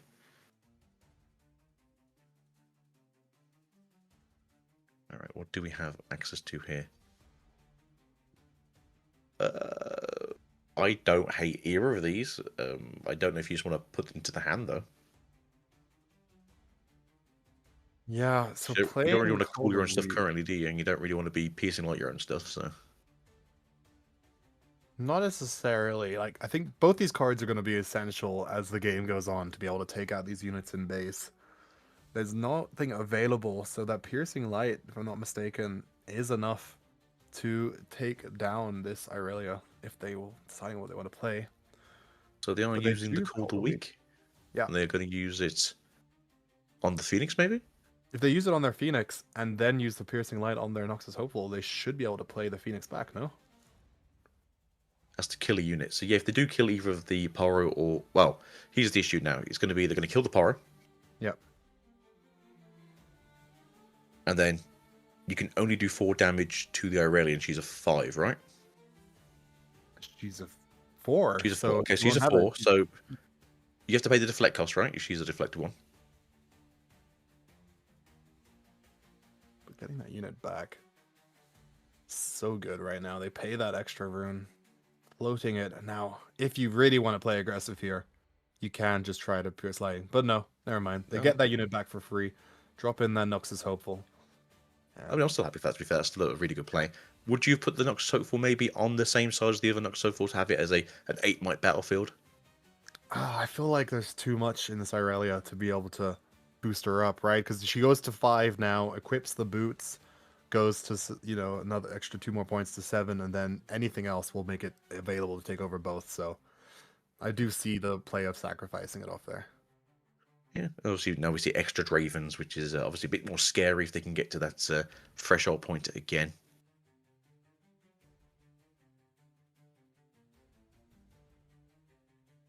Weren't fully able to utilize that Draven for extra points last game, so if there's ever a game where you really want to try and make sure you use it, is this one, but they do have one in hand, so I don't think the value for having the second one is quite there, and using the charm is some situation where you can charm an opponent to the battlefield with the Draven to try and force a win, which we could even see here. Indeed, and for those who just recently joined us, this is round 5, game 3. All the cookies come down to this one right now. Team USA versus Team France. And as you can see, Irelia here is slightly in the lead, but we do obviously see those spells in the back there for the Rek'Sai coming in shortly. But they're still deciding if to bottom or keep the cards on top. I like the charm, as you've said before. We don't need the second Draven, really, although they have already started putting units to the bottom of the deck, which does concern me, as we have seen in the past that it's very easy for this deck to run out of units quite quickly. All right, it seems they've only put the Draven down to the bottom, so they're keeping the charm on as their next draw. And now they'll have to see what they play out this turn, because they could try and, they have the Riot the Wind, they have the Boots of Swiftness with the Irelia Legend, they have lots of opportunities to try and ready this Irelia to move her over to the other battlefield, as they will opt in for using the Ride the Wind, swinging it over, giving themselves another point, or moving it. Well, no, they don't think they would want to move it back to base. So moving up to 5 points and can now And then move it safely back, right? back to base. Yeah. Yeah. I say, yeah, being a full turn up is always really good in this game, as those of you who obviously know, being 2 full points against your opponent does give you a little bit more ease of space, and finally bring out that Stellar Corn. Do we finally salvage those boots, is the question. Obviously, we see for ourselves that they have the Defy and they also have the Not So Fast, but getting cards out of your opponent's hand is also just as useful as be able to get rid of those equipments from the field. Yeah, I think right here, what you want to do is to try and get some kind of play going to get out this Irelia. The issue is that Defy would stop most of the potential attacking ability. Is now we'll get to see the Candlelit Rek'Sai little combo going on here. That's probably put those both to the bottom, not necessarily too important. And then if we obviously go over to the other side now and Rek'Sai to get the top 2 cards again.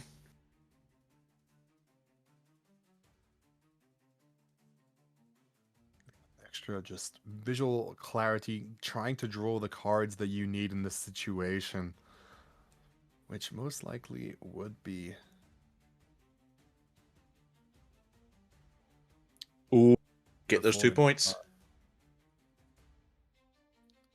Yeah, I feel like so you get those 2 here. ruins from that giant big Dune Buster, as the full name actually defeats me currently now, and then probably play out the Fallen Star like they are. Yep. You've got to start playing those cards out, and unfortunately, you don't have enough power over there for the Not So Fast.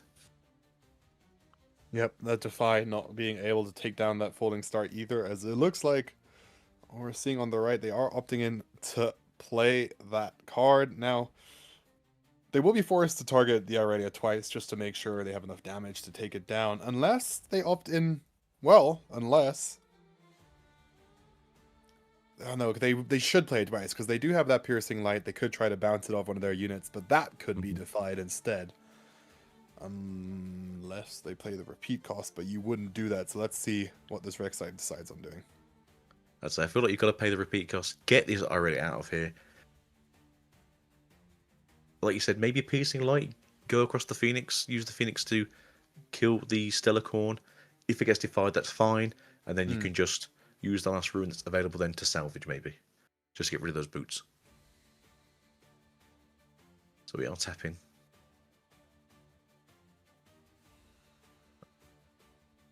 Yep, that extra deflect will be quite expensive. But you do have one floating at least. Yeah, they've hidden their 2 Fury runes, so all of that has been going across. And that will be the end of that Irelia. And now it's just a matter of trying to play those runes out, which will, I mean, very likely be either at salvage or just getting this Kaisa out for the sake of it. They could get the Phoenix out as well, because these units, you do want to just play them quickly for tempo, using that as assault, and then being able to play them from your trash later. So we'll have to, there's a lot of opportunities here, and we'll have to see what they play. No, I totally agree. I think it's a good idea to try and get these Phoenix either in rotation or, if possible, into the trash so they can come back into rotation. That is kind of what they're there for. Like you said, they're just an engine tempo piece. Very efficient once they sort of get going, and you don't really mind if they are a bit on the back foot here. So are we accelerating? I don't think we can, right? So we're just going to stay here for now. Yeah. Do you want to attempt to either salvage or piercing light, maybe? There's no point piercing light because you can't repeat it, so maybe salvage? No, just passing it over. Finding ourselves a chaff off the top, which is pretty good in case they do want to start dragging things around here, although that Stellar Corn Herder will be a 5 might if it does equip those nice new purple boots. Purple boots will be very nice indeed, and that does have the Hidden Blade available. But with that Defy and the Not So Fast, they can opt in to cancel it. But it's just a matter of, would you rather play aggressive here on that Stellacorn and not necessarily get, guarantee getting that Draven unit out? You only have 8 runes, that Draven costing 6 of those, as they do hide a Chaos rune, so it looks like they're going to try. And yeah, there we go. They're equipping those boots. They're going to float that rune and move in first to try and get some action going. Yeah, that's the main plan here, just to try and get things going as quick as you can. Phoenix are currently free on your turn. You might as well take it out where you can. Get rid of that Phoenix and then search those top 2 cards. See if they're worth keeping. Put them to the bottom. Molding your own top deck draws is always really good. And yeah, I mean, you've got to respond to this now, haven't you? Question is that Hidden Blade targeting? Very likely going to be the Stellacorn. And here comes out the Defy. We'll cancel that, giving the Irelia Conqueror up to 6. As now they can try and play even more aggressively here. They have the Charm. They could even drop the GA here, targeting that Stellacorn by equipping it, and then using the Irelia Legend to swing on over if they want to. Yeah, it's definitely a place to go to. Get to 7, make it just so your opponent's just even more behind on the tempo play. Obviously, you need to be careful about keeping things open against the Rek'Sai. That can be the big issue here overall, though. If you want to just go too fast, too furious, unfortunately, you'll be falling over on your face. So, yeah, it might just be worth getting to 7 and maybe sort of bring yourself back, right? I mean, even here, they sold the top 2 cards. If they keep that discipline up, and then by choosing that Stellacorn with the Irelia and that GA, they should be able to draw that discipline, just giving them even more combat tricks. They have the Charm available as well, so they can charm in that Kaisa to just guarantee that dies. Here we go, we see the equip played through. And now it's just tapping the Irelia, swing it over. And this right here could be the potential setup to win that play. No, they go, okay, interesting enough. They put the power on the top instead, but I still think it's alright for them. Charming it in, like you said, yeah, get the charm in. Be a 6 might. Wait, there you go, just said, yeah, it's just dead anyway, don't worry about it. Get the power out. And then over to the Rek'Sai. Not a terrible position to be in here. Not the greatest either, unfortunately. Just trying to think what you can do here currently. They do have enough up 4. They're not so fast, so that salvage won't help much here or for the GA itself. I think Piercing Light will also just get not so fasted. that's not even enough damage No, to take down. Just trying to figure out what they could do, because I think the Sun disc is 2. And the Phoenix is 3. So you wouldn't have enough runes anyway. No, not being able to get that Hidden Blade out last turn did really slow down the tempo. As Void Rush, okay. Yep. Having to hit something on the top right, hoping for... You can play it at least. Yep. They can play that. Destroy one more gear. Get another draw. Doesn't help. GG. No, I mean, fantastically played by the Irelia right there. They did a great job of cycling everything around, and really well done by them utilizing what they could to try and just ready this legend. Last game, they just barely weren't able to hold it because they ran out of those runes, and as we're now seeing the Rek'Sai player drawing all their cards, seeing what they might have been able to play, but it's not enough because with I'll get you this, eventually. that does mean that France has won this game, and overall, that means winning game 5 put them at the 3-2 standing and got the win for them. Meaning France has won tonight in this. What was it called? What did you call it? Worldwide Wednesday? What was it? You Wednesdays. said. Yeah, Worldwide Wednesdays. I'm sure Plus will come up with a better name, but that's the one I'm using for now. And hopefully we'll get this as a real thing in the future. And I do like the idea of having some of the best players from each region who are willing Hmm. to play in these tournaments. And as I believe Plus said, this also puts you in to the invitational stuff as well. So obviously, good prizing in there for those who actually want to play into it.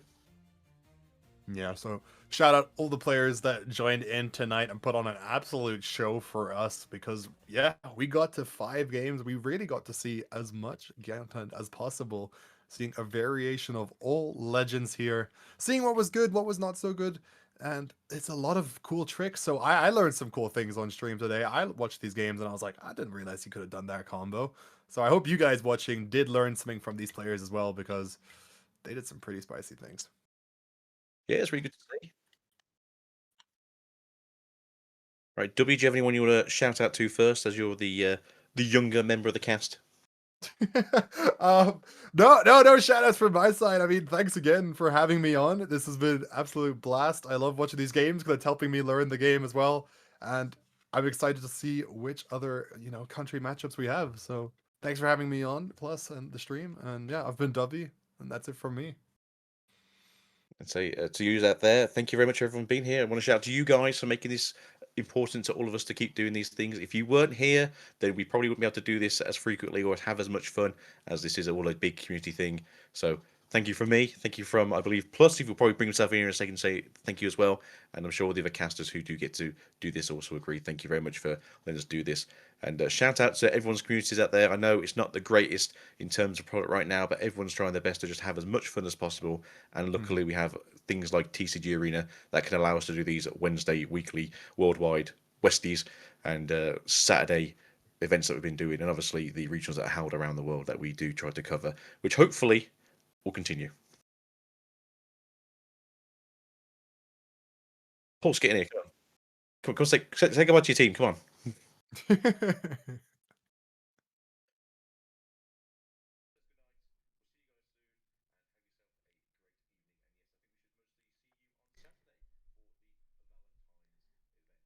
Why? And thank you so much, Alguito, and thank you, W. You guys killed it like usual. So, guys, I hope you guys enjoyed that feature match. Or not the feature match, but the exhibition showdown. Team France coming out 3-0, or not 3-0, 3-2 at the very end. That was a lot of fun, though. That came down to literally the final moments of the final match. I cannot believe how close these games were. I almost thought somewhere in the Rex I would have taken it. We might have to watch it back as a team and see what kind of plays we could improve on. But like I said, I hope everyone at home had a great time tuning in. Shout out to everyone that supported the streams. Thank you so much one more time to all the casters help us out. Alguito and Dubby Cast coming in clutch. Like Alguita was saying towards the end there, we have one more big event coming out on Saturday. I don't know if you guys heard. I've been trying to let as much people as I know about it. We have a $1,000 tournament on Saturday. I know it's Valentine's Day, but it's not all day long, right? So see if some of you guys can play. Exclamation point Cash Cup if you guys want to join us in there. I think right now we have 75 players. So it's trending to be pretty much the biggest tournament we've ever hosted. So it's going to be a whole lot of fun if you guys want to join. Thank you, Dubby. But for now, we're probably going to call it a day.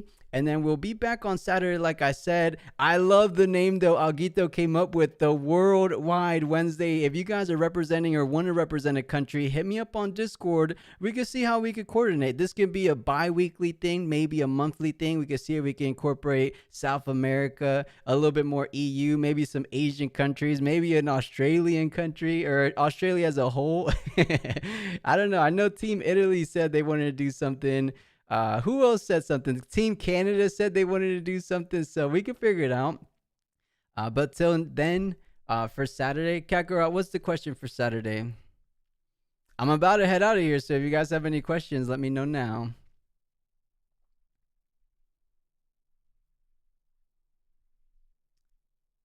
Oh, the link, Kakarot, you should be able to do exclamation point Cash Cup on YouTube too, but just in case you don't, I'll paste it over on YouTube as well.